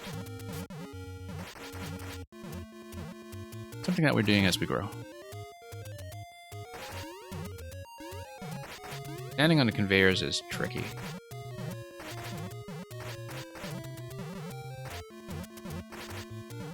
Beating the auto-scroll is also tricky. Okay. We almost had it. It's just the spike there did sort of institute some accuracy I didn't quite have.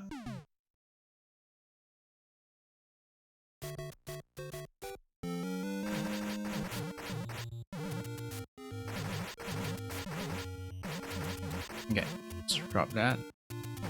Oh no, I wanted to tap it over so I wouldn't have to deal with that. Yeah, good night, Explicit. Thank you once again for submitting the world earlier. Hope to see you back.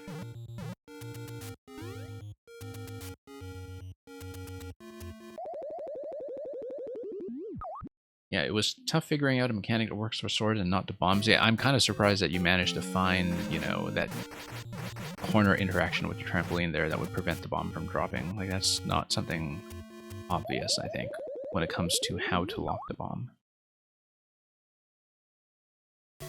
Because, yeah, you do need to think about it in terms of, you know, what kind of item logic is actually going to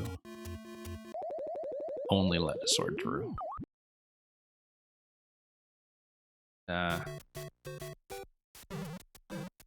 Howard Stern, I think the answer to that question is that would also require some capacity for time travel, and I don't think that was really in cards.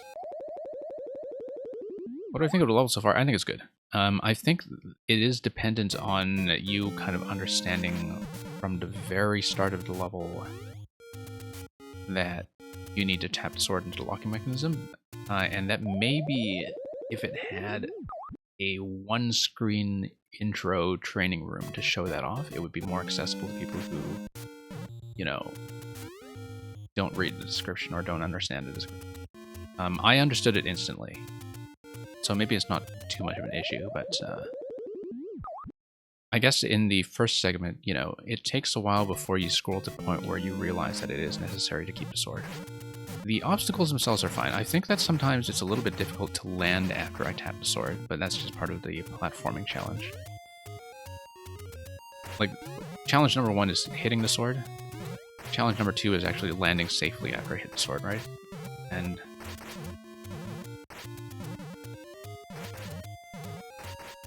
yeah, because like landing safely is kind of half the battle there. And, you know, maybe that's the difficulty that you want, so maybe it's not a problem.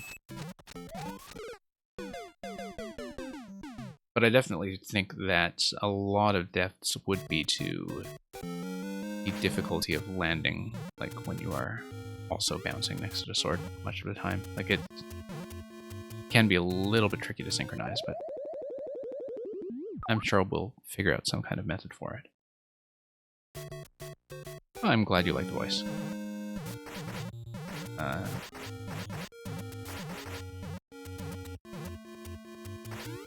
Okay. Let's see. Let's move on.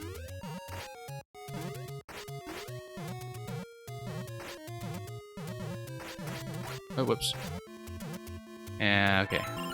Assume the sword once again, and... oh. But yeah, it is kind of interesting that this is bomb locked. Because, yeah, just looking at the way the mechanism is set up, it's not obvious to me that it would be bomb-proof at first glance. But it seems pretty well tested against that, so...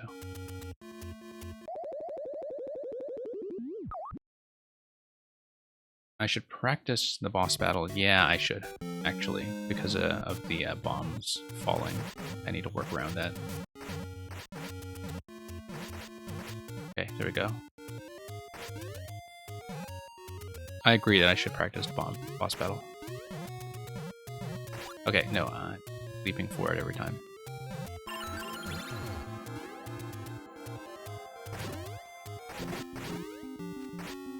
I feel like if I hit the off switch right away and just make sure I'm not directly under the pipes, that I may actually be fine.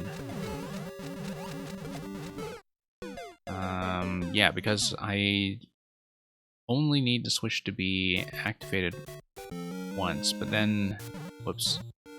Made a mistake there. Maybe it makes sense to send a switch across the conveyor belt, then tap the on-off again to shut off the bombs, and then switch it back to off in order to get the platform under the locked door. Oops. What kind of literature do I like best? That is a very good question. So, I don't know if you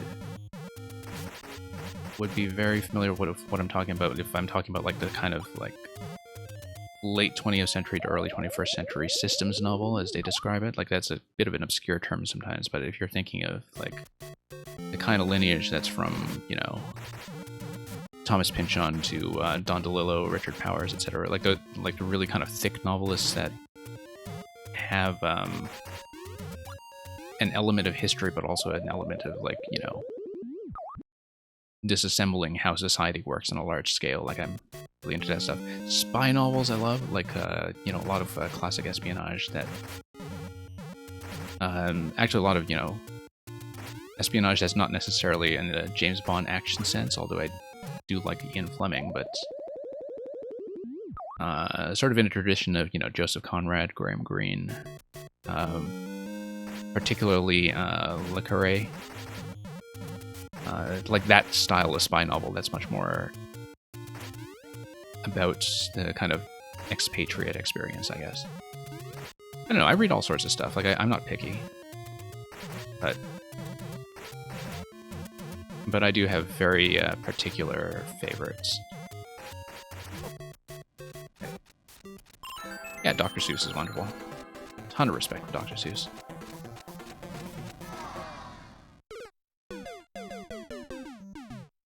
High energy and low key, yeah. Well, it kind of depends. I think Aura is kind of a mix when you consider that it's not just his voice, but also the TTS that's all over his chat. Like, you know, Aura is very, very chill.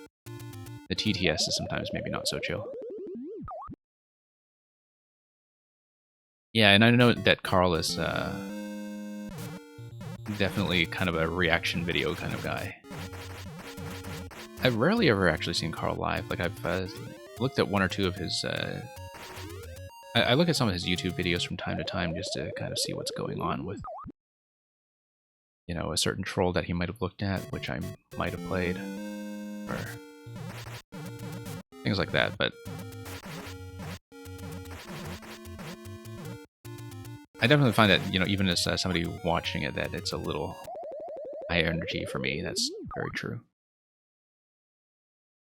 And, you know, that's just the style that some people prefer.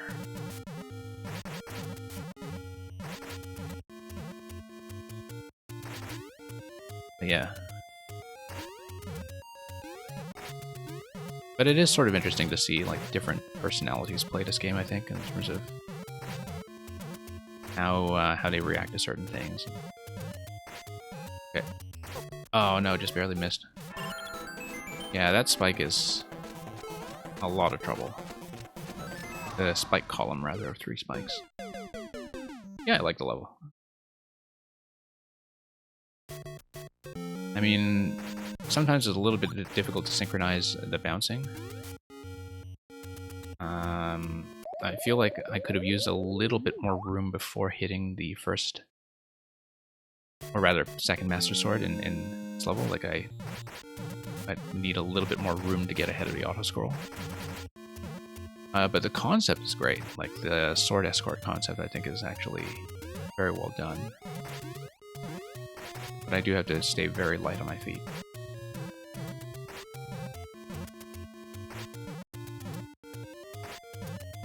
Okay. Oh, no. Yeah. Dying to the spikes is kind of unfortunate, but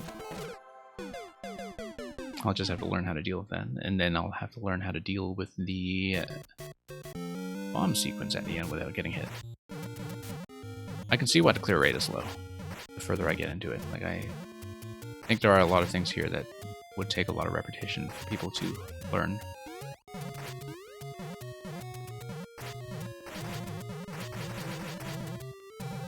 Particularly some of the spacing here. Like, when the sword is not far enough past the spike, like in that place there,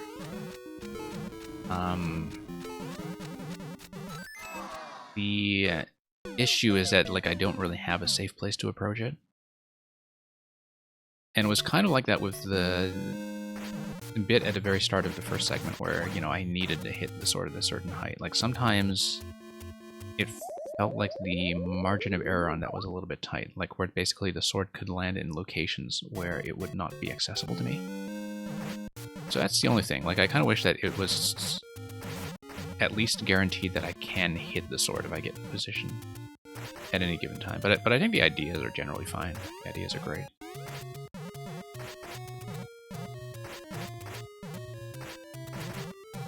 It's nice to have a power-up like this that does kind of stand still and let you do this. Yeah, but that spike segment there is Definitely a little bit of a pain. That's okay. We'll learn it. We'll handle it. Yeah, get the sword on the spikes, I know, but doing that reliably, I think, is a bit tricky. Because when I'm constantly bouncing without a location where I can kind of stand still and get my footing again, the issue is that like I can't really always control where I'm going to launch the sword. Because sometimes if I'm bouncing up and down, I just don't know where I'm going to hit, right? So that's okay, we'll do it until it sticks. Like I feel like we're reasonably close as long as I don't completely mess up in the last part. Once I have to handle the bombs as well. Yeah, a lot of it is spacing and understanding, whoops, how to get in just close enough to tap it with the sword and not so close that I'm at risk of consuming it. It's too bad that we didn't have another manipulable object like this that you wouldn't just kind of pick up as a power-up, like something that you could just kind of send across the level with similar physics to the sword, without breaking anything. Like, I mean, you could theoretically do it with something like a... Well, not a P-switch, not a POW. Just trying to think of like what objects would work. Very few, actually. I feel like power-ups might be the best option after all. No.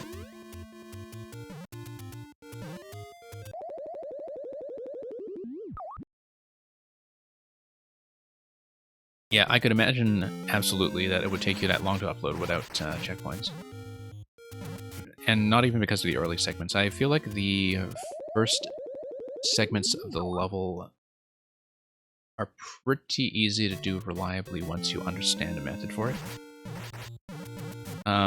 This part, because you are kind of having your movement forced by the auto-scroll, is much trickier to work with. Time for breakfast and coding? Yeah, okay, see you around, Brogan. Thank you once again for that spike ball level earlier.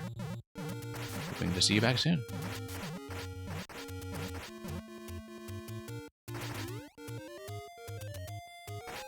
But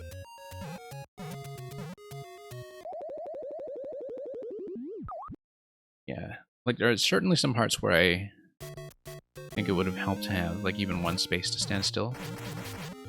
That isn't constant motion, but you know, like at the end of this conveyor belt here, like if there were just one safe tile, like a cloud or something, at the very end of the conveyor track, that would have made it a little more manageable. But not that I've had trouble with that one. But yeah,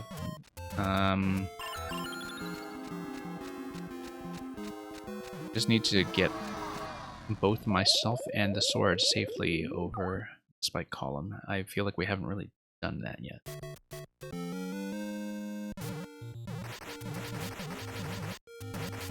Oops. There we go again.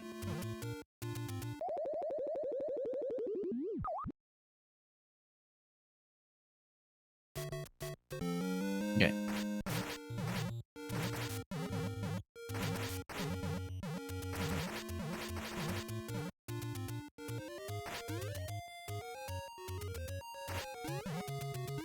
Yeah, this edge here is, I mean, I can do it, but definitely takes a little bit of practice, I think. Yeah,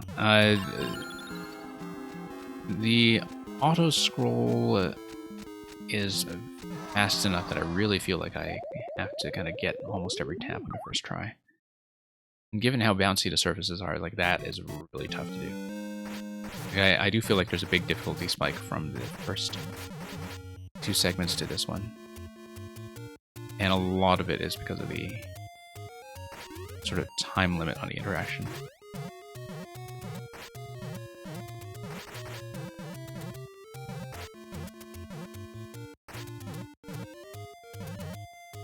Yeah, no, I didn't have enough room there.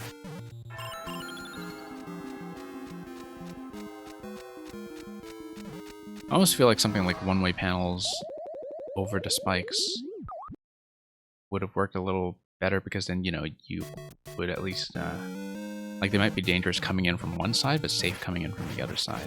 So that would have been something I would have considered to kind of nerf that a little bit, because at this point the spike column is something that I feel like I have to kind of play around by luck in some ways. We got it, we got it. Oh, we got it. Okay, progress.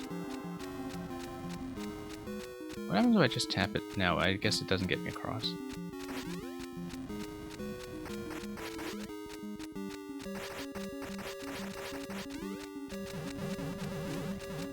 Okay, cheese. Cheese. Yeah. That's a much better way to do it, actually. Just tap it across the red belt. And just not deal with the bombs. Okay. Significantly prefer to do it that way, in fact. Wait, what?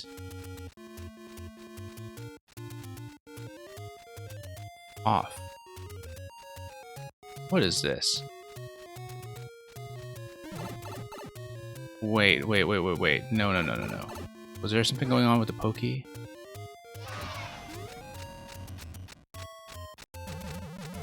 I don't know what's going on here. I got the key door. What's going on? Yeah, I know you told me to practice the boss battle, but, like, it's not clear to me what's happening, because, like, I get one key, and I needed the on state in order to get through that door. Do I need to kill the pokey, or...?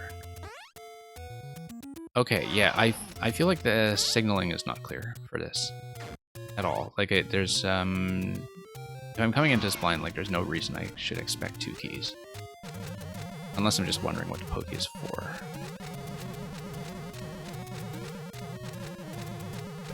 However, yeah, no, that's okay, that's okay. Oh, I'm past the one-way panel, though, so I can't actually access the pokey anymore. Yeah, that's, I think, a bit of a signaling problem. Like, I know you have the arrow there pointing at the pokey, but I feel like it's not clear at all that it matters. Like, I would not have been able to tell that from the level, just by looking at it. So I feel like that's a really big clarity issue here.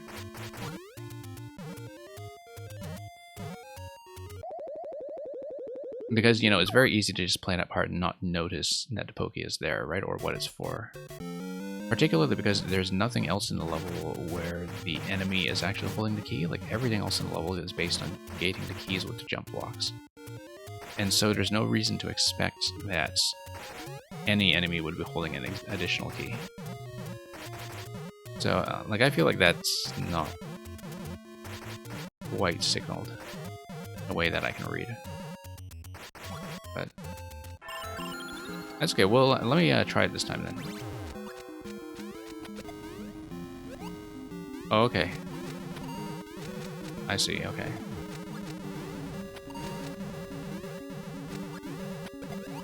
Yeah, there's, I mean, the idea of this fight, now that I see it, is kind of nice, but...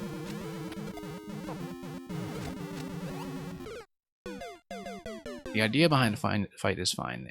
It's, more that, like, I just don't think it's obvious that you need 2 keys.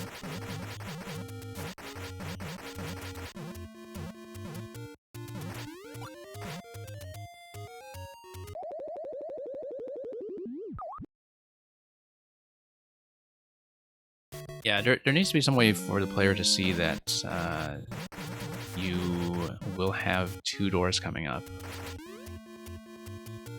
Like, maybe if an additional door was kind of present on the same screen, but somehow, I don't know. But I feel like the bow and arrow indicator is not enough. Like, it's not clear, and a lot of people will not recognize that as a bow and arrow indicator. Like, it's not very standard necessarily. Even though we did see it earlier in the level as a bow and arrow indicator, like it's not really clear that you need to do that part. And part of it is because the Pokey is like halfway off camera, right? So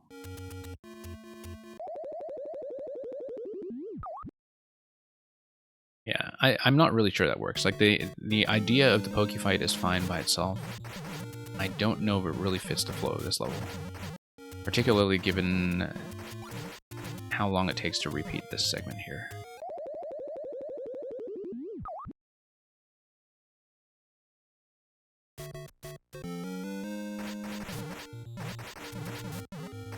Yeah. We'll see, we'll see. Whoops. Yeah, I know you set it up so I can practice, but the thing is, like, this segment here needs more practice. So, I'm always kind of eager to get back to redoing this part, because this part seems way harder, to be honest.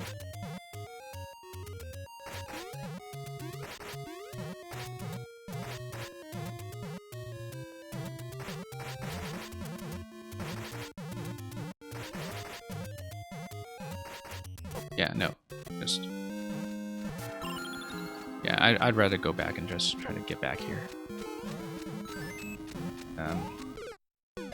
At least I do have a method worked out to take care of the sword escort first and get it out of the way before I do the Pokey phase of the fight. Because I'm glad that I don't actually need the on-off state to be toggled in order to get the sword across the red-blue belt. Yeah. That's an interesting point, Lesser, in terms of what the indicators might be.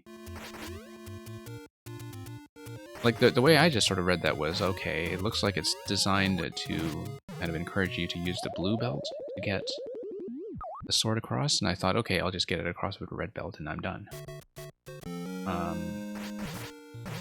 But I think the fact that you also can't correct yourself if you get past a one-way panel is a bit of an issue.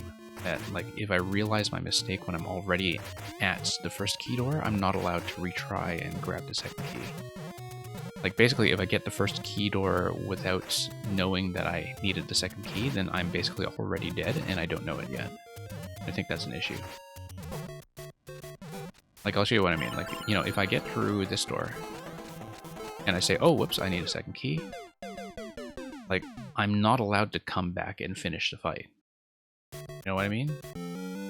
And so I feel like, you know, players who don't understand that there is a second key are kind of punished a little bit. Yeah. No, it is difficult to indicate the sword escort. I think it's true. I think the way to do any kind of indication for the sword escort is to just have an opening tutorial room if you have the space in a level to build one. Maybe you don't have space given how wide everything is. But instead of using indicators, the way to kind of make people understand the sword escort is just to have like one screen tutorial at the very start. Just tap the sword, get it in the springs, and then you're done. But I know that might be over your entity budget, given just how many trampolines you need to use to set that up. So. Okay. Nope.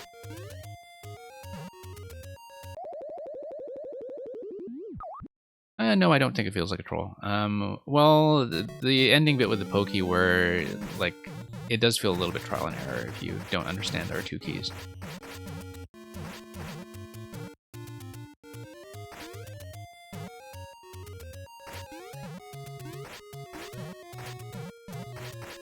Okay.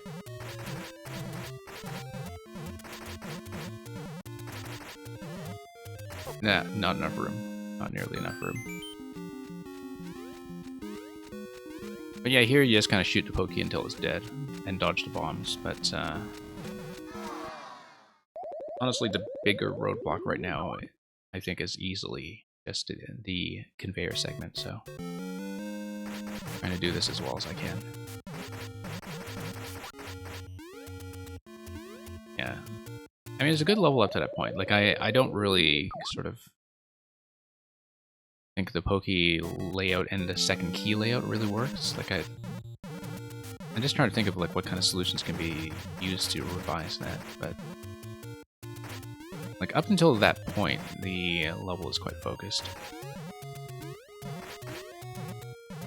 But the Poke fight is something that just doesn't have any kind of preparation, I guess, earlier in the level. That's okay. We got the sword across. Got a sword across. Let's do it this time. Okay, so I just need to not die to the bombs. Okay. Alright, so I'm going to not die to the bombs. And we'll...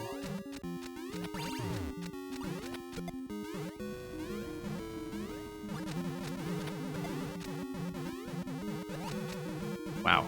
Okay. A little bit tight. Nope. Okay, and I'm just dead. Yeah, I feel like there's nowhere to stand here. Like, there's... Because it's just a kind of constant motion fight. I don't know how it works, but... How far did we get with the Poke? Yeah. Okay. Let me see how long I've been on this. Like, given the sort of new information we now have about how the last fight works, like, I don't know that I can finish it. I felt like I could have finished it if it weren't for the Poke part at the end, but let me see how long I've been spending on this one, because I think it's been kind of a while. I have my shots in between jumps. Yeah, we'll try to make one more good attempt at that. And...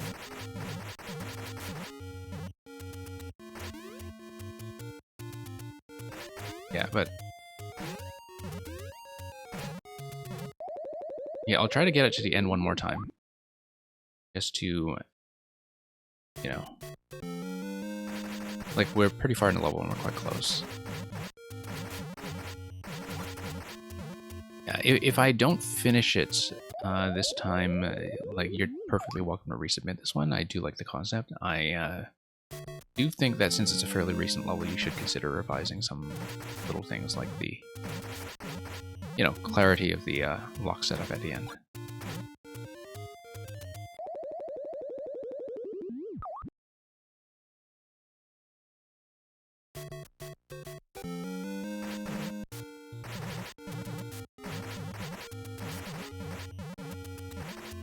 Yeah, there's some stuff that just doesn't quite work about it, and you know, the one-way panels are one thing where you just can't, like, you don't have an opportunity to understand that there are two keys, and you're kind of immediately penalized for not understanding that.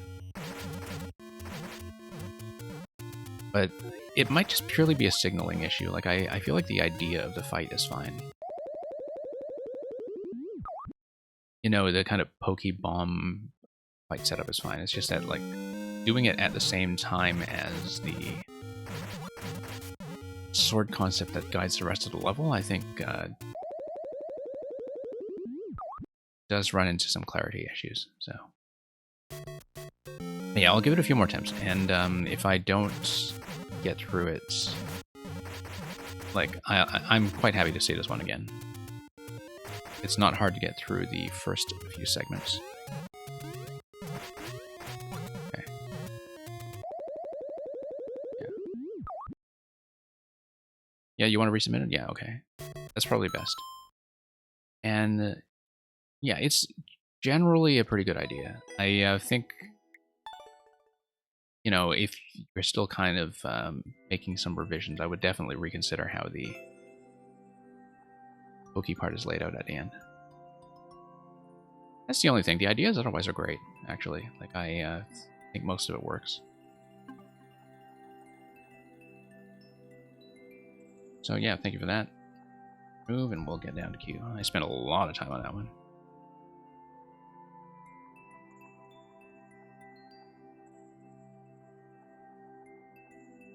Oh, an Electrodude. Thank you for stopping by. Glad to see you in. Parathian, looks like you are still here. You might want to check in, but I'll type in the code in case you're lurking.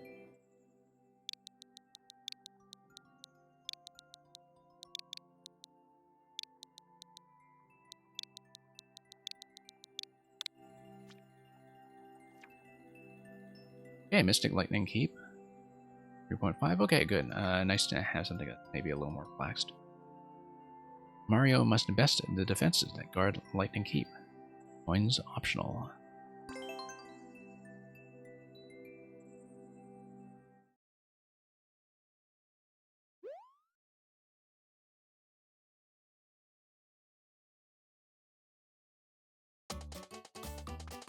Okay. So yeah, just platforming with red coins. Oh, whoops. Totally didn't watch the Zappa Koopa. Looks like there are... Oh, and red coins optional. Okay. We'll do it anyway. That one's straightforward. Okay. Yeah, standard platforming in somewhat tight spaces, but not like super tight. Need to let the Zappa Koopas do some of the work for us. Looks like there's definitely some kind of wall jump mechanism down there. Oh, I see 10 coin. Okay. Alright. Fine.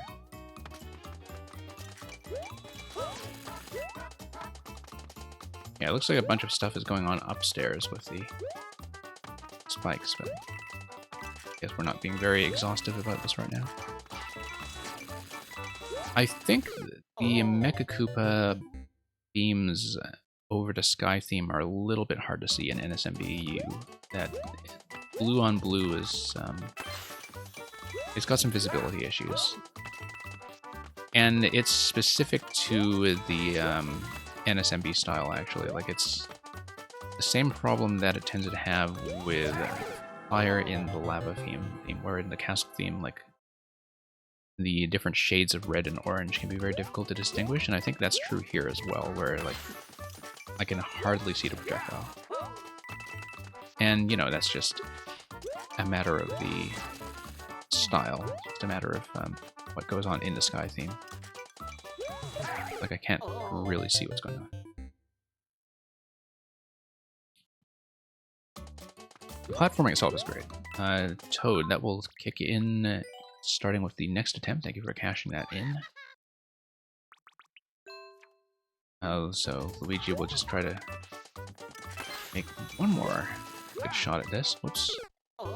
And then, yeah, we'll be playing as Toad. So.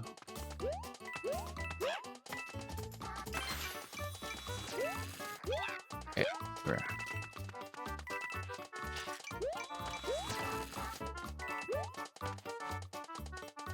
Okay, come on. Okay, no, I need to stop accidentally wall jumping by pressing against the side. I need to just give myself a little bit of room there and jump straight up.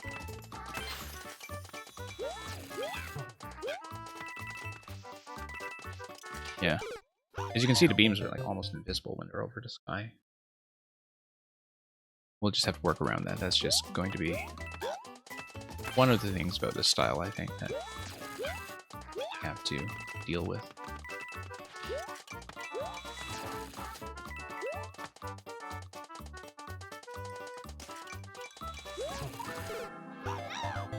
Yeah. And normally the timing for that would be pretty easy to work with, but again, the visibility hinders that slightly. Whoops.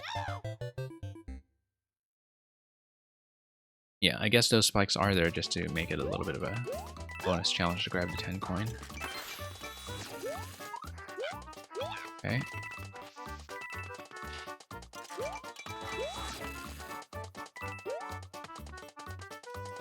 Let's try to get a beam here. Okay, much better. Okay, and then up we go. Whoops. Trying to twirl a little too often. Yeah, we could have gone left there, but we didn't.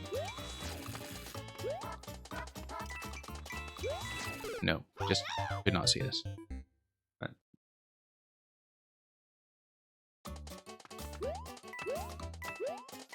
And, you know, it's not really the fault of the level exactly. Like, the layouts are fine. It's more that I think it's a bit of a mismatch for the style. Because this is the kind of platforming that is usually a good fit for the Sky or Athletic theme. It's just the blue mechas specifically don't really click with it.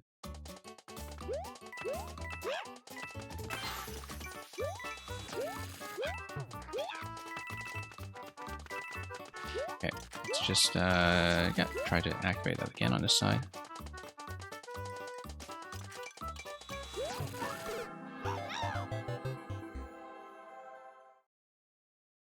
Oh yes, the blue buff has arrived. I should just get out of that spot when it fires. And just leave myself a little more room without having to roll over the beam with good timing. On the other hand, that is a skill set that's kind of necessary for the rest of this level too. Yeah, let's just get back up to the left side and back when it fires. That's way better.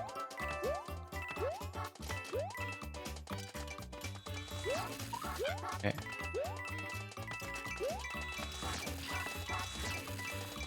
No, I was trying to get out, and I did not have time.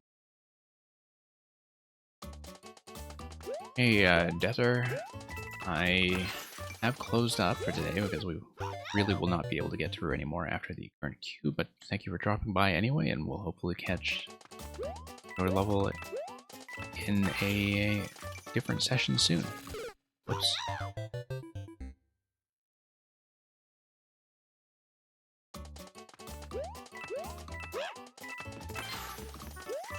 Oops.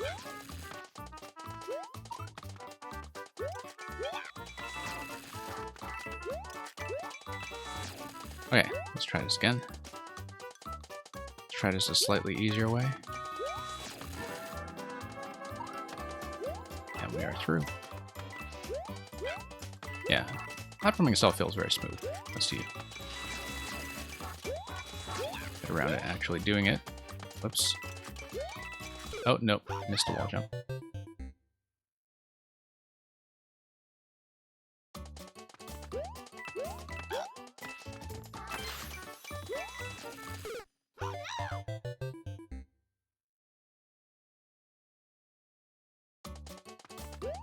And yeah, I mean, you know, this is manageable, but it seems like a lot of attempts are going to be squandered onto Koopa beams. Whoops. And also on the fact that sometimes, depending on the facing direction of the ice blocks on tracks, you may or may not get a grip in time for the wall jump. Yeah, because if it's kind of doing the turnaround right as you are making contact, the wall jump doesn't connect.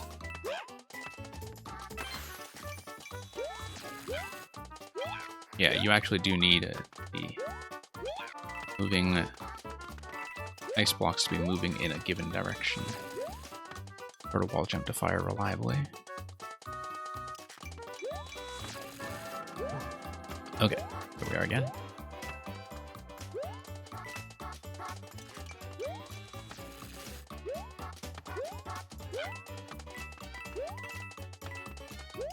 Okay.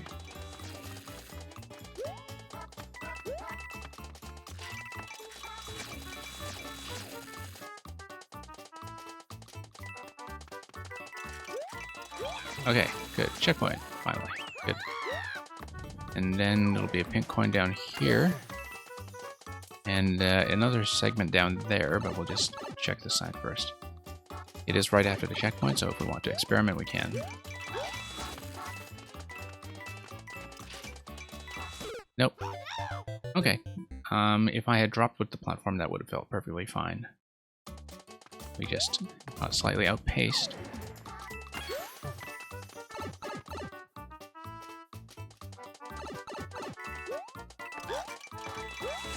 And okay, whoops. Yeah, that's fine.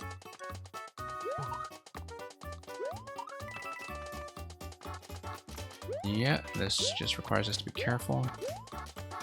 Coin. I feel like if this is 1 up, okay, that's what I expected. Yeah, given the spacing of this level, I think that in some sense a power up like a mushroom might have actually made certain things harder. It's a matter of headroom. Oops. Why is there a coin there? That doesn't look accessible at all unless you have something like a propeller. I don't really see the point. It looks like it might just be something that was, you know, accidentally dotted there in the editor, or is part of the aesthetics of the from stock, but that coin down there looked a little bit misleading. That's okay. On and back up. Okay, and once again, just a quick little, yeah, visibility consideration as we drop down. Let's make sure to Mecha Koopas fire to the left, if at all. I'm just going to try to time this out. Yeah, I'll want the blade to go under. Nope, I was trying to jump up in time and I just did not have time. I feel like I need to bait the Mecha Koopas to fire left first before I go into that segment. Yeah, gonna very stylishly pick up that coin when I thought we had blown it already.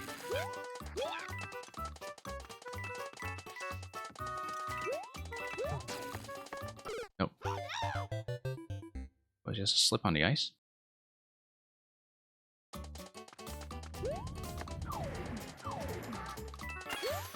Okay.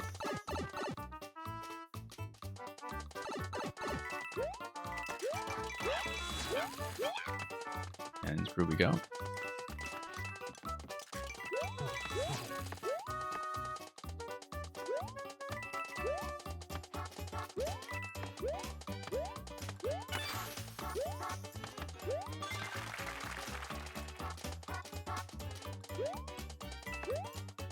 Okay, yeah, the coins actually give you a nice little trail of safety indication on your way back down. That actually kind of works. Alright, I'm gonna get the Mecha Koopas to fire first. No, that was a terrible idea. I needed to dash a little bit to get back up.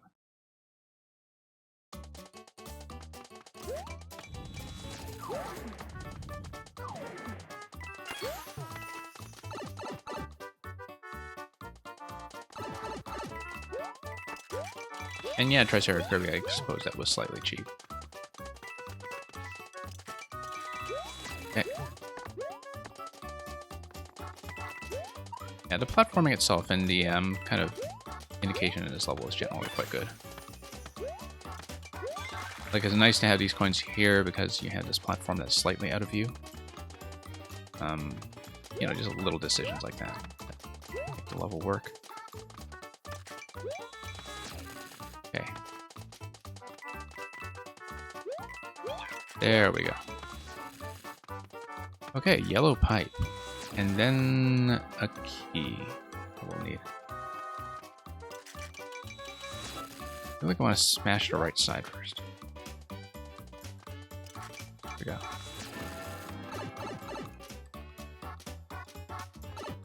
Oh, okay. So, oh no, the key was for if we got 2 additional coins. Okay.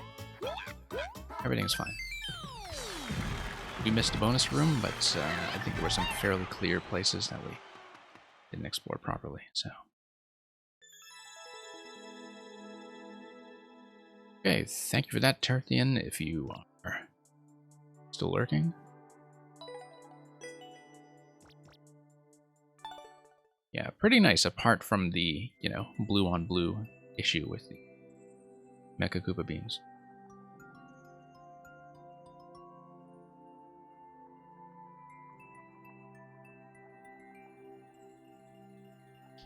It needs more salt. Please check in. I think needs more salt is gone.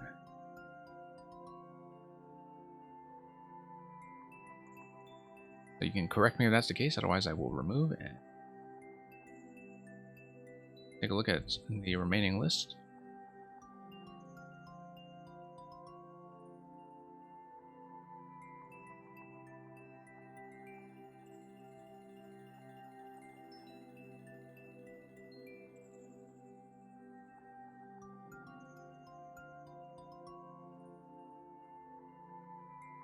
And okay, Mr. Lester.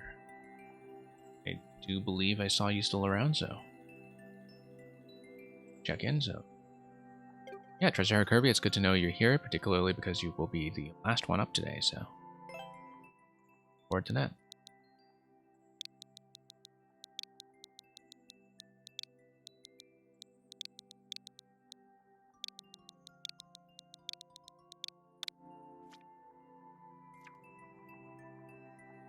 I'm just going to do a quick check on my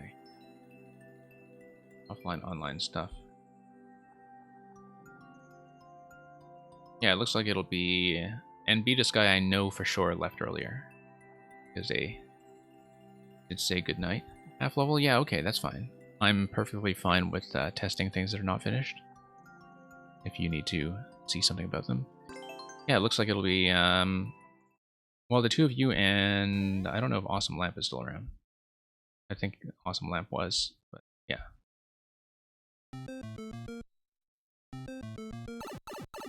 You got a Muncher falling here? Yeah. Yeah, it's you three, basically. This one and two more. What was that Muncher in the opening room all about? Oh, okay, this is a troll thing, yeah.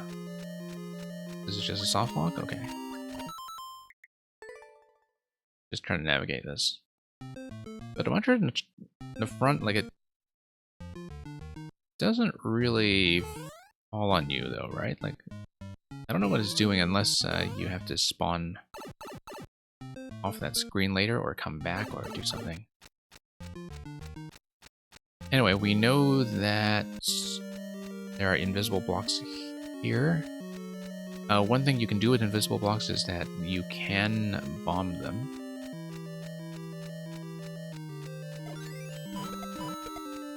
Such that, like, were there Master Swords that came out of this pipe? Yeah. Because here's one thing you can do, right? Is you can just bomb your way through. Whoops. Need slightly better timing than that. Maybe this is the intended solution. Yeah. Like, I don't know if... I'm not going to go into that pipe yet. I might try it on a different attempt.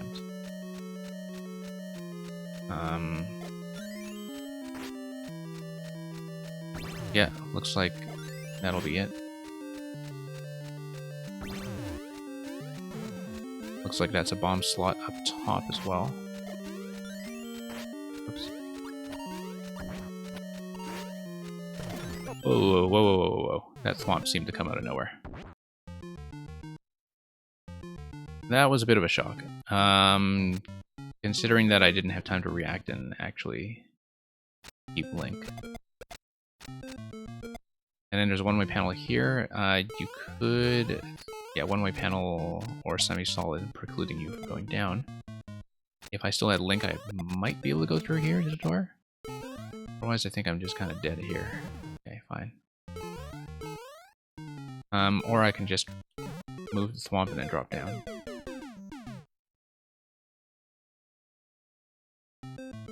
Looking for fluidity, playability, enjoyability, and anything else? Yeah. I feel like this Muncher is probably just like part of something incomplete, right? Like I don't see what it's doing there.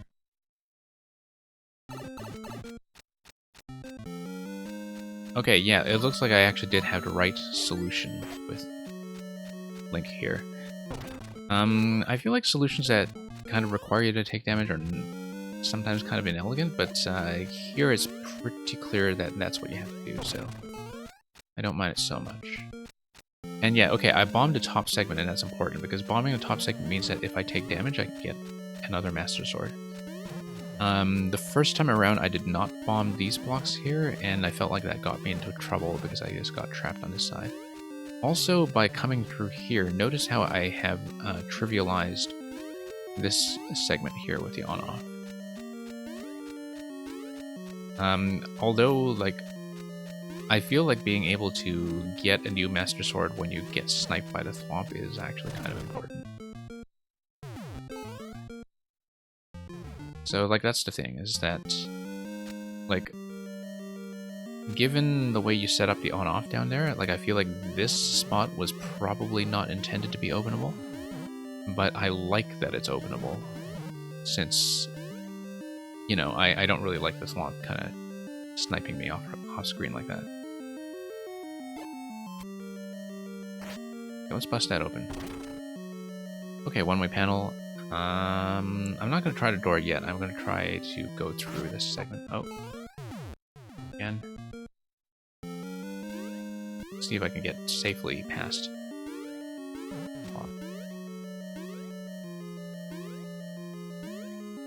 It seems like the conveyor belt is there to make sure that you can't, or at least you're not supposed to. And that I should be thinking about going through the door instead. Although, I can shield them, right?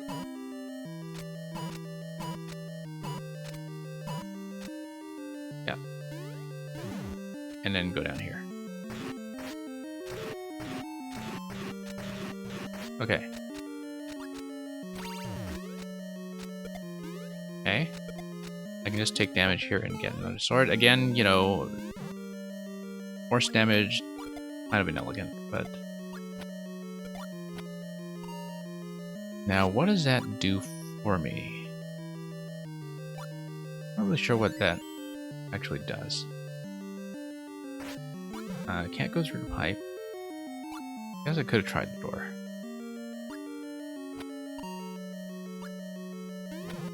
Okay. Just drop some of these guys.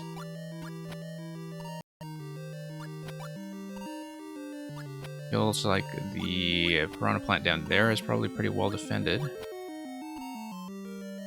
Munchers to block the 1-ups from moving off screen. Oh, I see. Okay, okay.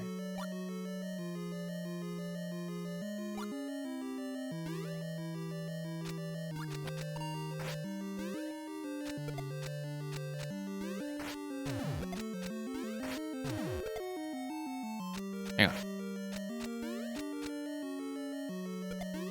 Stop. Okay, there we go. A little bit tight through that one tile space, but at least we do get a refresh on the Master Sword. And that's a single and non-reloadable refresh on the Master Sword, though, so...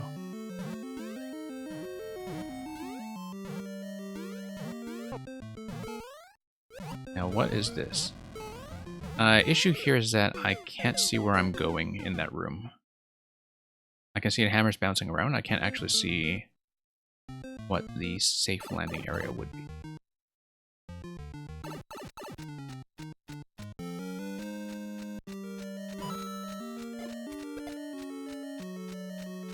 But yeah, I will try the door on this attempt, just to see. Okay. This time we'll actually shield out of the swamp. Okay.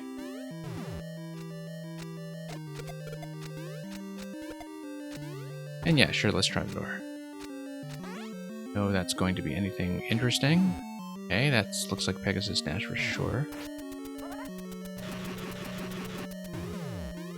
And yeah, that's the lower level. You got a top with one-way panel. Looks like on-off switches would constrain the thwomps and would also kill the thwomps if you had them in a particular position. Oh, no. Okay, I lost a sword. Can I get another sword? No. Okay. Alright, that's too bad. I'll come in here and try that again. I guess the idea is that I can get through using the on-off switch to eliminate the thwomps.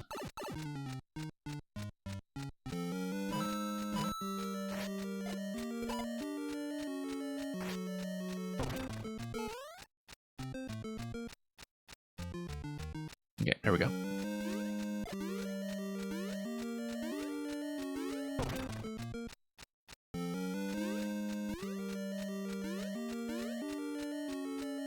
And yeah, maybe I actually should toggle this. It seems like the next segment here is going to be easier if I start with off.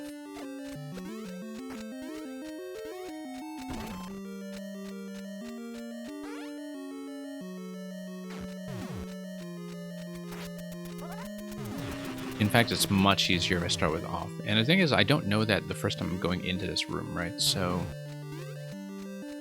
it definitely feels there's a little bit of trial and error involved in terms of, you know, what the intended on-off sequence is supposed to be. Okay.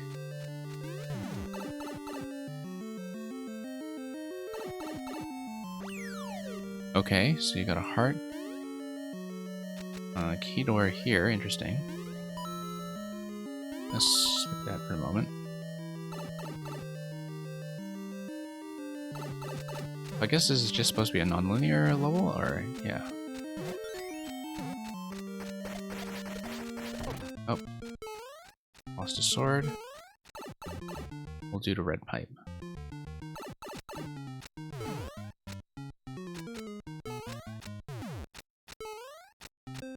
I mean, I do know it's an unfinished layout, as you were saying. Spike Top and Muncher on the lower level. I'm not really sure what that's doing, considering that you have them defended by one-way panels. I guess if I were on the lower level, maybe they could be sniped by arrows or something, but maybe that's just decoration. Yeah. Spikes feel a little bit tight here, but... Oh yeah, I mean, I guess I'm missing Link. If I had Link, I could have used a bomb on the on switch, and that would allow me to kind of do that as a timing thing. Okay. Yeah. Alright, nice heart decoration though.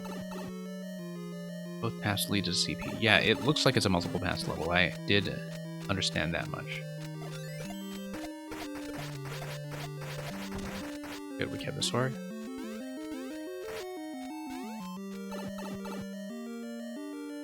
Yeah, I should have tried the other path, but that's okay.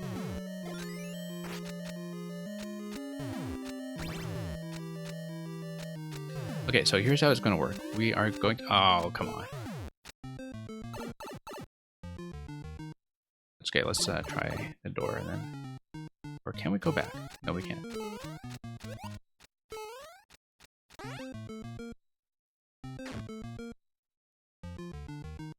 Okay, this is just unfinished, right?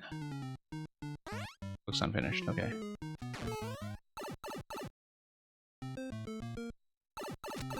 Yeah, so no, I do see the intent here is to have Link with the on-off switch. I could alternatively skip over that way as long as I don't hit the spikes. I'm personally not too fond of having a lot of exposed damage spikes like that, but that's sometimes just a difference of opinion.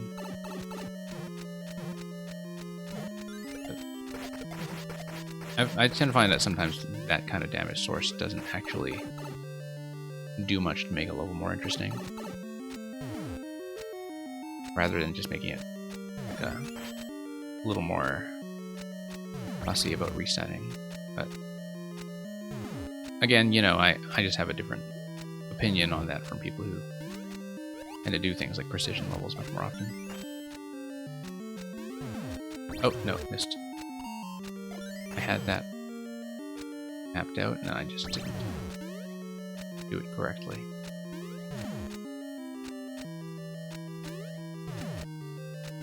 Okay.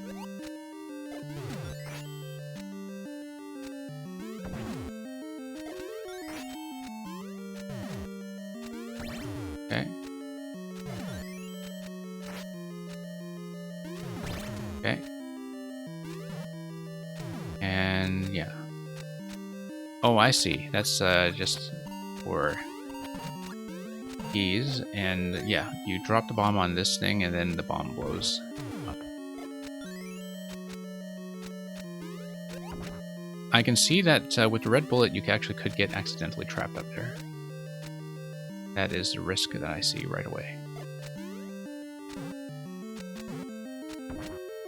Okay, it looks like I do need to tap the bomb instead of... Or maybe the intention is to use the red bullet.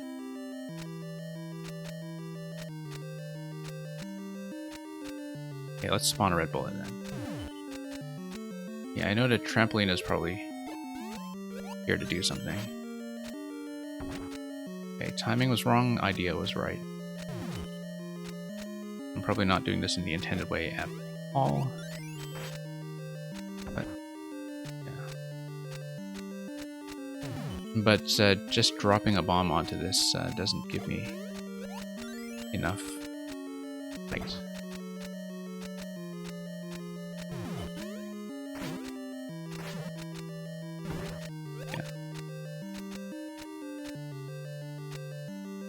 The door after the CP is useless and you can recover your sword without dying. Okay, let's see. Yeah, trying to enforce the on-off switch can be troublesome. But that's alright. I mean, you know, I'm sure it's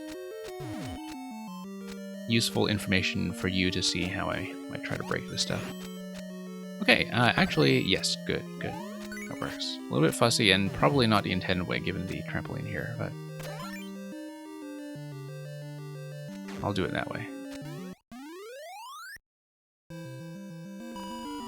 Okay, thank you for that. I hope that gives you a little bit of information when it comes to like which setups are kind of breakable, which places feel like they might be a little bit unfair when it comes to your ability to recover the Master Sword. You know, like things like the Thwomp Snipe feel like a little bit off. But yeah, thank you for the first clear on that.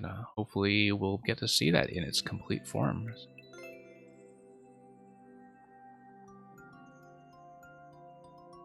Yeah.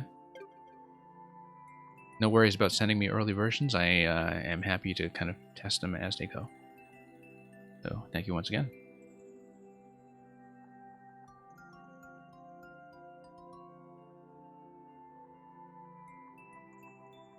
And yeah, Beat a Sky left a little while ago.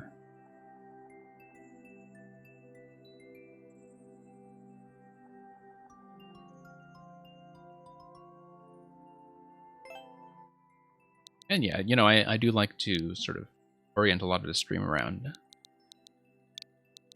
the kind of design commentary where it will hopefully be useful for all of us to polish off our levels a little bit more, so I'm glad to hear it's useful from time to time. Okay, Awesome Lamp, I'll probably be picking something on the easier side simply because we are nearly at the end of the stream. I might want to do something more recent. Reaper Cove.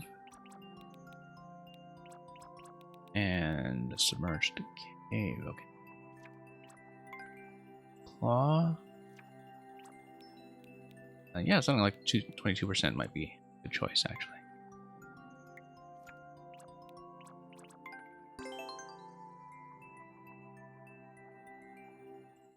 Yeah, I don't need anything super easy, like just something that I can see quickly and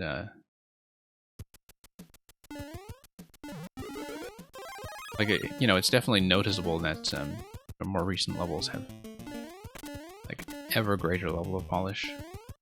I mean, the early ones were good too, but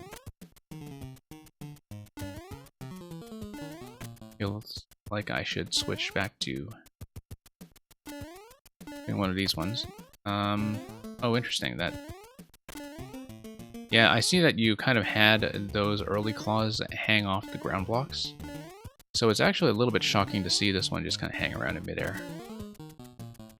Simply because you were pretty consistent about the aesthetic idea here.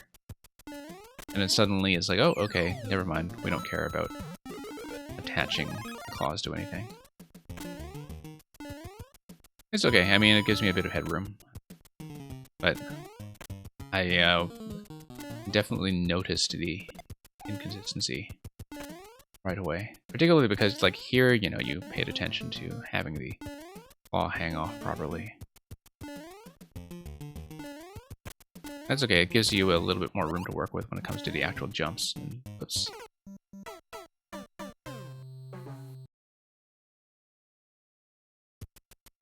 I see, more of a fun level that is just there to exercise some platforming, right? Oops, my mistake.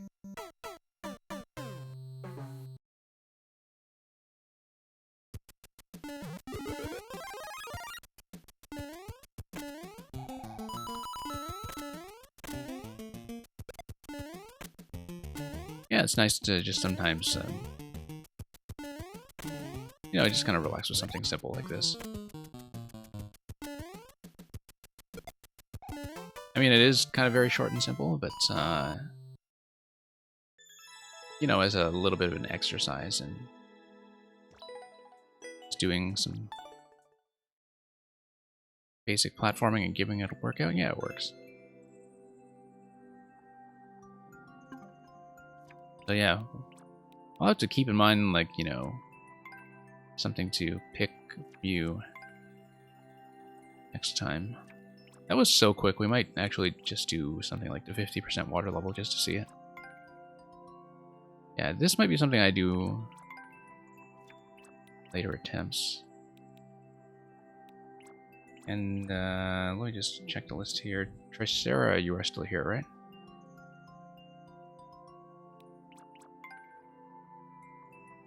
And while I wait for Tricera to check in, I'll just look at this one. Then we'll just do Tricera next, and we'll wrap it up. Let's take a look at the submerged cave.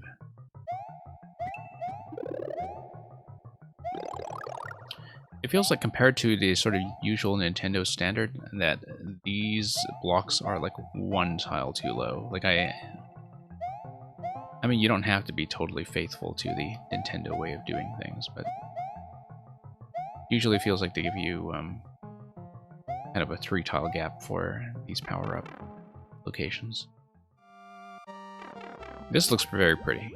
This part's nice. Yeah, very attractive slope decoration, actually, and also just the use of the underwater variants of the mushroom platforms, I think, works quite well. Yeah, this is just really pretty. In fact, I think it works out very nicely. I can tell once again, like looking at some of the ground and hard block decoration as well, that, you know, definitely put a lot of time into making the aesthetics have a bit more of a natural look. That's true of the background doodads and semi-solids as well, so like it's a very good looking.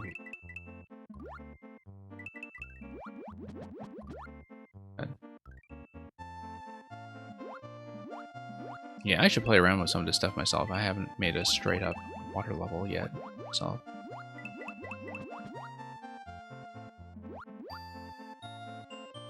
Yeah, and water levels, just by virtue of the fact that you can't really dash or jump, they are going to be experiences where you know, just want something prettier to look at in some ways and easy to navigate, so. You also keep the detail simple. I think it's simple enough that it's still very readable. I think that obviously it's conceptually very straightforward, like you swim through the cave and you're done. So, like, you know, it's an easy level, but like it's the kind of easy level that works in terms of still being pretty readable when it comes to the placements of the enemies, and also just decorations like the underwater vines that look like kelp. Yeah, that works. I mean, it's, you know, very, very simple stuff. I assume that this is the kind of stuff that was in your world, maybe? I know I hadn't actually played your world. Because they definitely feel like the kind of levels that were meant to be strung together in the world, rather than standalone pieces, because they are, you know, a bit on the simple side for standalone pieces. Yeah. Well, it's simple enough that we may just run your world at some point. It makes sense to do that. All level was not. Okay.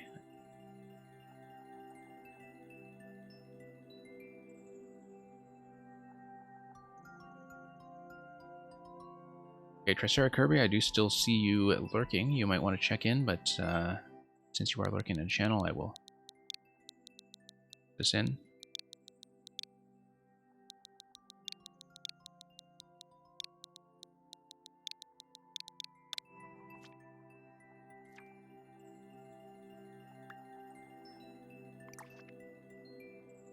You might want to remind me whether this was a Worlds mission or just something for me to choose, because it If I don't get any guidance on that, I will just choose one level and use that to kind of finish up. Oh, that is a tight timer.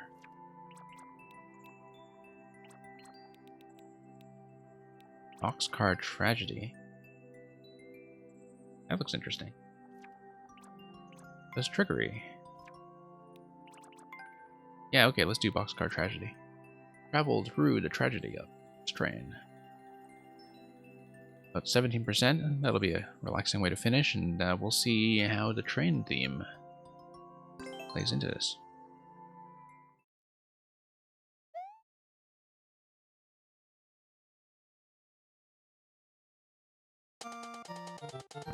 Okay, oh, I see. So you enter car. Oh, this is an issue. This is an issue right away. I'm just stuck. Yeah, no, that's a problem. I am supposed to just kind of tap that. I did see that it was likely to be a soft lock, but...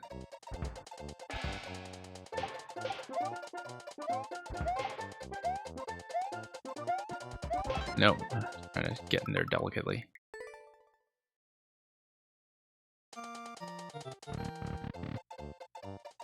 I mean, I guess that's the tragedy that we were promised in the title. Here we go. And, oh, I see.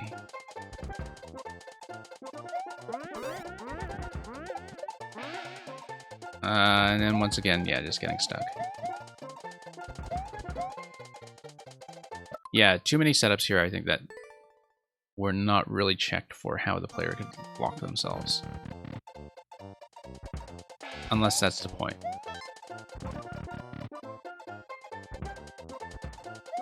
I feel like I can up throw into the trampoline, whoops.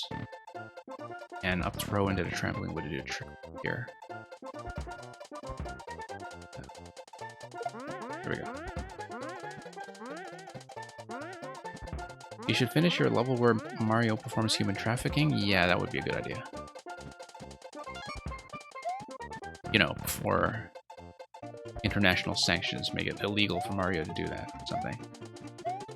You see Boom Boom in the next car, that's just going to be the same setup here with an up throw. Yeah, it is easy to have the player accidentally trap themselves, and I think this level unfortunately just kind of expects the player to not do that. Okay, this is going to be a little bit of a tight space, but we'll work with it. Okay, get rid of Boom Boom, and then what? Oh, and that's it, okay.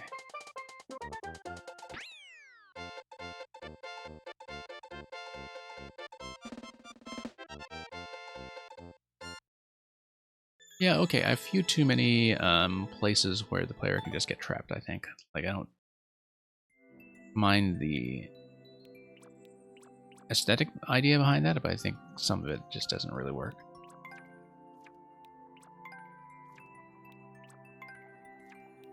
Yeah, a decent idea. I just think that, you know, some of it would need something like a bit of a playtesting check, like what I did just now. Anyway, with that, we are just going to wrap up for this stream. So people know what to expect. We have been recently changing our schedule around just a little bit. I am thinking that the next daytime viewer level streams, so that would be afternoon in NA and evening in EU, is likely to be Thursday again like it was last week. This kind of late night, overnight, or EU morning session will likely be repeated next on the Friday night to Saturday morning. After that, we have the weekend coming up, and the main thing we'll be getting to in the weekend is the first batch of levels from the 4YMM project, which will launch on Sunday. Alex, you came in right at the end, the very, very end, and I actually just answered that question, which is, we'll be doing the daytime stream on Thursday. We'll be doing the same kind of overnight / EU morning stream, likely Friday to Saturday. We'll be doing likely some of the backlog stream over the weekend, but definitely 4YMM going into next week. I am kind of moving the schedule around a little bit, and I may do more streams than that, but it will sort of depend on how much time I have this week. So yeah, I saw that your new world was ready. All 8 parts of it, right? Okay, with a full story. Well, looking forward to that. Thank you for dropping by at the very end anyway. Hopefully next time you'll catch me early enough to exercise your subscriber's position into queue. And for now, I'm going to be looking for a raid, so thank you for watching, everybody.